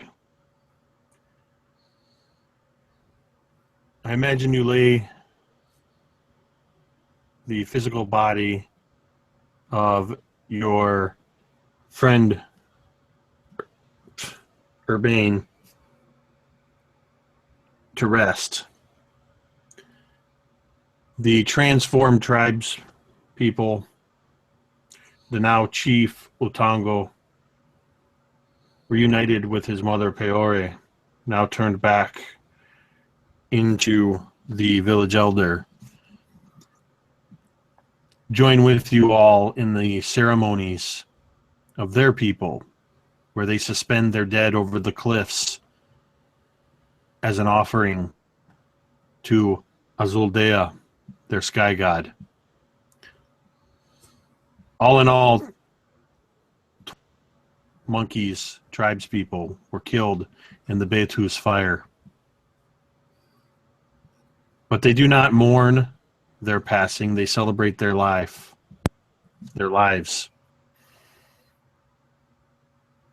Below the throne room, if you will, of AWAKANE GHORI, where you fell, Griff, with the body that rapidly shriveled and desiccated into dust, is a vast trove of treasure, more than enough for you to retire 100 times over. It takes you weeks with the assistance of the tribes folk to gather all of the treasure into bags of holding and portable holes, some of which you found within the treasure hoard. And as you're gathering the last of the treasure a few weeks later, you find buried deep beneath it, near the bottom of the pile, the last bits that you're shoveling in, some coins shift aside, and you see an iridescent green oblong shape about 3 feet long, about 2 feet in diameter in the middle. You've heard tales of these, but you have never before seen for yourself with your own eyes a green dragon's egg. And that is the end. One little aside, if it's okay. Yes. as a Scar leaves, you would see him reach into his pocket and pull something out. And it's the broken hilt of a dagger.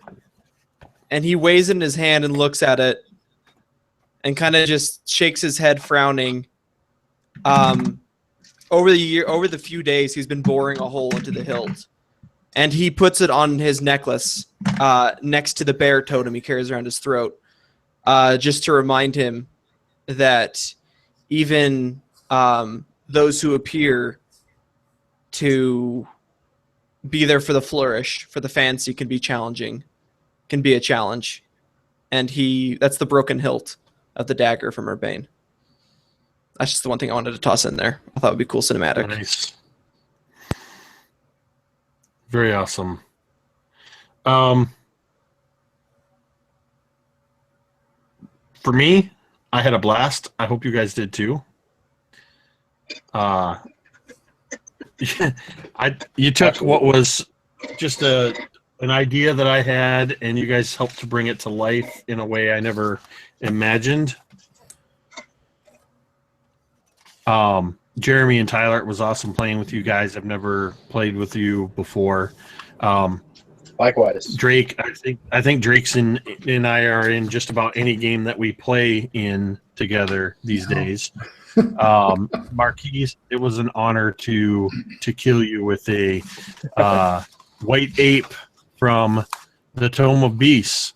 With the exception of the first gorillas, which were apes, and the carnivorous plants, which were basically reskins of ropers.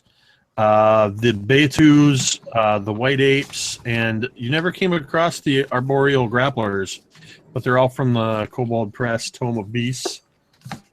That white ape is vicious when he gets into a frenzy. That's a multi-attack against every foe within 5 feet of it. Goodness. And I see a gap in it. It doesn't actually specify. It says that it can do this frenzy once per day, but it actually doesn't specify duration.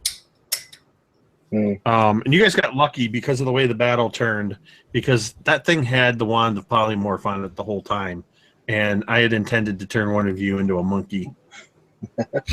And just so you know, because I do build contingency plans, I didn't know how challenging the Betu and the White Ape were going to be, so I did have a backup plan. An adult green dragon. Thanks, dude. Oh, no, sorry. It wasn't quite that much of a backup plan. It was actually a young green dragon. Jesus. But thank you guys, all of you, for making this an incredible experience. I had a blast. Thank you, Jake. It was awesome. Yeah, tons of fun. Thanks. Characters were awesome. I'm going to go ahead. If you guys want to do an outro and actually plug anything, go ahead. But it's like approaching 2 o'clock in the morning here. And I got to take the kids to school at 7. So let's go ahead and start with Tyler. So I'm Tyler Hurst from On a Roll, my channel on YouTube. I played as Scar today. It was tons of fun. Thanks so much for setting this up and letting me play with you guys. I've been looking forward to this for however long I've known we were going to play.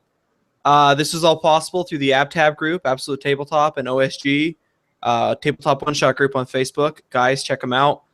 Tons of fun. It was great playing with all you guys for the first time. And I can't wait to get into more of your games. So, yeah, thanks for that. Drake. Yeah, guys, Drake with the RPG Construct. Had a blast. Always have fun kind of playing the alternate side of things, especially when you have a very dynamic player like Marquise. It's kind of fun to give him shit throughout the game. But, yeah, head over to the RPG Construct. A bunch of games posted up there. We have our second campaign called the Dragon Grin Chronicles that Jake is playing in, that I'm DMing. That is going to be this Thursday. We do have the first session up, though. Check that out. It's a lot of fun. But yeah, it was great to meet everybody. Tyler, Jeremy, very much enjoyed it. Marquise, as always, enjoy it. And Jake had a great time, man. Usually I'm just DMing, but playing is kind of fun from time to time. So I appreciate it. Jeremy. Yes, my name is Jeremy. I do have a YouTube channel, but good luck finding it. It's just under my name, Jeremy Lilly. You can also search Caldera. That's probably the most prolific thing that's on there. Just live play stuff. But I had a hell of a time, man. Jake, you are a hell of a DM, sir. And I had a great time playing with all of you guys. Marquise, I've played with you a couple of times now. It's always a blast. You're a character and a half yourself, man. And Drake and Tyler, it was a great chance to play with both of you guys as well. I had a great time. And of course, last but certainly not least, Marquise.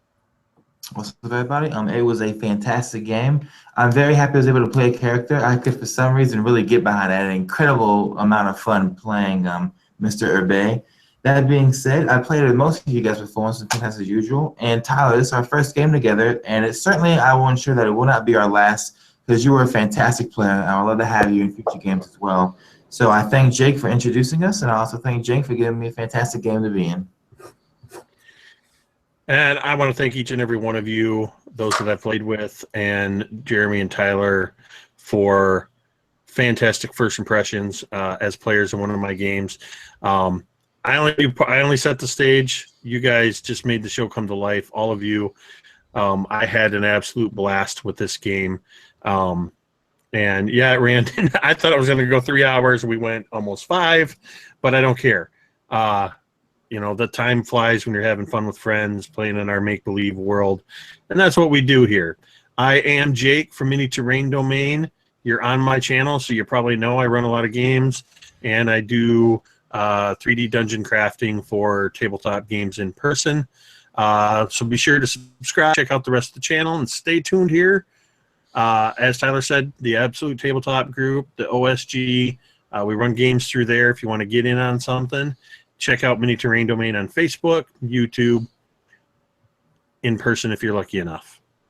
Thank you all, and good night.